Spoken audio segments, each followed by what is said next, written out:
Welcome to HOJO Radio. Our next broadcast was the brainchild of Jack Webb and may very well be the most well-remembered and best radio police drama series of all time. It ran from September in 1949 through February 1957 in 30-minute shows broadcast on NBC, and it brought to radio true police stories in a low-key documentary style. Ladies and gentlemen, we present to you Dragnet on HOJO Radio.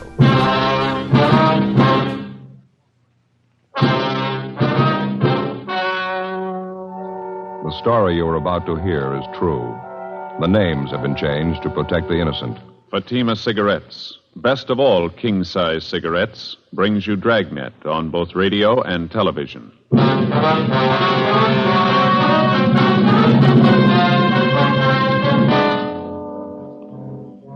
You're a detective sergeant. You're assigned to robbery detail. A jewelry salesman is slugged and robbed of $20,000 in precious stones. After months of investigation, you finally discover the man responsible for the holdup. You've got the evidence to prove him guilty. Your job, bring him in. Fatima, America's first largest-selling blended cigarette. Now, best of all, king-size cigarettes. Prove it yourself today. Compare Fatima with any other king-size cigarette. 1. Fatima's length filters the smoke 85 millimeters for your protection. 2. Fatima's length cools the smoke for your protection. 3. Fatima's length gives you those extra puffs, 21% longer than standard cigarette size. And in Fatima, you get an extra mild and soothing smoke, plus the added protection of Fatima quality. Definitely the best quality in its class, but the same price as the cigarette you are now smoking. Buy Fatima in the bright, sunny yellow pack. Best of all, king-size cigarettes.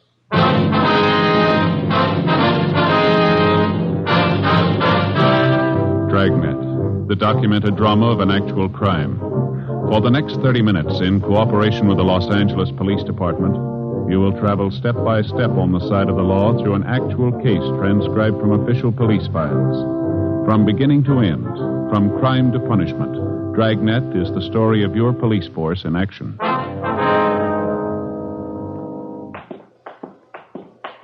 It was Thursday, July 18th. It was sultry in Los Angeles. We were working the day watch out of robbery detail. My partner's Ed Jacobs. The boss is Captain Didion. My name's Friday. It was 1:35 p.m. when we got back to the city hall, the interrogation room. What's going on, Mr. Garvey? Yes, you want to call the captain, Ed, let him know we're back? Okay. Thanks. I'd still like to know what this is all about, Sergeant, dragging me down here in the middle of the day. I've got an office. Just a minute, Mr. Yeah, I just got back. Mm-hmm. All of them? Good. Yeah, the interrogation room, right. The others check in yet?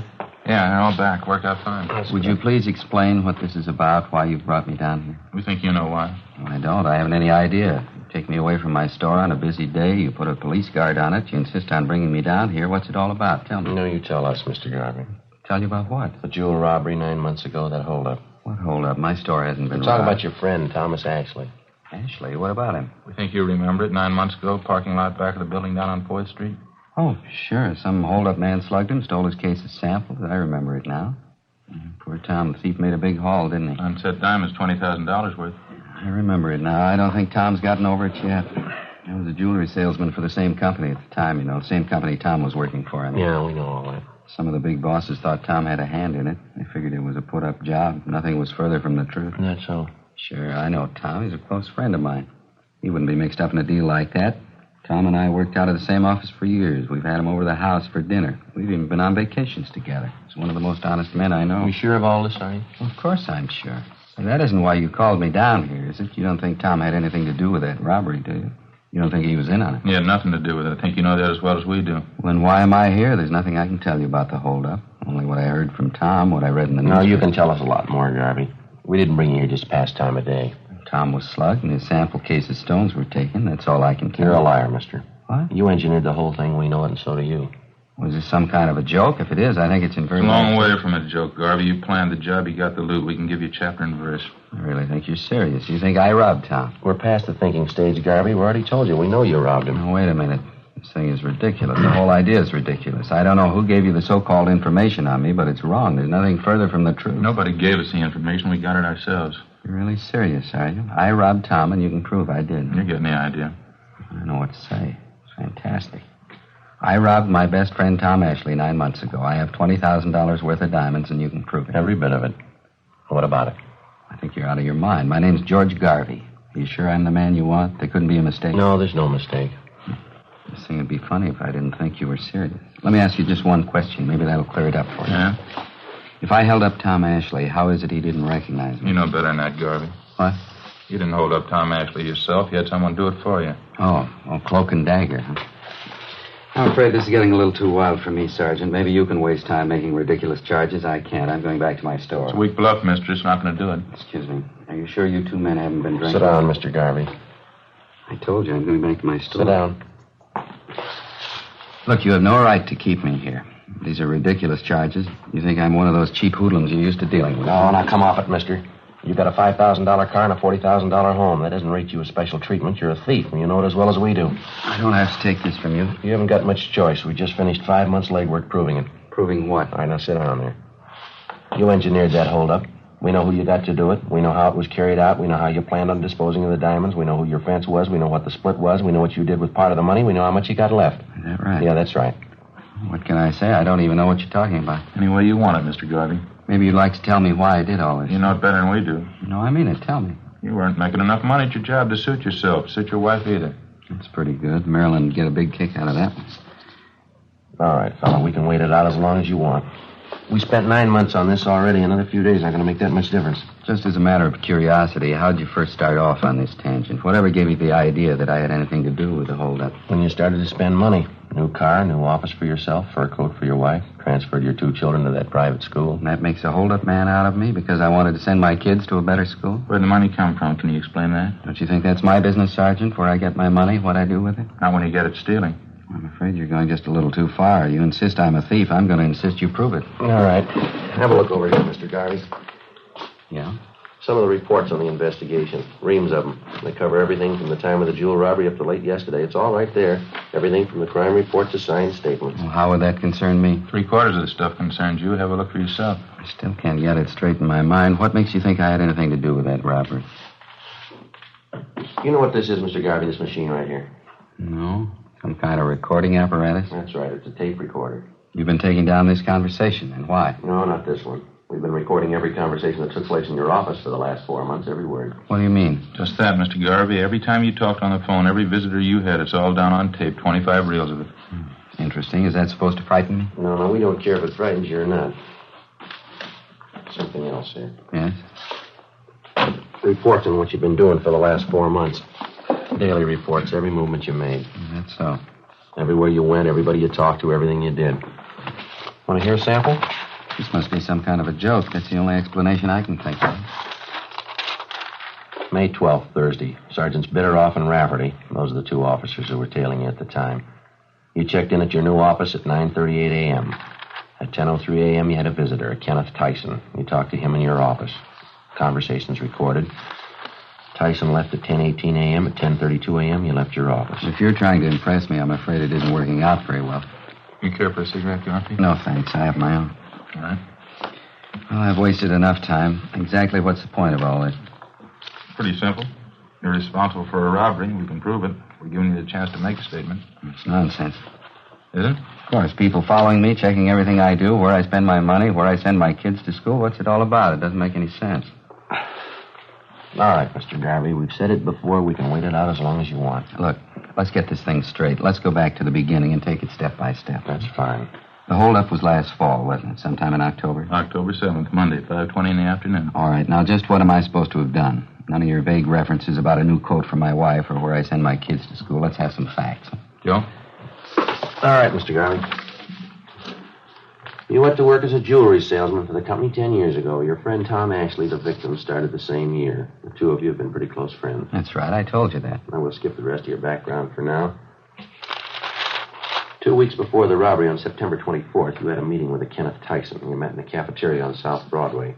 Tyson's 19 years old, Lives with an older sister. He works in a gas station on Olympic Boulevard. He's done some work in your car for you. That's how you happen to know him. Yes, I think I remember the boy. I don't know him well, though. I don't recall the meeting either. No, you know the boy very well. At the time of the meeting, you promised him $1,000 if he'd hold up your friend Tom Axley. Ridiculous. Tyson agreed to it, and you briefed him on the plan. The following day, you gave him a gun.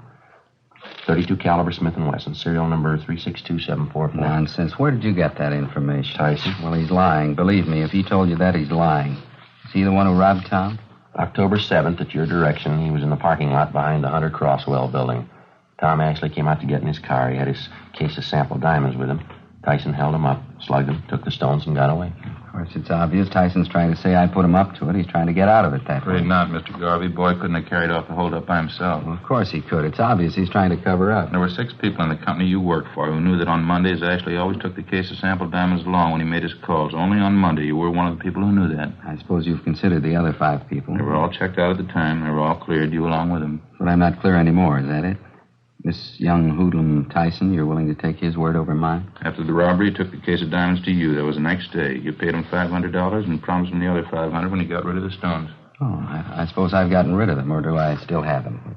2 months after the holdup, you contacted a fence up in San Francisco. You drove up there and sold him some of the stones, and he broke them up and sold them. We know who he sold them to. We know what he got for him. Well, this fence, he's supposed to be another good friend of mine? You're still doing business with him. His name's Fred Lawrence. It's a new one on me. I don't know any Fred Lawrence. Can't even recall the name. Well, maybe this will help you, Mr. Garvey. Listen to him on the tape recorder. It's reel 4, isn't it, Ed? Yeah, I think so. They're all labeled there right on the back of the box. Yeah, here we are. Well, what's all this about? Phone conversation, Mr. Garvey. One of the things we recorded from your office. I told you about it before. Let's see. This one was on March 18th. I always thought wiretapping was against the law, or do you pay any attention to that? We didn't tap your telephone line. We recorded everything from dictographs we installed in your store and back in your office. They started recording the day you moved in. That was the 1st of March, wasn't it? I don't know why you're telling me. I can sue you for that, you know. I can sue you for your last dollar. All we're concerned with right now is Fred Lawrence. You say you don't know him. I'd like to have you listen to this. This was recorded March 18th in your office. Okay? Here we go. Go. Yeah, Marion. Mr. Lawrence? Yeah, sure. Put him on. Hi, Fred. How are you? I'm good. No, everything's fine. No heat at all. Tyson? No, he's all right. Believe me, he's a good kid. Nice. All right, where? I don't know. It might not be so good if you're seen coming here. Only 8 o'clock, 8:30. Okay, fine. Suppose 8:30 so you can make it. Right, Fred. Bye. Mr. Garvey, you recognize that? How about it, Garvey? I understand they can do clever things with tape recorders nowadays. There's a way of piecing words together, isn't there? They can record your voice and then fix the tape, take a simple sentence and change the words around to mean just the opposite. You can examine the tape if you like. We didn't make a splice in it. All you'll find are the usual factory splices, just the way it comes from the manufacturer. Well, what difference does it make anyway? There's nothing criminal about that conversation, nothing at all. You told us a few minutes ago you didn't know Fred Lawrence. You never heard of him on that recording. It sounds like you know him pretty well. It's a fairly common name, wouldn't you say? Must be quite a few Fred Lawrences. I didn't happen to remember the name right off. How about Tyson? What? Tyson. You told us you didn't know him well at all. I don't. Well, it didn't sound that way on that tape, did it? You were telling Lawrence that he was all right. You said, believe me, he's a good kid. Know what you said? Now, how about it, mister? How about what? Is this some kind of a frame? What are you trying to make me say? We're not going to make you say anything, Garvey. We work robbery detail. That's the job. Robberies. They pay us to clean them up. I can pay you. What? Never mind. I didn't mean that. I meant I pay my taxes. I pay your salaries. I help to, anyway. I don't know why I have to be treated like this. No reason to make a big headache out of this for anybody, Garvey. Now, you engineered a holdup. We can prove that. We're giving you a chance to make a statement. That's all we want here. I've got nothing to say. Make a statement about what? All you're going on is hearsay, circumstantial evidence. You can't say I planned that robbery. Well, you admit you know Tyson. You know him well. I don't. I admit nothing. What about the phone conversation? It's a fake. They're phoning those things up all the time. You know it as well as I do. You admitted you know Fred Lawrence. We proved that from the recording. I admit nothing. You don't even know Tyson. Is that what you want to say? I know him, that's all. He worked on my car a couple of times. I don't know him well. All right, sir. I'd like to play you another recording. It's a waste of time. I haven't got the whole day to spend here. I got to get back to my store. I've got a business to operate. Well, this won't take very long. Yeah, here we are. April 5th. A lot of foolishness anyway. How do I know you made those recordings? You could have gotten actors. Maybe you made them up yourself. There weren't any dictographs. You make those things. There were dictographs, Mr. Garvey. Remember, before you moved into that new suite of offices, you had them redecorated? Yeah? There were sound technicians from our crime lab out there working side by side with the painters and carpenters. They installed dictographs in your store and back in your offices. They bugged the entire place. Wiretapping. I'll bring this into court if it's the last thing I do. Look, now, we already told you, Mr. Garvey, it's not wiretapping. We didn't touch your phone lines. We didn't have to. It's invasion of privacy. I'm going to take this into court. Yeah, well, let's listen to this recording. Might clear up a few things. Clear up what? What are you trying to prove? Okay, Joe? Yeah, it's coming in here now. Date on this is April 5th.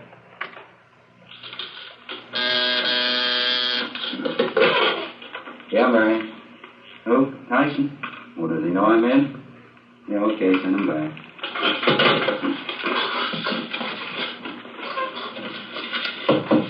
Yeah, come on in. Hi, Mr. Garvey. Ken, how are you? Come on in, sit down. Thanks. Well, how you doing anyway? Pretty good. Trying to get a hold of you last week. It's so hard to do. I didn't very much. Pretty busy, yeah, Ken. This time of year, it keeps you going. No, I don't want to waste any time. I'd like to know how the deal's working out there. Going back east to Albany next month. I'd like to get the rest of my money if I could. Well, just like I told you the last time, Ken, I'm sending the stuff north. I hope to hear in a couple of days. Yeah, I know. That's what you told me before. It was a pretty heavy job. I could use the money. I mean, if it wasn't so heavy, I wouldn't mind, but I got it coming, I think. Huh? Of course you do, Ken. There's no question there. It's just that I haven't got it right now. Believe me, you'd have it in a minute if it was mine again. Yeah, but that was the agreement, wasn't it? 500 before the job, 500 after, and have them last October. That's a pretty good stretch. Now, look, Ken, I told you the truth. I just haven't got it. Now, why don't you drop back in a week or so? How about it, Mr. Garvey? What do you say to that? It's ridiculous, that's all. It's an obvious fake. You can look at the tape if you like, inspect it. You can check every one of those 25 reels. We'll play every one of them for you if you want. Fakes, and they're bad ones at that. Now, look, I'll give you both a chance. Either you book me in on a charge or else release me. You try booking me in, and I'll sue you for false arrest. I'll break you. I'll sue you blind. I can promise you that. Uh-huh. Release me, and I'll get back to work. I'll forget all about it. Now, you name it. Which one? Book me in or release me? Oh, that's fair enough. You're going to give us a choice, huh? You bet it's fair. You could get in a lot of hot water. Now, it's up to you. Which one? You ran a bad bluff, mister. What? We're booking you in.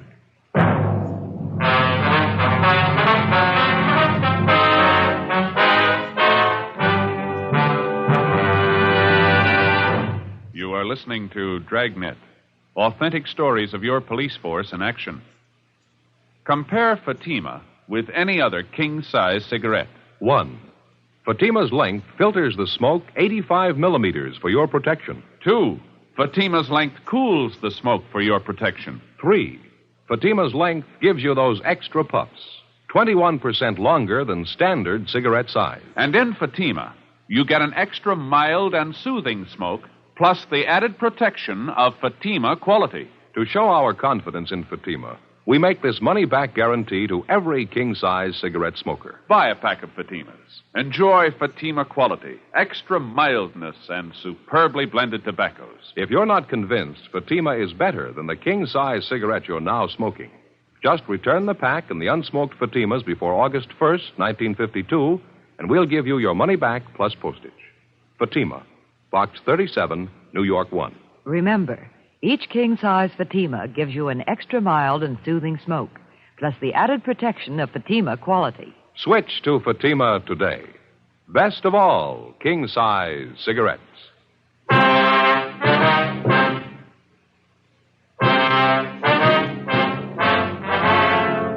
Thursday, 3:55 p.m. Ed Jacobs and I continued questioning the robbery suspect, Ernest Garvey. Despite the evidence at hand, he still refused to admit any knowledge of the $20,000 jewel theft 9 months before. The questioning went on. Garvey's answers became more and more confused. We kept pressing, laying out the case against him step by step. 4 p.m., 4:30. We stayed at it.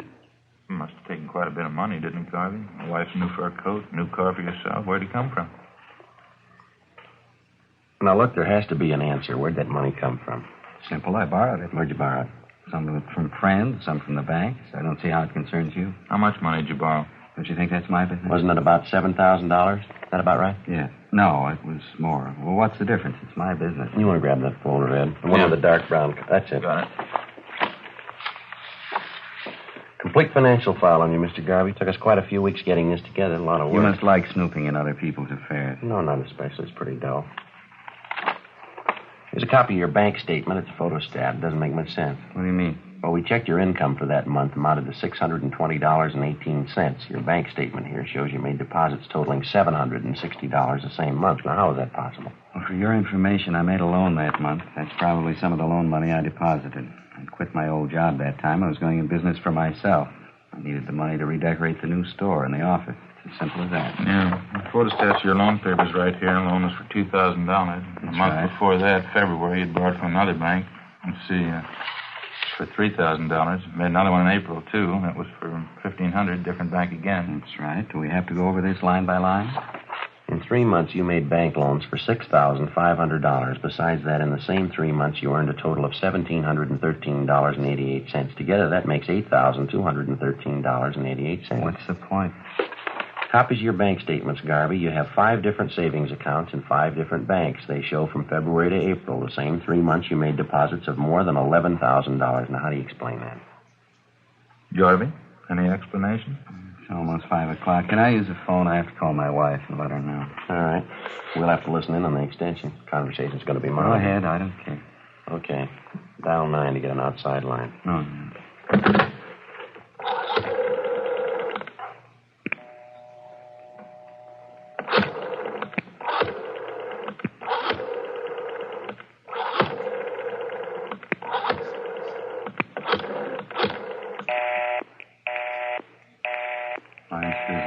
Photostats are there for you to examine, Garvey. I see him. You want to give us an explanation? You only had $8,200. How could you bank $11,000? It had to come from somewhere, didn't it? Purely a personal matter, that's all. I borrowed $3,000 from a brother of mine who lives back in Minnesota. You'd already made 3 loans. Why'd you have to borrow from your brother? You mind telling us? Yes, as a matter of fact, I do. Well, that still doesn't balance the books, Mr. Garvey. You earned and borrowed $8,200. You got another $3,000 from your brother, you say. That's $11,200. You banked $11,000. Yes, that's right. You always have to repeat. That'd leave you with $200. You and your family live for 3 months on $200? Is that Why not? That could easily be. A lot of people do it. Yes, sir, but not your family. I'm getting sick and tired of this. You trying to tell me you know my family better than I do, what they eat, what they spend, what it takes to support them? We've been on this thing for 9 months, Garvey. We've put in a lot of hours. We know your family pretty well. If you like, I'll tell you the last time you ordered steak from the meat market when you paid your gas bill, the last time your wife bought a pair of shoes. I guess this is standard procedure for you, huh? Threatening people. We're not threatening you, Mr. Garvey. We're giving you facts. Here's another file here. It took us over a month to get this one together. Complete record of your expenses from February 1st. Covers February, March, April, May, June. I hope the police department has a good lawyer, Sergeant. You've got a fair warning. You say you and your... I'm sorry, go ahead. I hope the police department has a good lawyer, Sergeant. You've got fair warning. I'm going to sue you for your last dollar. Now, you say you and your family lived 3 months on $200. That doesn't jive with what we've got here. Take a look if you want to. It's lies, forgeries. It's all lies. I promise you. Photostat of the receipt for your wife's coat, Garvey. $1,612.34. That includes the tax paid in full. Photostat of the contract for your new car. Down payment, $2,000. Liquor bill for the big party you threw in March, March 20th. Liquor bill, $387. Catering bill, $194. Full year's check for tuition, room, and board for your kids at the private school you sent them to, $1,864.07. Well, that's only the beginning, Garvey. Comes to a lot more than $200. Have you heard enough? I better try to get my wife again. I have to let her know. And you handle extension. All right, yeah. All right, go ahead. Dial 9 to get outside, Garvey. Yeah, I know.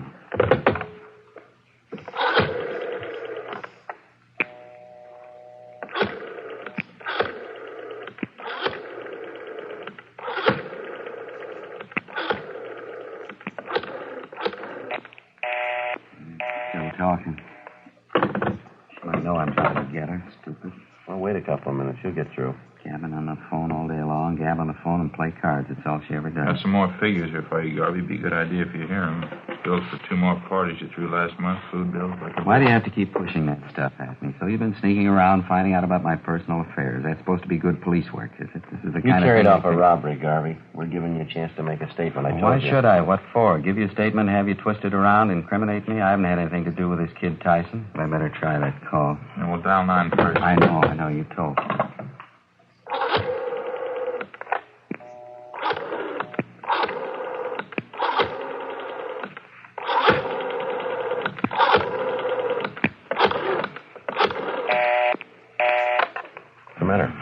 What's the matter with her? Stupid. She ought to know I'm trying to get her. What's the matter, Garvey? Don't forget dial 9.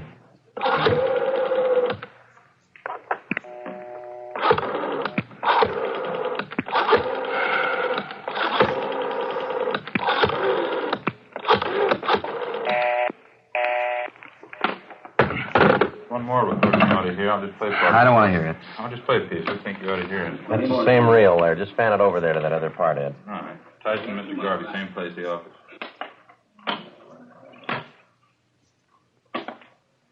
But you told me on the phone, you said you'd have the dope for me today. You said today, sure. Now, wait a minute, Tyson. I didn't say that at all. I said maybe I'd have it for you. I didn't say definitely. Look, I can't give you what I haven't got. I want the 500, Garvey. I need it. I stuck my neck out on a robbery job. I get 5 to life. All right, Ed. You'd be Couldn't be any plainer. Now, what do you say? Wait a minute. Just a minute.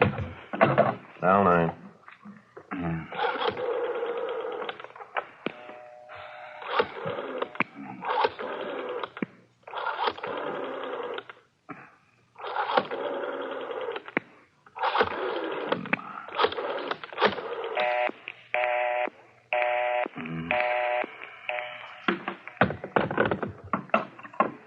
She was never satisfied. She never could be satisfied. Always more. She always had to have something else. How do you mean, your wife?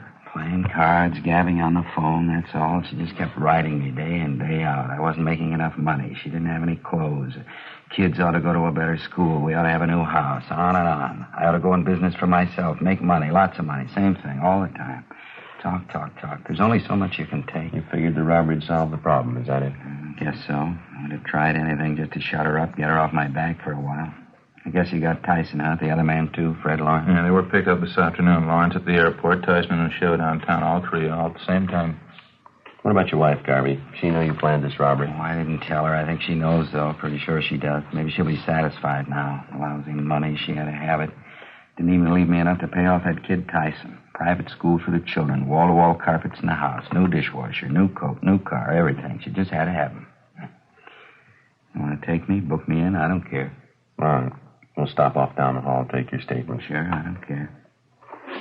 All right. Let's go. I'll say just a minute, huh? Yeah. It'll only take a minute.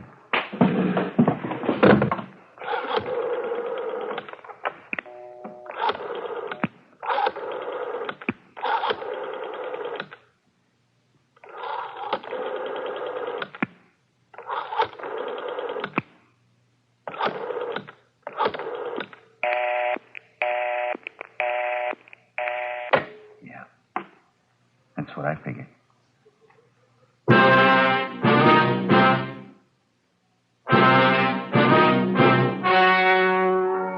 The story you have just heard was true. The names were changed to protect the innocent. On November 4th, trial was held in Superior Court, Department 87, City and County of Los Angeles, State of California. In a moment, the results of that trial. And now, here is our star, Jack Webb. Thank you, George Fenneman. Friends, I make it a habit to carry 2 packs of Fatimas around with me. One's for my smoking, and the second one's for smokers I see with other king-size cigarettes. All I have to say is, here, compare Fatima. I know they're going to be sold on Fatimas the next time we meet. How about comparing Fatima yourself? You'll find Fatima's length filters the smoke 85 millimeters, cools the smoke, all for your protection. You get those extra puffs because Fatima is 21% longer than standard cigarette size. And Fatima gives you an extra mild and soothing smoke, plus the added protection of Fatima quality. Prove it today. Buy Fatima.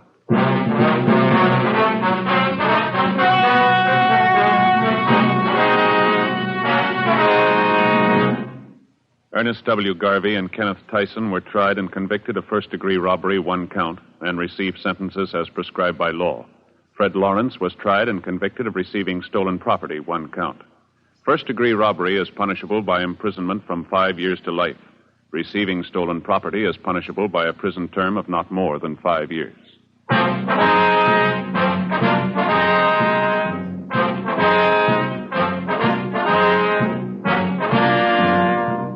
You have just heard Dragnet, a series of authentic cases from official files. Technical advice comes from the Office of Chief of Police W.H. Parker, Los Angeles Police Department.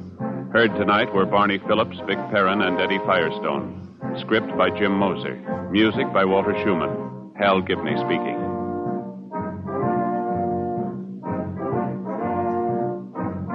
Fatima Cigarettes, best of all king-size cigarettes, has brought you Dragnet, transcribed from Los Angeles.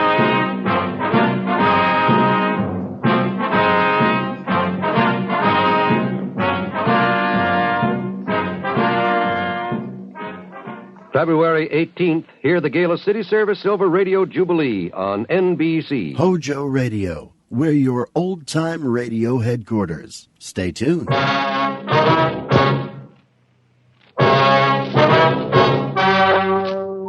story you are about to hear is true. The names have been changed to protect the innocent. Fatima Cigarettes, best of all king-size cigarettes, brings you Dragnet on both radio and television.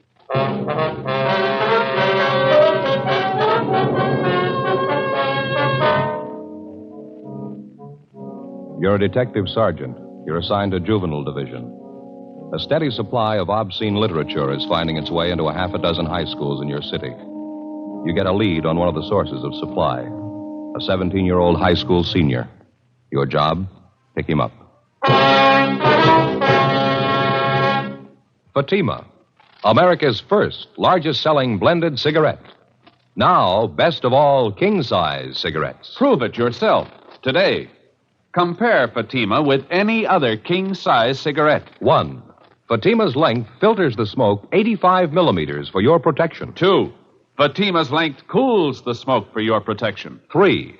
Fatima's length gives you those extra puffs, 21% longer than standard cigarette size. And in Fatima, you get an extra mild and soothing smoke, plus the added protection of Fatima quality. Definitely the best quality in its class, but the same price as the cigarette you are now smoking. Buy Fatima in the bright, sunny yellow pack.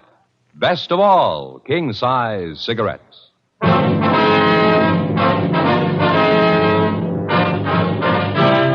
Dragnet, the documented drama of an actual crime. For the next 30 minutes, in cooperation with the Los Angeles Police Department, you will travel step by step on the side of the law through an actual case transcribed from official police files. From beginning to end, from crime to punishment, Dragnet is the story of your police force in action.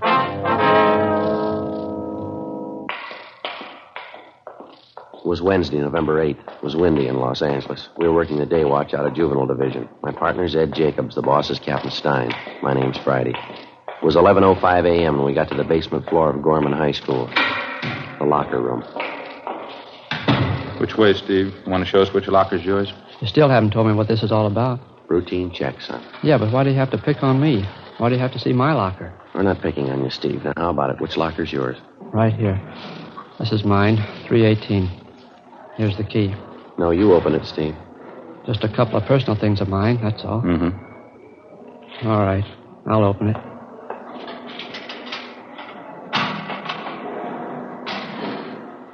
Well, there you are. See for yourself. Want to take your things out of the locker, son? You can see what's in there, can't you? My gym stuff. A couple of textbooks. How about digging back in the corner, left-hand side there? Where? You know where I mean. Come on, Steve, dig them out. Back here, you mean? These joke books? That's right. Let's have a look, huh?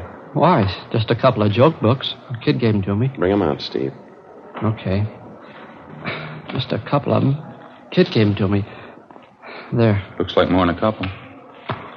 That's what you call a joke book, Steve? That's what the kids call them, yeah. Some of them are a little dirty. Not so bad, though. They're filthy, Steve, and you know it. Now, where'd you get them? I told you. Kid gave them to me. Who? What's his name? Oh, some kid around school. I don't remember right now. Gave you these books for nothing? Sure. I had a couple he wanted. We traded off. A lot of the kids have them. They trade them around. That stack you got there, they look pretty new. Couldn't have been passed around much. Maybe not. I don't know. Matter of fact, they look brand new, don't they? Don't even look like they've been opened yet. How come you're rousting me on this thing? What about the other kids? They got them, too. They're buying them, Steve. They're not selling them. I'm not selling them. Anybody says that's a liar. No good, son. We talked to the fellows here at the high school. Some kids over at the junior high school, too. They all say you're the one who's selling them. Well, they're liars. Both the fellows in high school and the kids down the street in junior high. They say you've been selling this stuff for months. Now, how about it? They're lying, that's all.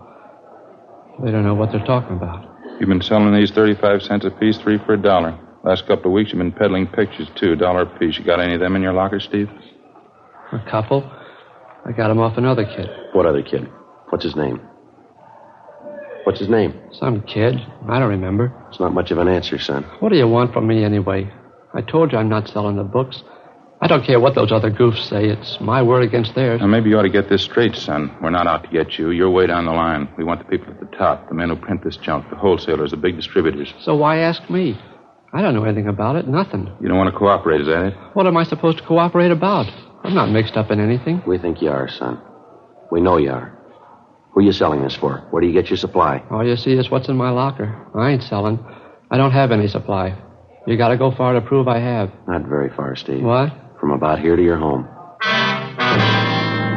11:38 a.m. After picking up his supply of obscene books and photographs to be booked later as evidence, Ed and I drove the subject, Stephen Banner, to his home approximately a mile from the high school. His apprehension and our theory that he probably kept the bulk of his supply of books and pictures at or near his home was no accident. For weeks we'd known that a steady stream of pornography was being fed into a half a dozen high schools and junior high schools throughout the city. Books, photographs, pictures, and pamphlets of the worst kind. Because of embarrassment on the part of the curious teenage kids who bought this stuff, it wasn't easy to pick up a solid lead.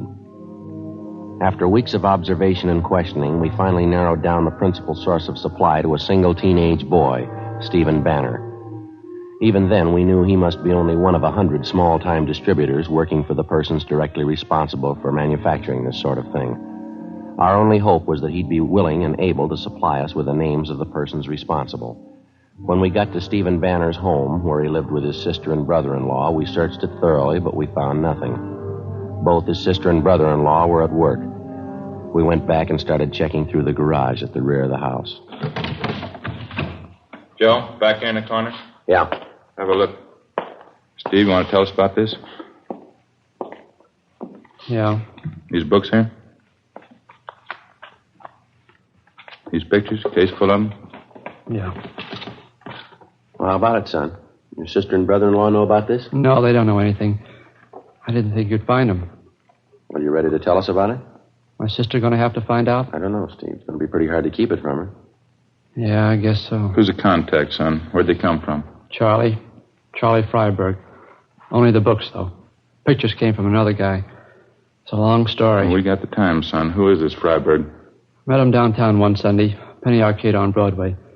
Me and this other kid were in there, Bud Spencer. Fryberg came up, started to talk to us. All right, go on. He finally took a couple of these books out of his pocket, gave them to us. He wanted to know what we thought of them. Told us he had plenty of them if we knew any other kids who wanted them. You knew you and your friend Bud were in high school? Yeah, that's right. What else, Steve? Well, that's about it.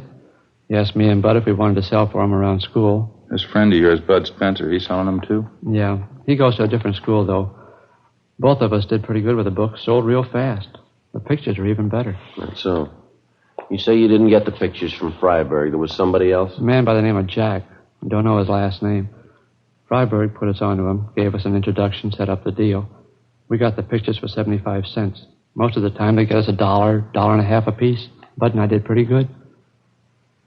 You know any other fellows working for this Fryberg, Steve? Any other kids in school, I mean? No, just Bud and me. That's all I know. It wouldn't be so bad if it was just the books. That lousy Charlie. He had to go and promote the party routine, get everybody mixed up in that. How do you mean? What's that all about? Charlie. He stays at this place out on Sepulveda. It's a motel. That's where we always contacted him. Yeah. After a couple of weeks, when we got to know him, he asked me and Bud out to this place. Said he was going to throw a party. Told us to bring our girlfriends along. Turned out we were the only ones at the party. Me and Bud and the girls and Charlie Fryberg. Party lasted pretty late. I should have been smart enough to figure it out. I wasn't. What do you mean, Steve? Figure out what? Why'd Charlie be throwing parties just for us? The first 2 times there wasn't anything wrong. We just talked, danced with the girls, drank some beer. Charlie told us to have a good time. He threw a party every Friday night. Never broke up till after 3 o'clock. How old are your girlfriends, yours and Bud's? 17. They're both 17. They've been around, though. No use kidding you. They weren't very smart, I can tell you that. None of us were, I guess. Next couple of parties, Charlie had whiskey there. Dumb girls drank right along with him. So did we. Fryberg served the whiskey, did he? Yeah, that's right. He loaded the drinks, kept handing the girls a lot of stuff about how he used to be a director in pictures. He had a lot of connections in Hollywood. The last party I was at, he said he was going to get the girls' screen test. A lot of malarkey like that. Mm-hmm. What else, Steve? I don't know. I had a beef with Charlie about it, and I walked out. I haven't been back since. Does he still throw these Friday night parties, do you know? Maybe. I don't know. There were 3 or 4 after the last one I walked out on. Dumb girls think Charlie's just great. God, so I can't stand the guy. How about the parties you didn't show up for, Steve? You get a rundown on them? Well, I heard a couple of things, yeah. Sure glad I wasn't there. How do you mean? Dumb girls never fails. The oldest line in the world. They still go for it. What's that? Tell them you're going to get them in the movies. We continued questioning the subject, 17-year-old Stephen Banner. He gave us a full description of the man who'd been selling him the books, Charles Fryberg, and also a description of the man known as Jack, the one who'd been supplying him with pictures and photographs. In addition, he gave us the addresses of the two men, a fair description of Fryberg's car, no license number, and the names and addresses of the two girls he and his friend had taken to Fryberg's parties. 1:20 p.m. Ed and I took the case of obscene books from the garage, loaded it in the back seat of our car, and Stephen Banner directed us to the high school attended by his friend Bud Spencer. We picked up the Spencer boy and drove him and Banner downtown to Georgia Street Juvenile, where we booked them in on 700B, Welfare and Institution Code, lack of supervision. We drove to the motel out on Sepulveda, but the suspect, Charles Fryberg, had moved out 5 days before, no forwarding address. It wasn't a dead end, though. From his motel registration card, we got the description and license number of his car. On the way into the office, we checked out the address of his confederate, the man known as Jack. He'd moved the same day as Fryberg, no forwarding address. Back at the office, DMV got a make on the license number for us. The car registered in Fryberg's name, 239 West 92nd Street. We went down to R&I and pulled the package on the suspect, 3:40 p.m. Last address on him was 3 years old. How's his record read? Well, he's been in the business before. A couple of ag charges, a 311 charge, too. Possession of obscene literature. Served 8 months in county jail. Mugshot there? Yeah, here. Mm-hmm. Close enough to the way the boy described him. I'd say so. His M.O., too. Huh? Same pitch the last time they got him, working the high school trade. Passed himself off as a studio man, movie director. How about the other man, Jack? You got anything there? No, not yet. I gave the information on him to the stats office. They're going to make a run for us. Well, I guess we better check on the kids' girlfriends, huh? Mm-hmm. Get their stories. Yeah, I suppose so. It sure gets me, Joe. What's that? Very young girls like that, out at motel parties till 3 a.m. drinking. Yeah. 17-year-olds, no reason for it, no reason at all. Well, I can think of one that might do. Huh? Their parents. We checked out the suspect's address furnished us by DMV and also the information from the R&I package. They went nowhere. We had a second interview with Stephen Banner and his friend Bud Spencer. We showed them Fryberg's mugshot, and both of them identified it. We got out a broadcast and an APB on him. 4:12 p.m. Together with policewoman Doreen Statesel, Ed and I drove out to interview the two teenage girls involved, a Dorothy Ryan and a Laura Osborne. We stopped at the home of the Osborne girl first, but she wasn't there, and neither were her parents. An older sister told us that both the mother and father were working and that Laura was at a neighborhood school for models taking her weekly lesson. We checked at the modeling school, a converted second-floor social hall, where we finally located the girl, a tall brunette, dark eyes, fair complexion. The heavy makeup didn't do much to hide her age. While the modeling lesson went on, policewoman Statesel, Ed, and I talked to the girl off in one corner of the hall. Your friend, Steve Banner, he took you to those parties at Mr. Fryberg's place? Uh-huh, that's right. Very nice man. He was always nice to Dorothy and me. Dorothy Ryan, she came to the parties with Bud. He's a friend of Steve Banner's. You have no complaint to make about this, Mr. Fryberg? He never caused you trouble of any kind? Charlie? Well, no. As I told you before, that business about Steve getting mad just because Charlie told us he'd get us in the movies. Well, it was silly, that's all. Plain silly. Charlie was just helping us. How do you mean, Laura? Well, he's in Hollywood, you know, Charlie Fryberg. He has lots of connections. He just wanted to help us get some good modeling jobs.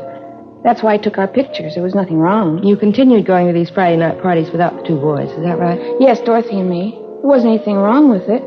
We knew Charlie as well as they did by that time. A few bathing suit pictures, that's all. There was nothing wrong in that. Did you ever see prints of any of those pictures, either you or Dorothy Ryan? No, but Charlie's going to get us some. He promised he would. You know where he is now? No, he moved. I haven't any idea where he is. When's the last time you saw Fryberg, miss? About 10 days, 2 weeks ago. What's this all about, officer? You looking for Charlie? How does he usually contact you, Laura? By phone? Yeah, usually calls.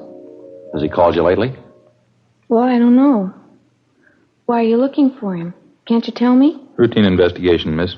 Oh, I'm sorry. I don't know where Charlie is. Why can't you tell me why you want him? We want him. Why? Can't you give me a reason? This is one of the reasons, Laura. Would you look at this picture? Charlie took this? It's his business, Laura. That's the way his police record reads. I can't believe it. That's one reason we want Fryberg. There's lots of others. You willing to help us, Laura? You said they'd be beautiful, glamorous. They're not. You know where he stays now? No, I'll find out, though. How do you mean? I've got a date with him. Supposed to meet him out on Wilshire and La Brea. When's that? 8 o'clock tomorrow night.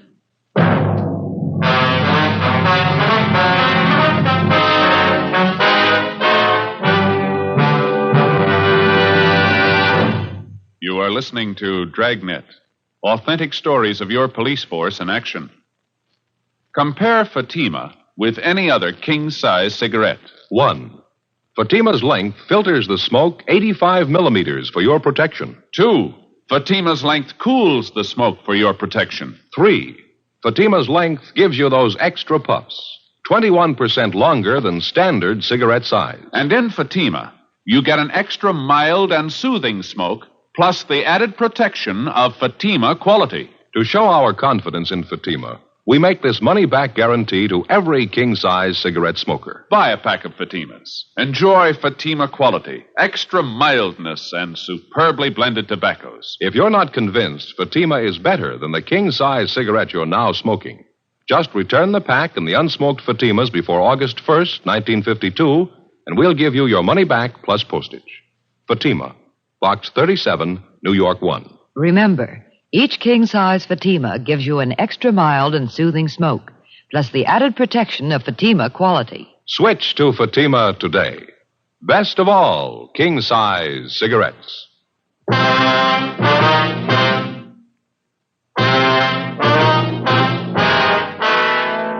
November 8th, Wednesday, 5:30 p.m. After our interview with 17-year-old Laura Osborne, policewoman Doreen Statesel, Ed, and I drove to the home of Laura's girlfriend, Dorothy Ryan, who was also present at the motel parties given by the suspect, Charles Fryberg. Her story of what had happened was essentially the same as the one we got from the Osborne girl. That night, we met with the parents of both girls. They were well-meaning and cooperative. They admitted their mistake. It was the same old story of lack of supervision and very little home life. The parents told us that they had no idea of what had been going on or the late hours that their teenage girls had been keeping. Besides promising closer supervision of the girls, they told us they would notify us immediately if the suspect Fryberg made any attempt to contact their daughters. 6:25 p.m. We got back to the office, put in a call to Stephen Banner's home, and notified his sister and brother-in-law that the boy was being held for further interrogation. We also notified the parents of Bud Spencer.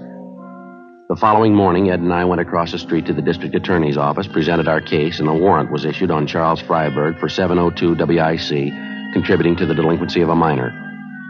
At 7 o'clock that night, Ed and I staked out on a cocktail lounge near the intersection of Wilshire and La Brea, the place where the suspect had told Laura Osborne to meet him. 7:30, 7:45. We waited. Think maybe we're in business, Joe. What? Down the corner there, waiting for the signal to change. Dark suit, dark hat.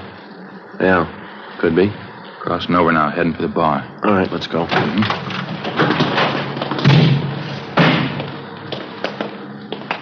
No mistake.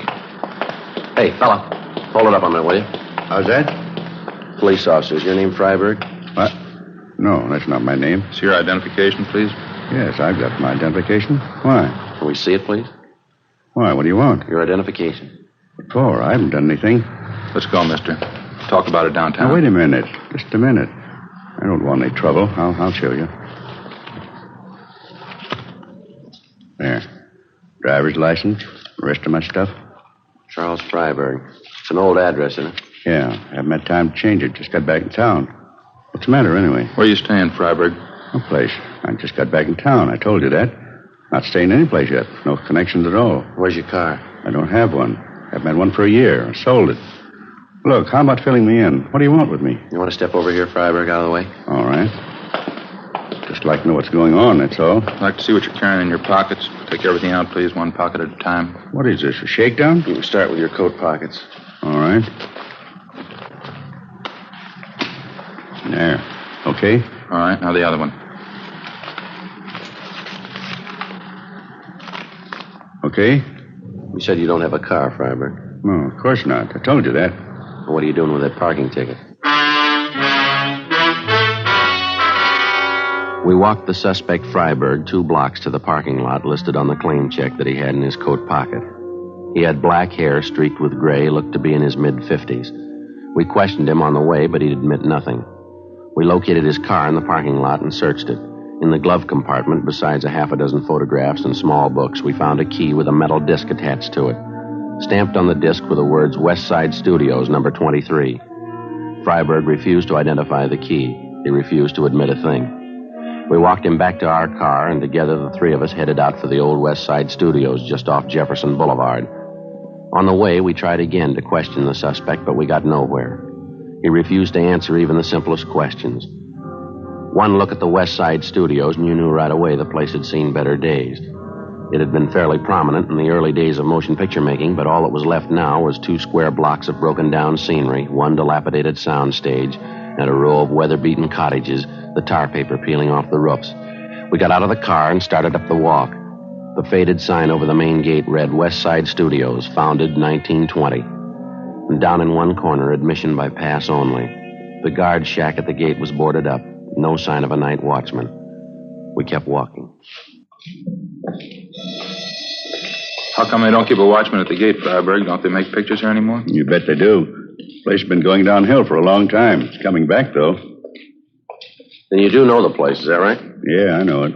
I should know it. What do you mean by that? Nothing. You rent an office here, is that it? Fryberg? Yeah, that's right. Straight down the way there, Cottage 23. What's your job? You in some kind of movie work? Yeah, I have been for 30 years. More than 30 years. That's so? You an actor? Fryberg. Haven't you ever heard the name? I'm a producer. Oh, I see. Why don't you tell us that to start with? Oh, I don't know. Different reasons. I don't like to throw my weight around. I have a lot of connections in Hollywood, you know. That's so? In the trade 30 years. I was one of the first. You can make a lot of friends in 30 years. Yeah, I guess so. How about those books we found in your car, those pictures? How do you explain them? This studio will be back on its feet in a year. I'll bet $1,000 on it. This whole block here, sound stages. I got the plans for them in my desk. That's so. You have an interest in this lot? Not exactly. Not right now, anyway. I did have an interest, though. I will again. I was one of the original owners, you know. Still haven't got an explanation. How about the books and pictures we found in your car? Oh, that? Nothing to explain, is there? Just a few gimmicks I picked up. You know a boy by the name of Stephen Banner? Banner? No, I don't think so. Why? How about Bud Spencer? You know him? No. I knew a George Spencer once. Actor. That was back in the old days, though. How about Laura Osborne, Dorothy Ryan? You know them? No, it's pretty hard to say. You know, Sergeant, over the years in this business, especially, you meet an awful lot of people. Well, these are fairly recent. You ought to remember them. They're just kids, 17-year-olds. No, afraid I don't recall the names. Soundstage Bell. We got a company over there doing some shooting tonight. Television films. They make them too fast. Trade's not like it used to be. Quality, that's what we went after. Gone now. It's all gone. West Side will do it again, though. You can bet on that. We're coming back. Look, how about leveling, Fryberg? You know why we picked you up. You know why we're out here. Just it. I don't know why. Oh, say, look across the road. That's set over there. The old greenhouse there, colonial mansion. Weather's faded the colors a little. Typical old southern estate now, you know. We shot some beautiful footage there. Picture's a classic in its own right. Maybe you remember it. Moonlight and Magnolias. They changed the title later. Love in the Moonlight. Beautiful thing. You ever see it? No, I don't think so. I couldn't tell you how many beauties we turned out that year. I was a young fella then. Song and strife, moonlight and magnolias, little orphan girl, sweetheart at the campus. That's your cottage there, Mr. Fryberg? What's that? Just down the way there, number 23. Oh, yeah. Completely forgot about it. I hope you'll excuse the way it looks. I've been able to find good accommodations in town. I've been staying at the office. We have a little couch there. I sleep on that. We have a hot plate, too. Good enough to boil a coffee in the morning. Mm-hmm. How come you couldn't find space in town? The hotels aren't that rushed, are they? Well, the ones I'm used to staying at, yes. I'd just soon camp here at the studio than stay at one of those places downtown. Say, wouldn't you like to see the rest of the lot? Pretty interesting if you've never seen a real movie lot. I mean, a high-class one. We've seen them, Mr. Fryberg. We'd like to check your office. Oh, all right. This is it. Cottages need a good coat of paint, of course. It'll all be done pretty soon. West Side is going to come back strong. You can bet on that. Yeah, I guess so. Uh-oh. Watch out on that first step there. It's loose. Have to call maintenance and get that fixed. Yeah, it's all right.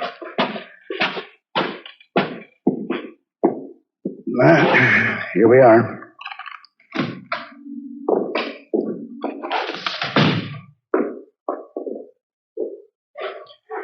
Well, as you can see, the office isn't very much. What is it you wanted, gentlemen? You want to check that cabinet there, Ed? I'll take a look through these cases over here. Okay.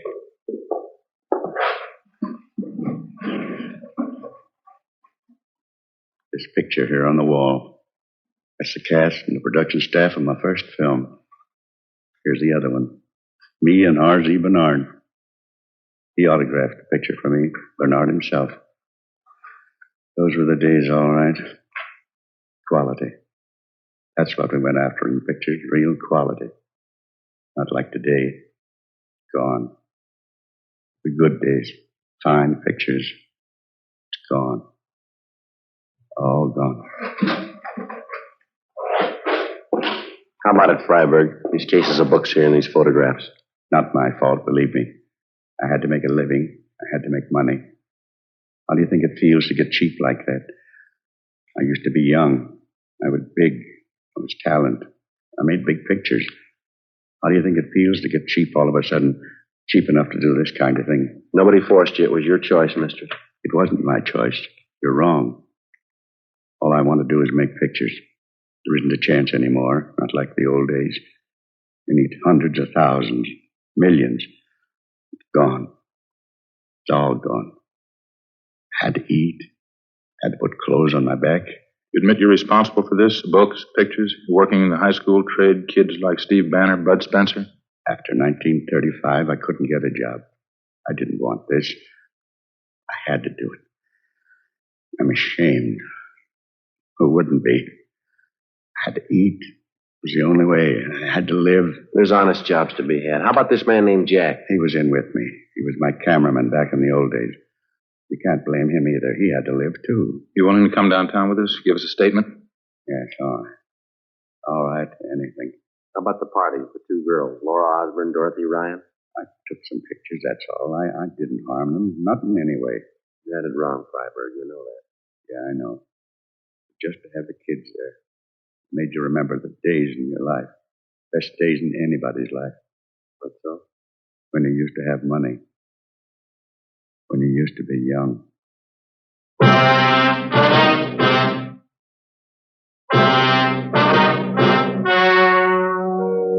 The story you have just heard was true. The names were changed to protect the innocent. On January 29th, trial was held in Superior Court, Department 87, City and County of Los Angeles, State of California. In a moment, the results of that trial. And now, here is our star, Jack Webb. Thank you, George Fenneman. Friends, won't you do this for me? Compare Fatima with any other king-size cigarette. You'll find Fatima's length filters the smoke 85 millimeters for your protection. Cools the smoke for your protection. Fatima's length gives you those extra puffs. 21% longer than standard cigarette size. And you get an extra mild and soothing smoke, plus the added protection of Fatima quality. That's why I'd like you to buy Fatima.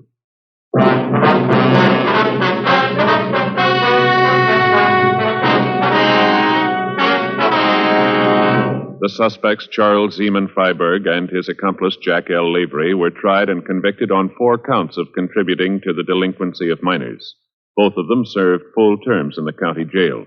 Contributing to the delinquency of minors is punishable by a fine of not more than $1,000 or by imprisonment in the county jail for 1 year, or by both fine and imprisonment.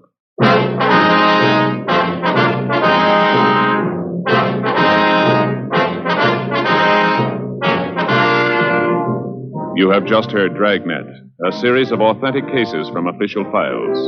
Technical advice comes from the Office of Chief of Police W.H. Parker, Los Angeles Police Department. Heard tonight were Barney Phillips, Virginia Gregg, and Ralph Moody. Script by Jim Moser. Music by Walter Schumann. Hal Gibney speaking. Fatima Cigarettes. Best of all king-size cigarettes has brought you Dragnet, transcribed from Los Angeles.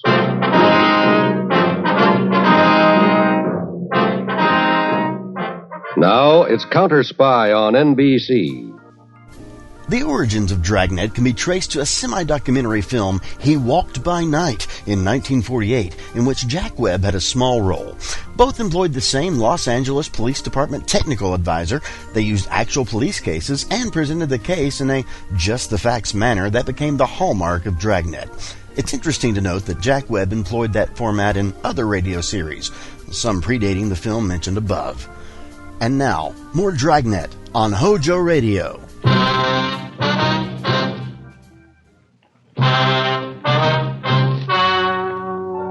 The story you are about to hear is true. The names have been changed to protect the innocent. Fatima Cigarettes, best of all king-size cigarettes, brings you Dragnet on both radio and television.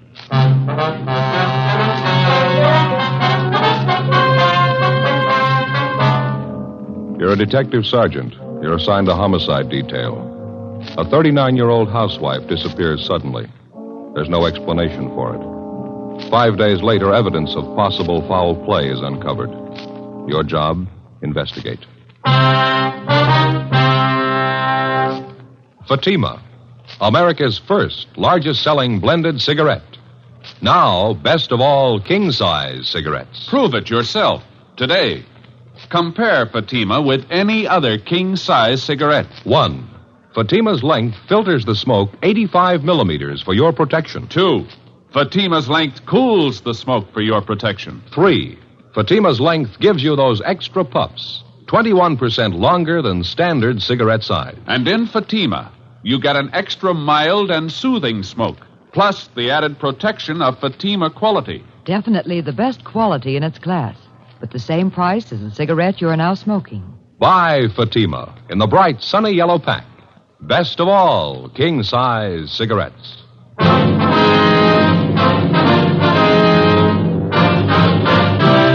Dragnet, the documented drama of an actual crime. For the next 30 minutes, in cooperation with the Los Angeles Police Department, you will travel step by step on the side of the law through an actual case transcribed from official police files. From beginning to end, from crime to punishment, Dragnet is the story of your police force in action. It was Wednesday, September 15th. It was hot in Los Angeles. We were working the day watch out of homicide. My partner's Ed Jacobs. The boss is Thad Brown, chief of detectives. My name's Friday. I was on the way back from lunch, and it was 12:56 p.m. when I got to room 42. Homicide. Hi, Joe. Waiting for you. Hi, Ed. Al, here you got something for us, huh? Mm-hmm. Here's the report right here. Gardener by the name of Abbott called in day before yesterday. Chester Abbott said his wife disappeared from their home out in the valley Thursday night. He says he thinks she left him. Well, happens every day. Not this way, it doesn't. Walsh and I went out to talk to the man yesterday. His story doesn't make too much sense. How you mean now? None of his wife's clothes are missing, none of her luggage. She even left her pocketbook behind, full of money. We found out from the neighbors the missing woman has a 17-year-old boy by a former marriage. Does that mean anything? Well, he's an only child. Mother dotes on the kid. She didn't even say goodbye to him. Well, how'd this Chester Abbott impress you? Pretty grouchy with Walsh and me. No cooperation. Wants to find his wife, doesn't he? I don't know. I'm not sure. He's no help, I can tell you that much. Could I see that report, Al? Yeah, here you. Thank you. Florence Trumbull Abbott, age 39. Abbott's her second husband. First one died a little after the boy was born. Mm-hmm. Disappeared Thursday night from the home, 546 Belasco Road, between 7 and 8 o'clock. Well, when did Abbott call in to notify you? Monday afternoon. Told us he thought his wife might have been spending the weekend with her sister. When he found out she wasn't, he called us. Mm-hmm. You meet the boy when you were out there? Yeah, that's another thing. How do you mean? The kid came riding up on a bike when we were talking to one of the neighbors. We tried to talk to him, but the old man came out and hustled the boy into the house. Then he started chewing us out. Well, what's his trouble? Told us it was our job to find his wife, not to go prying into his stepson's affairs. Mm-hmm. That's a new slant. Well, how about the woman's friends and relatives? They've been checked out yet, Al? Walsh is on it now. Don't think he's had much luck contacting him so far. I'll tell you the truth, I don't like the looks of it. Mrs. Abbott have any other relatives here? I mean, besides a sister and 2 aunts? Yeah, I got the list right over here. Sure wish we had a chance to talk to that boy. Notice anything else out of the way about Mr. Abbott, Al? Well, I don't know. Here's that list, Joe. Oh, thank you. Abbott was upset, all right. I don't know, though. He didn't exactly strike me as reacting the way a normal man reacts when his wife's disappeared. Well, how about a copy of this report? You got one to spare? Yeah, sure. Just a minute. Yeah. Missing persons, Barghetti. That's right. This is Barghetti speaking. Who's that? Oh, yeah. Yeah, sure. About what? All right, good. 4 o'clock? Fine. All right, son, goodbye. Well, that was the boy I was telling you about, Mr. Abbott's stepson. What do you want? He wants to talk to us. Sounded worried. About his mother? He thinks something's happened to her. In police work, missing persons detail is not a department separate in itself. It's organized as a part of homicide division. When the possibility of homicide arises in the course of handling a case, Missing Persons immediately turns the matter over to homicide officers for investigation. When we got the call from the Abbott boy, we automatically took over. According to Al Barghetti, the boy said he suspected his stepfather and he didn't want him to know of any meeting between him and police officers. At 3:15, Ed and I left the office and drove to the meeting place designated by the boy, the Dairyland Fountain and Coffee Shop near the corner of Fairfax and Hollywood Boulevard. We got there at 3:50 p.m. At 8 minutes past 5, the Abbott boy still had not arrived. We waited another 15 minutes and then we left and drove out to the valley and pulled up in front of the main gate to the Abbott Nursery on Belasco Road. The house itself was set well back on the property, which covered about 5 acres of ground. The entire nursery was surrounded by a 6-foot chain-link fence, and it looked like every available foot of ground inside was planted with some kind of flower or shrub. Mr. Abbott met us at the gate. He had 3 full-grown mastiffs with him. He held them on a chain. Yes, what do you want? Police officers, you Chester Abbott? That's right. What do you want? Well, if you can get those dogs quiet for a few minutes, we'd like to ask you some questions. Pretty busy now. Can't you come back tomorrow? No, it's important, Abbott. We'd like to talk to you now. All right, if you have to. Fast, time. Get down there. You two, Joe. Quiet. I said quiet. All right. Now, what do you want? Mind if we come inside, sir? These watchdogs of mine are pretty vicious. We can talk here at the gate. All right. We've been assigned to look into your wife's disappearance, Abbott. This is my partner, Sergeant Jacobs. My name's Friday. Mm-hmm. Find out anything about my wife yet? Nothing definite, no. Thought maybe you could help us. Mind telling us exactly what happened the night she disappeared? What do you mean, what happened? Oh, when did you see her last? When did you first notice she was gone? Well, we had dinner Thursday night about 7 o'clock, then I laid down for a nap. Florence went out on the front porch for some air. I woke up a little before 8 o'clock and went outside to look for her. She was gone. No one saw her leave, Mr. Abbott? Not that I know of. Maybe one of our neighbors. You can ask them. They seem to know everybody's business. How about your stepson? Wasn't he home Thursday night? Bruce? No, he went out to a show with some other kids. When did he get back from the show, you remember? About 10 o'clock, I think. Why? Where's the boy now, Abbott? Who are you looking for, my wife or stepson? Both of them. Where is he? Gone. I took him over to my sister's in Alhambra. He'd been feeling bad since his mother disappeared. Figured the change would do him good. Well, when did you take him over to your sister's? This afternoon. What's that got to do with it? I'd like to talk to him. No, you can't. You won't allow it. The boy's too upset right now, and I can't allow it. I'm afraid you're going to have to allow it, Abbott. Listen, mister. You can get off this property right now if you're going to get fresh with me. No cops giving me any sass. Get down there, honey. Quiet. Nobody's giving you sass. We want to talk to your stepson, that's all. He might be able to give us a lead on the whereabouts of your wife. And I say you can't see the boy. You've been looking for Florence for a week, and you haven't found a thing. I'll get somebody else to look for her. It's my business anyway, nobody else's. It's our business if anything happened to her. What are you talking about? You better get your coat, Abbott. I'd like to talk to you downtown. Come through that gate and I'll let these dogs go. We'd hate to shoot them, mister. Wait, what are you trying to prove anyhow? What do I have to go downtown for? I'll tell you when we get there. Now get your coat. Chester Abbott turned, made his way up the path and into the house. A few minutes later, he came out, closed the gate behind him, and got into our car. On the way back downtown, he talked pleasantly about the weather, the nursery business, and his dogs. When we got to the office, we found out the reason for his sudden change in temperament. His lawyer was waiting for us at the door. We tried to interrogate Abbott, but the lawyer objected to just about every question we asked. It was hopeless, and we knew it, and so did the lawyer. We released Abbott, but not before we got the name and address of his sister in Alhambra, where the stepson, Bruce, was supposedly staying. After Abbott and his lawyer left, Ed and I signed out of the office and drove to Alhambra to check on the boy. Barghetti sure had this one pegged. Real sleeper. Yeah. I'd like to know how the stepson missed that date with us this afternoon. The boy called us from the house. Stepfather could have overheard him. That's possible. Sister's house ought to be along this block, shouldn't it? Let's see. 1408.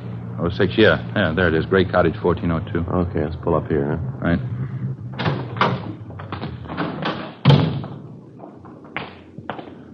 Nice looking place, well kept, huh? Nice neighborhood. Wonder how the lot prices run out here. I don't know. I'll get the bell.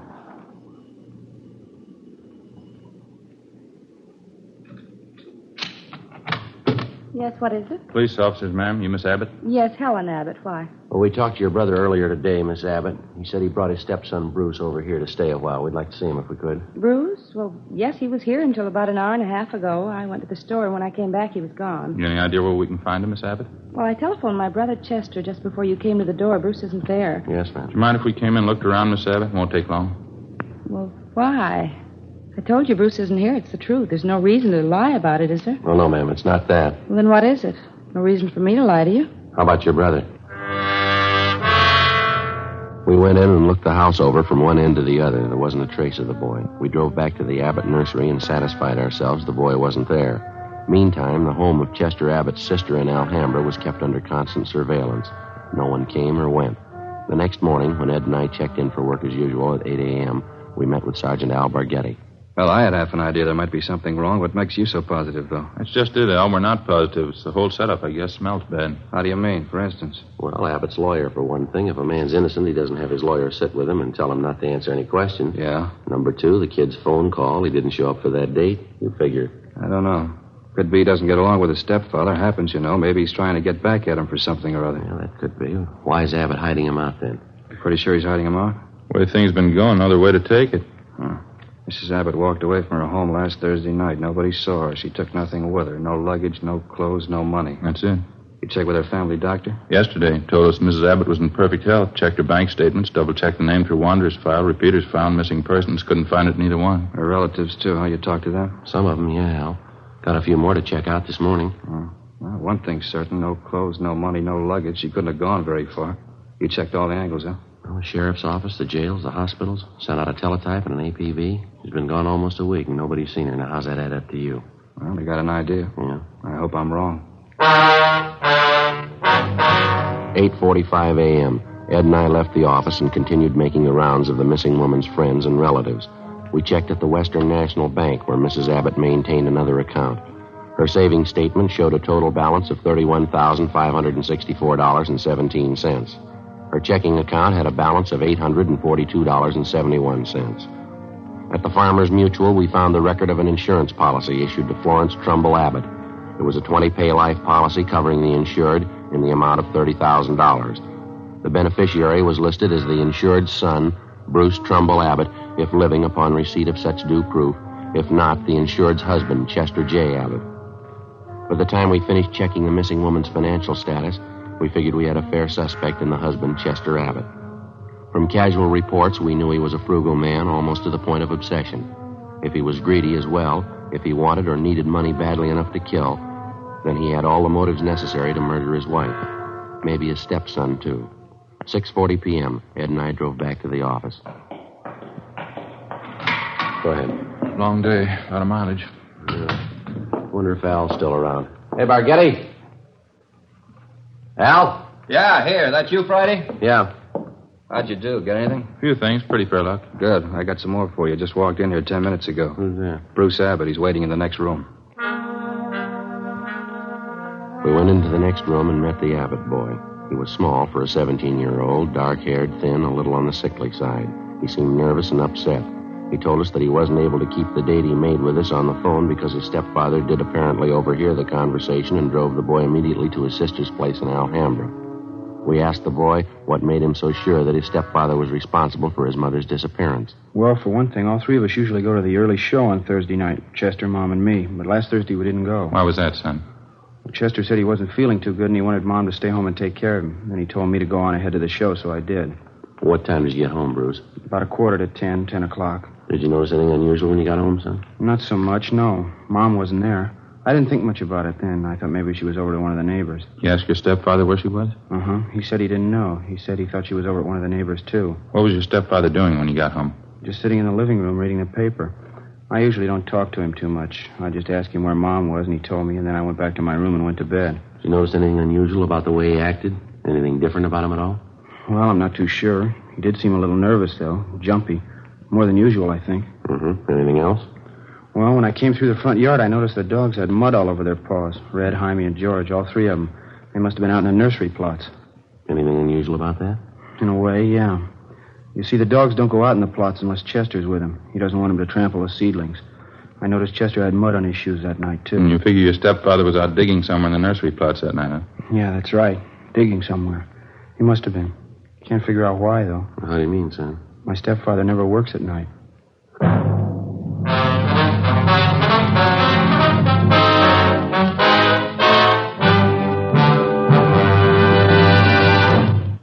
You are listening to Dragnet, authentic stories of your police force in action. Compare Fatima with any other king-size cigarette. 1. Fatima's length filters the smoke 85 millimeters for your protection. 2. Fatima's length cools the smoke for your protection. 3. Fatima's length gives you those extra puffs, 21% longer than standard cigarette size. And in Fatima, you get an extra mild and soothing smoke, plus the added protection of Fatima quality. To show our confidence in Fatima, we make this money-back guarantee to every king-size cigarette smoker. Buy a pack of Fatimas. Enjoy Fatima quality, extra mildness, and superbly blended tobaccos. If you're not convinced Fatima is better than the king-size cigarette you're now smoking, just return the pack and the unsmoked Fatimas before August 1st, 1952, and we'll give you your money back plus postage.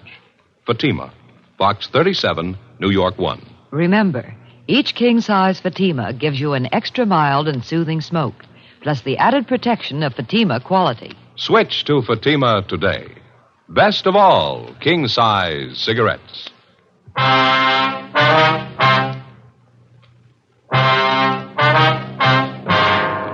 Thursday, September 16th, 7:05 p.m. We continued talking to the missing woman's 17-year-old son, Bruce Abbott. As the interview went on, it became more and more obvious that the boy and his stepfather, Chester Abbott, didn't get along at all. Apparently, the boy was jealous of him, and he was jealous of the boy. Besides his prejudice, Bruce also contradicted himself during the course of the questioning. 7:15 p.m., the interview went on. I understand that all right, son, but you say you can't think of any reason why your father'd be out working in the nursery plots that time of night? No, sir, I can't. I don't know how he'd get any work done. None of the plots are even lighted, only the greenhouses. Well, is it possible he could have gotten that mud on his shoes working in one of the greenhouses? No, sir, I don't see how. All the paths in the greenhouses are graveled. It's my job to see they're kept graveled. I know they weren't muddy because I fixed them the day before. Mm-hmm. Well, what do you think it means, Bruce? I don't know. I don't want to think about it. I just know he's done something. He's done something to her. Did your father, that is your stepfather, give you any reason for keeping you away from the police officers that came to your house? I mean, the first two officers who showed up? No, he said people were getting nosy, that's all. He said it might be better for me over at my Aunt Helen's place. Mm-hmm. Do you think your Aunt Helen might know where your mother is? I don't think so. We hardly ever see Aunt Helen. We don't know her well at all. Well, do you know if your mother and stepfather argued very much, son? I mean, big arguments. Sometimes, yeah. Mostly about me. How do you mean? Chester's pretty tight, you know. Doesn't like to spend money at all. He and Mom used to argue about whether I ought to get paid for the work I did around the nursery. Chester didn't want to pay me. That's so? Yeah, when I started working, he promised he'd pay me. I was saving up to buy a 31 Model A. After a couple of weeks, when he didn't pay me, I asked him about it. He told me I ought to be glad to work for him for nothing. And your mother argued with him about that? Sure, she got good and mad, too. She should have gotten mad. It was her money that bought the nursery anyway. Well, how'd you happen to get away from your aunt's place, Bruce? It wasn't too hard. Helen had some shopping to do, and she left me alone. She locked the door to my room. Even the screen over the window was nailed down, but I kicked it out and got away. I stayed at a friend's house last night. You thought much about where you're going to stay tonight, son? Well, I don't know. Sergeant Burgetti, I was talking to him. He asked me if I wanted to go out and have dinner and then stay at his house tonight. I don't know. Sounds like a good idea to me. I don't know. Sure nice of him to ask me. I think it'd be a lot better for you, son. Why don't you check in the next office, see if Burgetti's ready to leave, huh? Yeah. Okay, Sergeant. Thanks. Sure. You betcha. Joe, what do you think? It's hard to say. He might be lying. Before we signed out of the office that night, we met with Captain Lorman and outlined a plan to bring in the husband of the missing woman for questioning alone. We figured it'd serve two purposes: clarify the boy's position in the case and determine one way or another if the stepfather was withholding information about the disappearance of Mrs. Abbott. The big problem was to bring in Chester Abbott for interrogation without the knowledge of his lawyer. As we'd found out more than once, it was impossible to get anything out of Abbott with his lawyer present. We set up a plan to call at the Abbott home early in the morning, get the suspect out of bed, and bring him in before his lawyer could be notified. At 3:30 the following morning, Ed and I met at the office and started for the Abbott place. We brought along a couple of pounds of fresh horse meat to keep the dogs quiet if they raised a fuss. At 10 minutes past 4 a.m., we parked our car a few hundred feet down the road from the Abbott nursery and made our way toward the gate. I reached in and tried the latch. The dog started up. How about it, Joe? Open? No, it's padlocked. We're going to have to climb the fence. Toss some of that meat over to him, will you? Yeah, okay. There. All right, that does it. All right, let's climb the fence. Keep an eye on the hounds. Looks like they could take a leg off. Yeah. Take it easy, Ed. All right.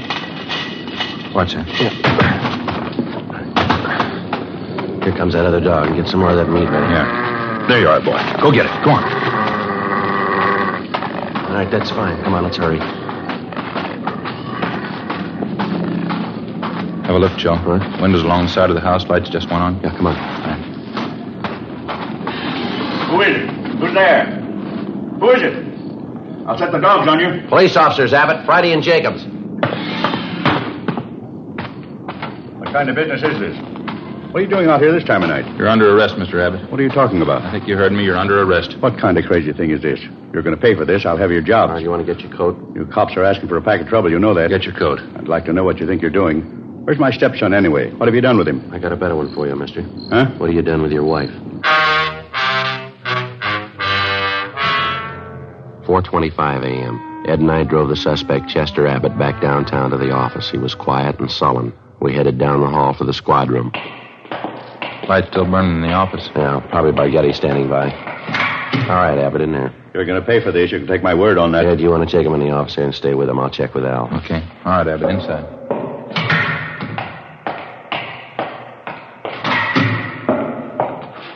Joe, you bring him in? Yeah, he's next door. Ed's with him. Tough. Somebody must have seen you. No, I don't think so. They must have. Why? What do you mean? Abbott's lawyer. He's sitting in the next room.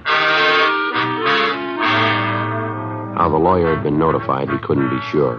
Again, we tried to question Abbott, and again, on the advice of his attorney, he refused to answer practically every question we put to him. We released him. That day, Captain Lorman assigned 2 men to stake out on the nursery and report on all of Chester Abbott's movements.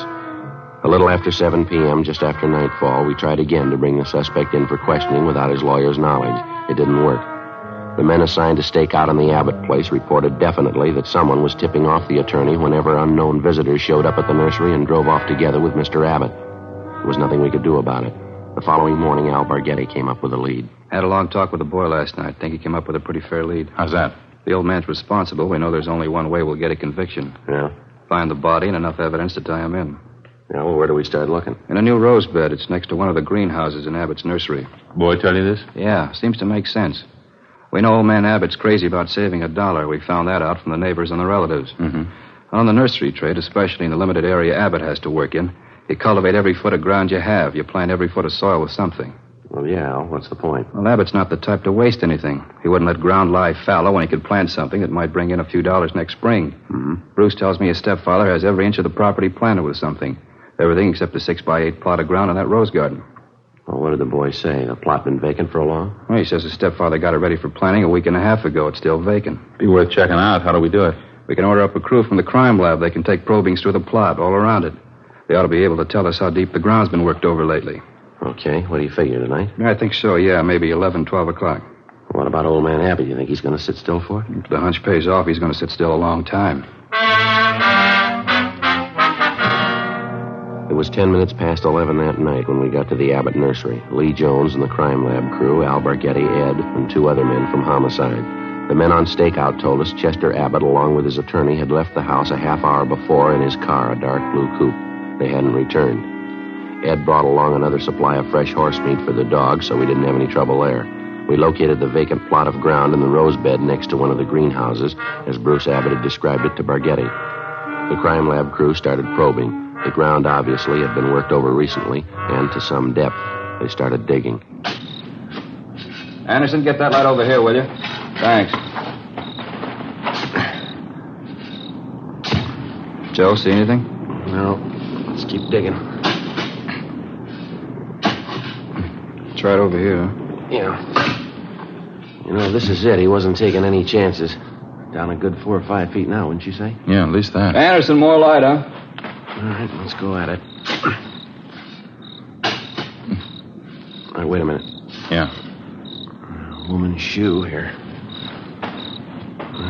Come on.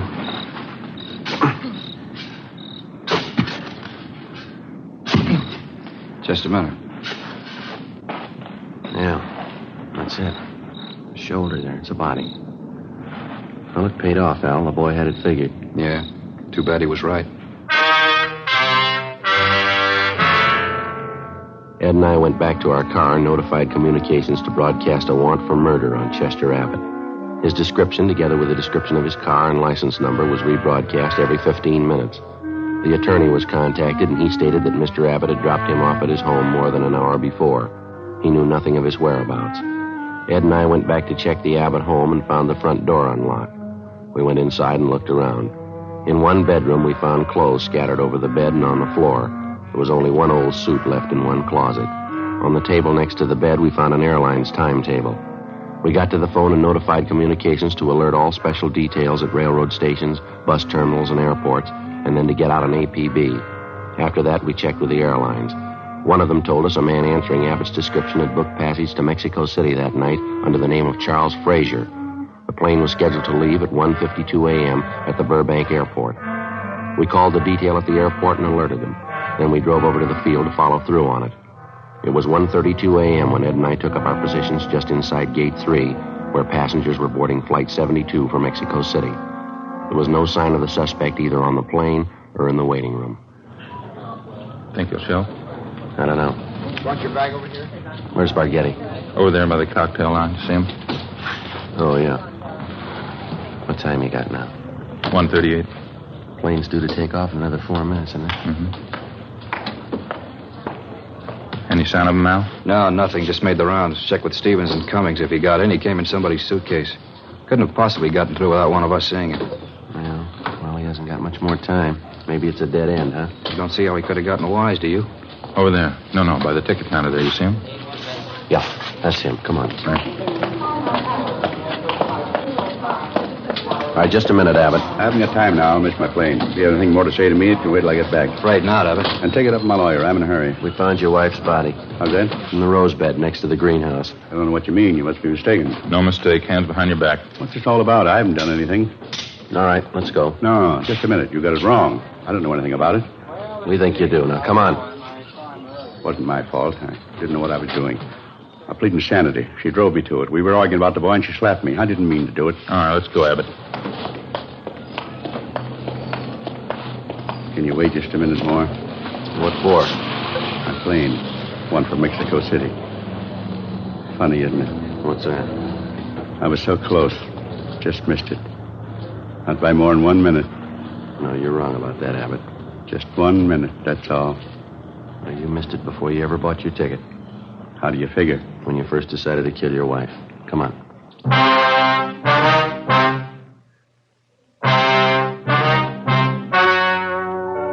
The story you have just heard was true. The names were changed to protect the innocent. On December 19th, trial was held in Superior Court, Department 89, City and County of Los Angeles, State of California. In a moment, the results of that trial. Now, here is our star, Jack Webb. Thank you, George Fenneman. Friends, I'm holding 2 sets of fingerprint cards. Now, on one, prints found at the scene of a crime. On the second, a suspect's taken from the files. Now, the only way in the world you can tell they're made by the same suspect is by comparison. If you'll compare Fatima with any other king-size cigarette, you'll find Fatima's length filters the smoke 85 millimeters for your protection. Fatima's length cools the smoke for your protection. Fatima's length gives you those extra puffs, 21% longer than standard cigarette size. And you get an extra mild and soothing smoke, plus the added protection of Fatima quality. Prove it today. Buy Fatima.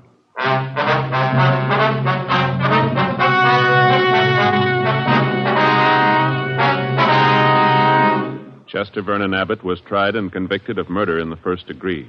The jury failed to recommend clemency. Abbott was executed in the lethal gas chamber at the State Penitentiary, Los Angeles Police Department. Technical advisors, Captain Jack Donahoe, Sergeant Marty Wynn, and Sergeant Vance Brasher. Heard tonight were Barney Phillips and Herb Ellis. Script by Jim Moser. Music by Walter Schumann. Hal Gibney speaking.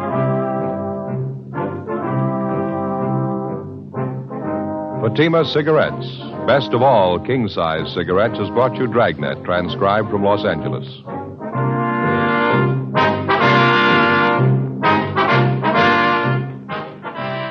Now it's Counter Spy on NBC. Stay tuned to HOJO Radio.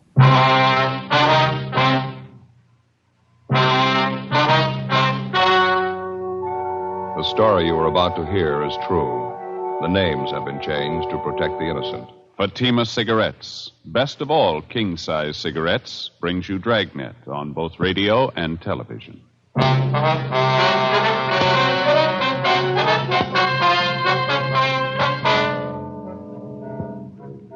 You're a detective sergeant. You're assigned to Personnel Division. A resident of your city files a report of assault and battery. His shoulder is dislocated. He's been badly beaten. He claims his assailant was a young police officer. Your job? Investigate. Comparison proves Fatima quality. Yes, comparison proves Fatima quality. Compare Fatima with any other king-size cigarette. 1. Fatima's length filters the smoke 85 millimeters for your protection. 2. Fatima's length cools the smoke for your protection. 3.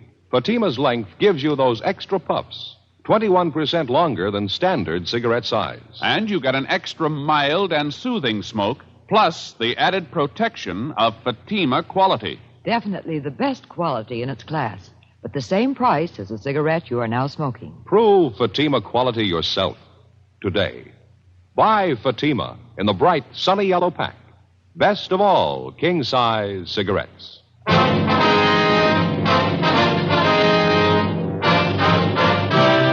Dragnet, the documented drama of an actual crime. For the next 30 minutes, in cooperation with the Los Angeles Police Department, you will travel step by step on the side of the law through an actual case transcribed from official police files. From beginning to end, from crime to punishment, Dragnet is the story of your police force in action.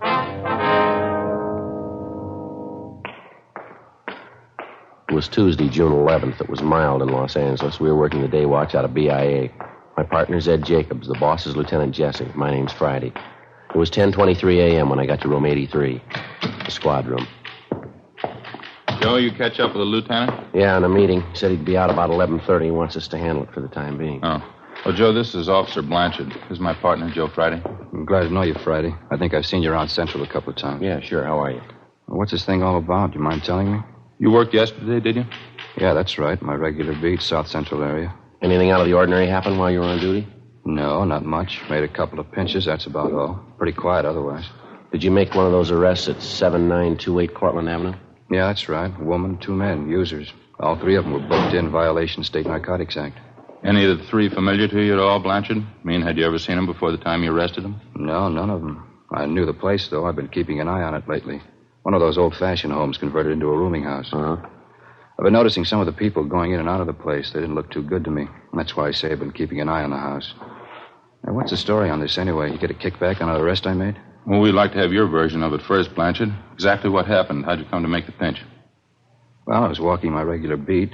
I think it was about 3:30 yesterday afternoon. I was going along Cortlandt, the 7900 block. A woman came out of the front door and hailed me. She complained about a 507 party in the house a couple doors down the street. And that was at number 7928, the boarding house? Yeah.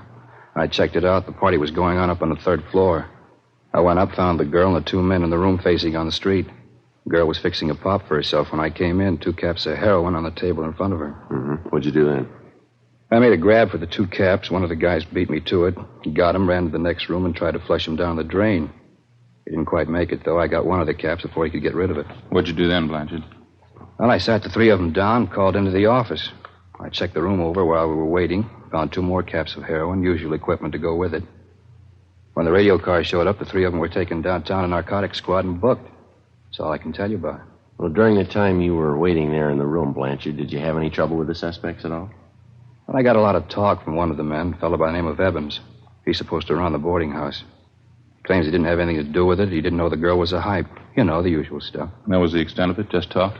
Sure, that's all. Why? Well, that's not the story, according to Evans. He had his lawyer bail him out last night. He was in to file charges against you. Huh? What do you mean? Assault and battery. He claims that you worked him over for no reason at all. He says you beat him up and dislocated his shoulder. Oh, he's crazy. He's lying. I didn't work him over. Well, he says he's got witnesses to prove it, Blanchard. The 2 people who were with him, the woman, the other man. He says they'll swear that's what you did. Yeah, but it's not true. They're trying to cook up a frame. I didn't touch any of them. Well, this Evans looked like he's been mussed up. Cuts and bruises all over his face. His shoulders fairly recent, too. Yeah, I know that, but I didn't do it. He was in the same shape when I found him up in that room yesterday. Matter of fact, I asked him about it. He wouldn't tell me. It's the truth, Sergeant, so help me. All 3 of them are lying. I didn't beat him up. Well, it's your word against theirs, Blanchard. The facts seem to favor Evans. I don't get this at all. 2 of those people are known hypes. They'd swear anything for a free cap. You know that. What good is their word? Maybe no good at all. It's not up to us to decide. Evans filed a complaint. It's our job to follow through. Now, you're sure about the shape Evans was in when you found him up in that room yesterday, Blanchard? He was already marked up, is that right? I'm sure he was. I told you. I asked him about it. He wouldn't answer me. But you had no way of proving that you couldn't possibly have been responsible for it. Well, it's up to him, isn't it, Evans? If he says I worked him over, let him prove it. I'm afraid he's got the jump there. 2 witnesses. Yeah, but they're lying. You must know that. They're lying. Well, now, look, you can see the position it puts us in. If you're innocent, we're going to do all we can. If you're guilty, we'll see that you get everything that's coming to you. Well, you know it as well as I do, Sergeant. I had no reason to beat him up. I didn't do it. Well, it's not up to us, Blanchard. The court will have to decide. Doesn't make sense. None of it does. There's no other way to handle it. We got 4,500 men in the department. We don't claim they're all saints. Once in a while, one of them turns bad, and all of us get a black eye. You're in a jam, Blanchard. Like anyone else, you'll get a fair trial. Yeah. Well, what happens now? Do I draw suspension? Yeah, that's right. If you're cleared of the charges in court, there'll be a hearing before the Board of Rights. Am I through right now? We'll have to book you in at the main jail. Case will be presented to the DA's office tomorrow. Doesn't make sense. I had no reason to beat up Evans. No reason at all. You sure of that, are you? What do you mean? Of course I'm sure. Well, Evans claims you did have a reason, a good one. What? Well, he says you handed him a proposition. He wouldn't go for it, so you worked him over. What do you mean? What kind of a proposition? The bad kind. Huh? He says you wanted a payoff. Investigating charges against a police officer involves exactly the same procedure as cases where private citizens are concerned. Prove the suspect innocent or guilty. If Blanchard was innocent, it wasn't going to be an easy job proving it. If he hadn't beat up the complainant, George Evans, and dislocated his shoulder, it seemed the only way out would be to find the man who did. Either that or prove that the two witnesses Evans had come up with were lying. If Blanchard was guilty, if he actually had slugged and beaten Evans, we had to find sufficient evidence and we had to find a motive. 11:10 a.m., Ed and I took Officer Harry Blanchard over to the main jail where he was booked in and lodged in one of the cell blocks. Then we went upstairs to the women's jail where we interviewed one of the witnesses to the alleged beating, an Eleanor Rowland. She'd had previous arrests for vagrancy, grand theft auto, and petty theft, as well as an established reputation as a user of narcotics. She was 23 years old. Yeah, it was terrible. That cop really roughed him up, poor old Evans. Cop didn't have to treat him like that. How long have you known George Evans, Miss Rowland? You old friends? No, I wouldn't say that. I met him a couple weeks ago when I came down from north. San Francisco? Portland. I was visiting up there. I'm a Portland girl originally. Well, how about this other man you were with at the time Officer Blanchard picked you up, this Ray Sherman? He an old friend? Buster? Yeah, I've known him a few years. Do you know Evans very well? Yeah, I guess you could say that. Ray's had a room at the boarding house a couple of years. I guess he's good friends with Evans. Say, can I ask you something? Yes, ma'am. You ever work narcotics up in Portland? No, ma'am, never have. Face is familiar. Could have sworn I mentioned Portland. Do you want to run over that story again for us, Miss Rowland, about what happened yesterday? Not much to say, just the same as I told you. You usually stay at Evans' rooming house when you're in town, do you? No, it's only the second time I was there. How about George Evans? Was he there at the time? No, not first. Me and Buster had a pop, and then we sat around and talked. Evans came in a little later. 3 of us talked. Told me and Buster not to bring any more junk in the house. He didn't want to get into trouble. Then, speak of the devil, a cop walked in. What happened then? Buster grabbed 2 caps off the table, tried to get rid of them. He only got rid of one, though. The cop got the other one. Well, how'd the argument start? You remember that? Between Evans and the officer, I mean. Well, I was a little high at the time. I don't remember it word for word. Evans said he didn't have anything to do with it, but the cop kept pressing him. He told Evans he'd forget about it if Evans would pay him off. Evans told him no, he wouldn't give him a cent, and then the cop started beating him up. You were in the same room with him all this time? Yeah, Buster and me. We saw it all. Poor old Evans. He really got worked over. Cop didn't have to treat him like that. Say, are you sure you're not from Portland? Yes, ma'am, I'm sure. Now, about how many times would you say the officer hit Evans? Oh, I couldn't tell you that exactly. Dozens of times, I guess. Kept hitting him with his fists, pushed him all around the room. I was a little high at the time. I don't remember everything exactly. Sure could use a booster about now. Are you sure about everything you've told us, Miss Rowland? That's the truth? Yeah, that's right. Some of the details I didn't remember so well. He straightened it out for me, though. He told me just what happened. Who's that? George Evans. 11:50 a.m. Ed and I continued questioning Eleanor Rowland. The more we talked to her, the more we were convinced that at the time of the alleged beating, she was under a heavy dose of narcotics, and that for the most part, she'd picked up her version of the story from the alleged victim, George Evans. We went down to the second floor of the main jail to one of the interview rooms where we talked to the second witness, Ray Sherman, alias Tom Raymond, alias Buster Raymond. He also had a long record as a user of narcotics. He gave the same general version of the incident as the Rowland girl did, but despite the girl's story, he claimed he was not under the influence of narcotics at the time Officer Blanchard entered the room and made the arrest. Besides that, there were other discrepancies. 1:05 p.m., we had some lunch at the Federal Cafe, and then we drove out to interview the complainant in the case, George Evans. After checking at his rooming house, we finally located him at a neighborhood bowling alley. He was sitting at a bar adjoining the actual playing area, drinking a bottle of beer. Parts of his face and neck were bandaged, and his left shoulder was in a cast. He appeared friendly and cooperative. I kept telling the cop I didn't have any money. Told him I wouldn't give him a payoff even if I did. So he started working you over, that right, Evans? Yes, that's right. I don't have anything against cops normally, but this guy, that's something else. How do you ever get on the force, anyway? Had you ever had any contact with Officer Blanchard before yesterday, Evans? Yes, I did, twice before. He came to the house, accused me of running a hideout for thieves, junkies. Tried to get me to pay him off then, too. I wouldn't do it. That's, when was that, Evans? About 6-8 months ago. Yeah, at least that. Well, how was it you didn't report Blanchard then? Well, that wouldn't cause any trouble, get mixed up in a law case. I figured I could take care of him myself. But after that going over yesterday, that was enough for me. I don't understand how the guy ever made the force to begin with. What's the matter? The shoulder of mine, he really tore it apart. How'd you spend your time yesterday, Evan? Do you mind telling us? No, I don't mind. I slept till about 12:30, 1 o'clock. Had a little bit of a hangover. Then I got up and made some breakfast and read the paper. That's about size. You mean you were in your room all day up to the time you went down the hall to Ray Sherman's room? That's right. Ray was there with this girlfriend of his, Eleanor. I didn't know she was a hype. That's the truth. Ray should have known better having her there. I don't like the kind of stuff going on around my place. Now, we've checked you through the record bureau, Evans. There's been 3 or 4 similar cases at your places the last few years, hasn't there? A couple, yeah. It's a real problem. I don't know how you keep them out. Whole neighborhood around here, you know. Pretty hard to stop it, I guess. We understand you were in the room there while the girl helped herself to a fix. Is that right? No, I wasn't in the room when she took the fix. I got there a couple minutes after. I didn't even know what was going on. You can ask Ray Sherman, the girl, too. They'll tell you I wasn't there. Well, that's something else we wanted to ask you about. Sherman and the girl don't seem too sure of their stories. Can you straighten us out there? How do you mean? Well, Sherman told us one thing, the girl tells us something else. Can't seem to get together. Yeah, but I told him. You told him what, Evan? Well, nothing. I told him to tell the truth, that's all. That stupid Ray. He doesn't know half the time what he's doing. Well, that doesn't make him much of a witness then, does it? Well, what do you mean? He was there when that cop slugged me, beat me up. He could see that much. Well, that's just it. We're not sure he did. Huh? The girl says Blanchard worked you over in the living room there. Sherman says Blanchard took you out in the kitchen and beat you up. Now, which is it? I think I'm beginning to get the pitch. How's that? You're out to cover up for that cop. Is that it? Take care of your own? We're assigned to investigate this thing, Evans, just like any other criminal case. Blanchard's not getting any more of a break than any other suspect would. Yeah, sure. We still haven't answered our question. Where did it happen, living room or kitchen? The interview's all over, Sergeant. I got the pitch. You can take this back to your office. I'm going to get that cop convicted. If it's the last thing I do, you can count on that. What's the matter, Evans? All we did was ask you a simple question. Don't try to kid me, Sergeant. I got the angle. You're trying for a cover-up. Okay, go ahead and try. Now, look, why don't you snap out of it, mister? Nobody's trying to cover up unless it's you. Sherman and the girl are your witnesses. Some of the points of their stories don't check out. We want to clear them up. Does that sound unreasonable? I told you, Sergeant, it's no use. I got your angle. Answer me one more thing, Evans. You're on your own. I'm telling you nothing. Who was the doctor that treated you after you were beaten up?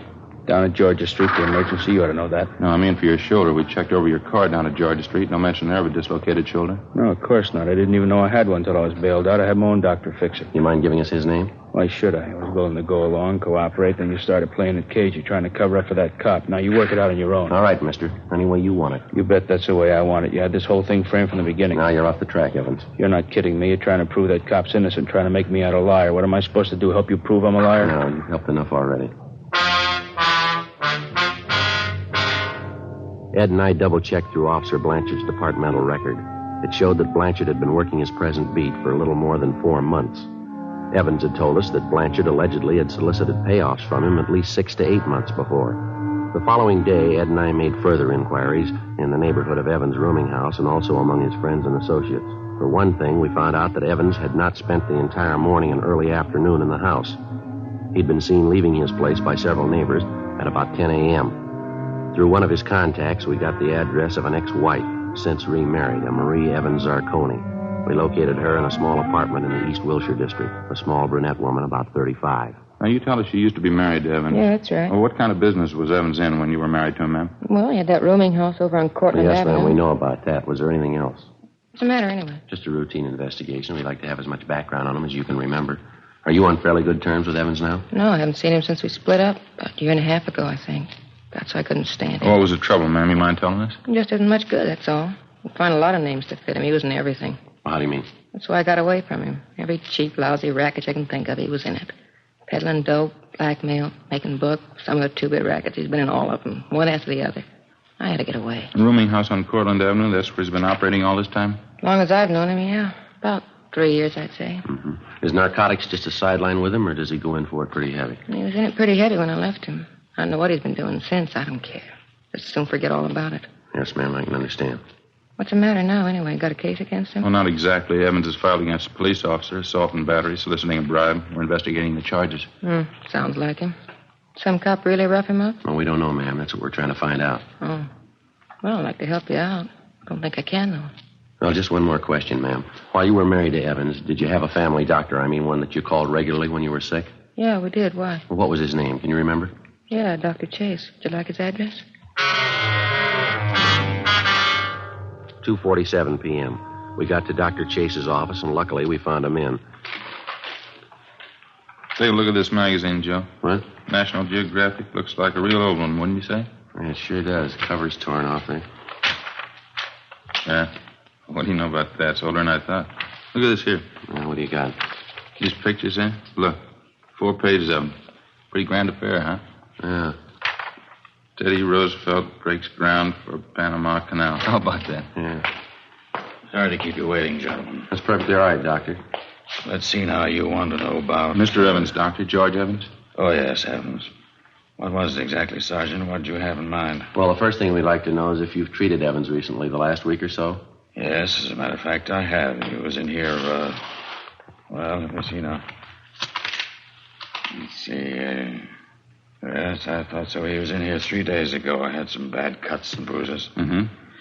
They'd already been treated, though. There wasn't much I could do. Well, was there anything else wrong with him, Doctor? No, not actually. I examined his shoulder. He insisted it hurt him. He wanted me to put it in a cast. Mm-hmm. You put the cast on, did you? Well, there really wasn't any need for it, but I put it on anyway. A little bit of psychiatry. Thought it'd make him feel better. Well, how do you mean, Doctor? Wasn't any need for it? Just one of those peculiar things. I've been treating Evans for some time, you know. Yes, sir. That's what we understand. It's fairly unusual. Hardly a rare case, though. Suppose you might call it a trick shoulder. Looks as though it might be dislocated, but it actually isn't. I think it's voluntary. You mean he could do this thing himself? Oh, yes. He can make it appear dislocated anytime he wants.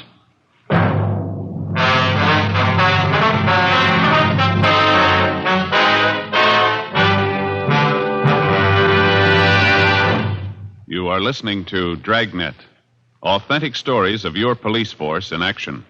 Fatima, America's first largest-selling blended cigarette. Now, best of all, king-size cigarettes. Prove it yourself today. Compare Fatima with any other king-size cigarette. 1. Fatima's length filters the smoke 85 millimeters for your protection. 2. Fatima's length cools the smoke for your protection. 3. Fatima's length gives you those extra puffs, 21% longer than standard cigarette size. And you get an extra mild and soothing smoke, plus the added protection of Fatima quality. Friends, in Fatima, the difference is quality. Fatima contains the finest domestic and Turkish tobaccos superbly blended. And Fatima is extra mild, with a much different, much better flavor and aroma. Because of its quality, its extra mildness, its better flavor and aroma, more smokers now insist on Fatima than ever before. Switch to Fatima today. Remember, each king-size Fatima filters and cools the smoke, gives you those extra puffs, and you get an extra mild and soothing smoke, plus the added protection of Fatima quality. Buy Fatima. Best of all, king-size cigarettes.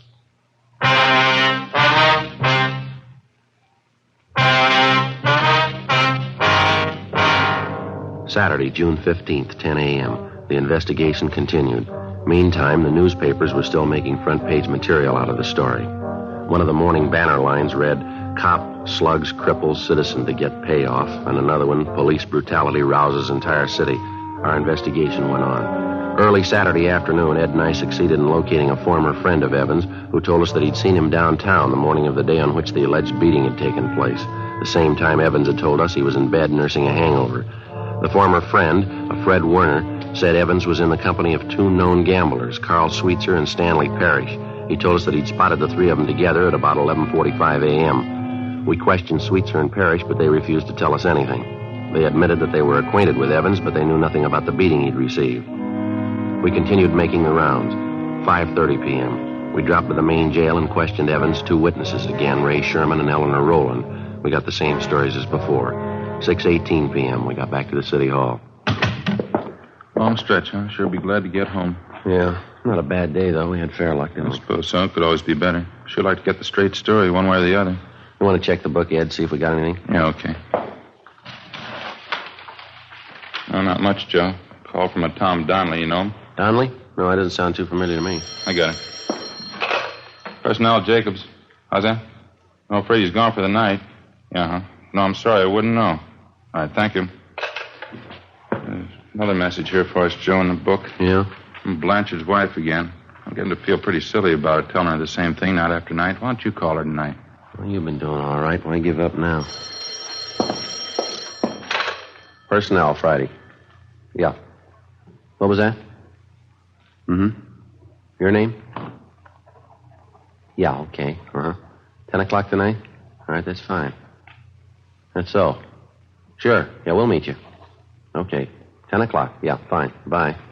Sounds pretty good. Who was it? Guy by the name of Martin Kimbrough says he knows George Evans. He wants to talk to us tonight. What's the pitch? I don't know. Might be straight, might not. What'd he say? About Evans being worked over. He claims he knows all about it. Yeah? He says Blanchard couldn't possibly have done it. 7:05 p.m. We went over to Frank Tang's place, had some dinner, and then we drove out to interview the man who'd identified himself on the phone as Martin Kimbrough. We located him at the designated meeting place, a small bar just off Beverly Boulevard and Normandy Avenue. Kimbrough was a small man, slight build, middle-aged. He seemed less sure of himself than he did on the phone. He said that he knew George Evans fairly well and that up until 6 months before he'd been on good terms with him. He didn't go into details, but he gave us the general idea that Evans had cheated him on some business deal the two of them had been engaged in. We asked Kimbrough about the beating Evans had taken. He said it was common knowledge among the people he traveled with that gamblers Carl Sweetser and Stanley Parrish were responsible for beating up Evans. He'd welched on a gambling debt, and the two of them had been after him for months to pay off. He also said he knew a close friend of the two gamblers who told him that in private, Carl Sweetser openly boasted of beating up Evans. According to Kimbrough, the beating had taken place about 1 p.m. the Monday before, the same day Officer Blanchard allegedly had given him the beating.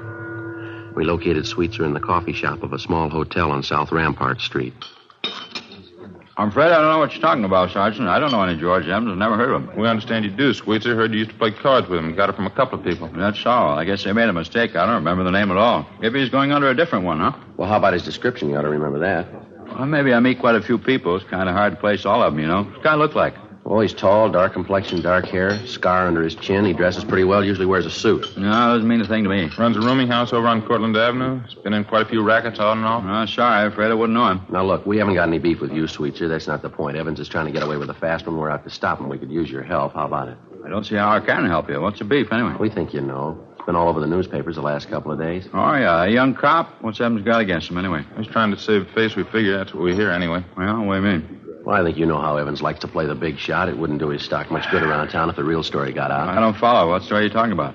About his welching on a gambling tab, getting roughed up. If he says a cop did it, makes him look a lot better, doesn't it? He comes out of it pretty clean that way, doesn't he? Yeah, pass us all, huh? Yeah, sure. Why don't you guys have some coffee? I hate to eat alone. Okay, as soon as the waitress comes around. Yeah.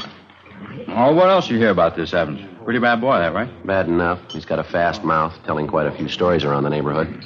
That's so. Yeah, I might remember him. Tall, dark guy who runs a rooming house. Yeah, that's right. You should remember him. He's mentioned you in a couple of the stories he's passing around. Yeah, where'd you get that? Talking to a fellow last night. He says Evans claims that card game he was in with you was rigged.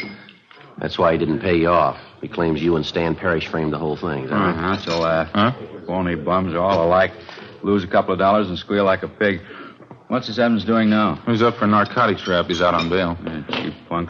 What's your stake in this thing? We're trying to clear the thing up. Apparently, Evans figures he's going to frame the young cop, save face, talk himself out of a bad situation. Oh, what do you want from me? The truth. I'm not going to talk myself into jail, young cop or not. We're not asking you to.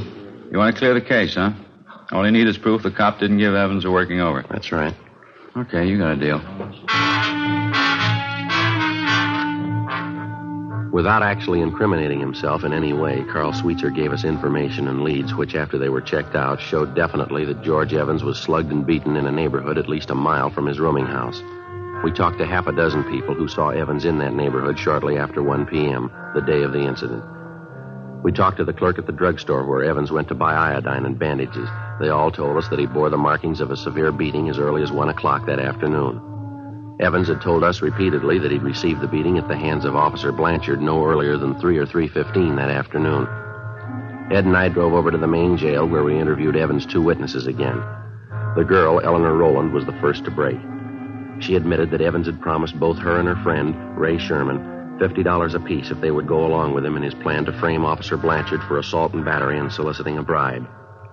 After an hour of questioning, Sherman admitted the same thing. We had a stenographer take their statements.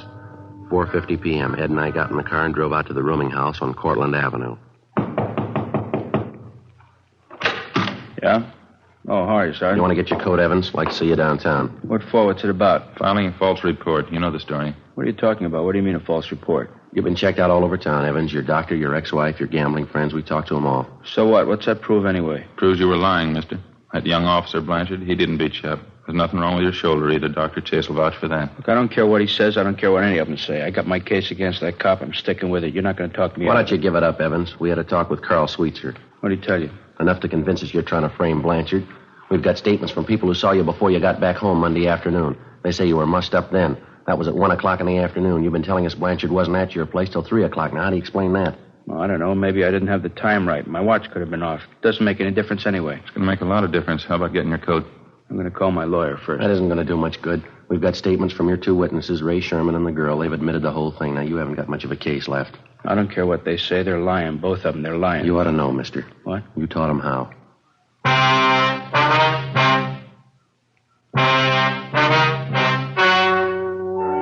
The story you have just heard was true. The names were changed to protect the innocent. On September 2nd, trial was held in Superior Court, Department 89, City and County of Los Angeles, State of California. In a moment, the results of that trial. And now, here is our star, Jack Webb. Thank you, George Fenneman. Friends, I sincerely want you to smoke Fatima and prove Fatima quality. You know, we have a lot of confidence in our king-size cigarette. Enough confidence to make you this money-back guarantee. Buy a pack of Fatimas. Compare them with any other king-size cigarette. If you're not convinced Fatima is better, just return the pack and the unsmoked Fatimas by August 1st, 1952, and we'll give you your money back plus postage. Fatima, Box 37, New York 1. Buy Fatima. Best of all, king-size cigarettes.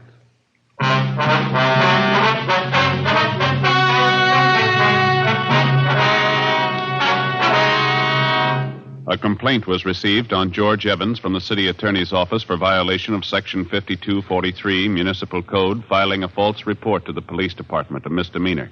He received a sentence of 30 days in the county jail.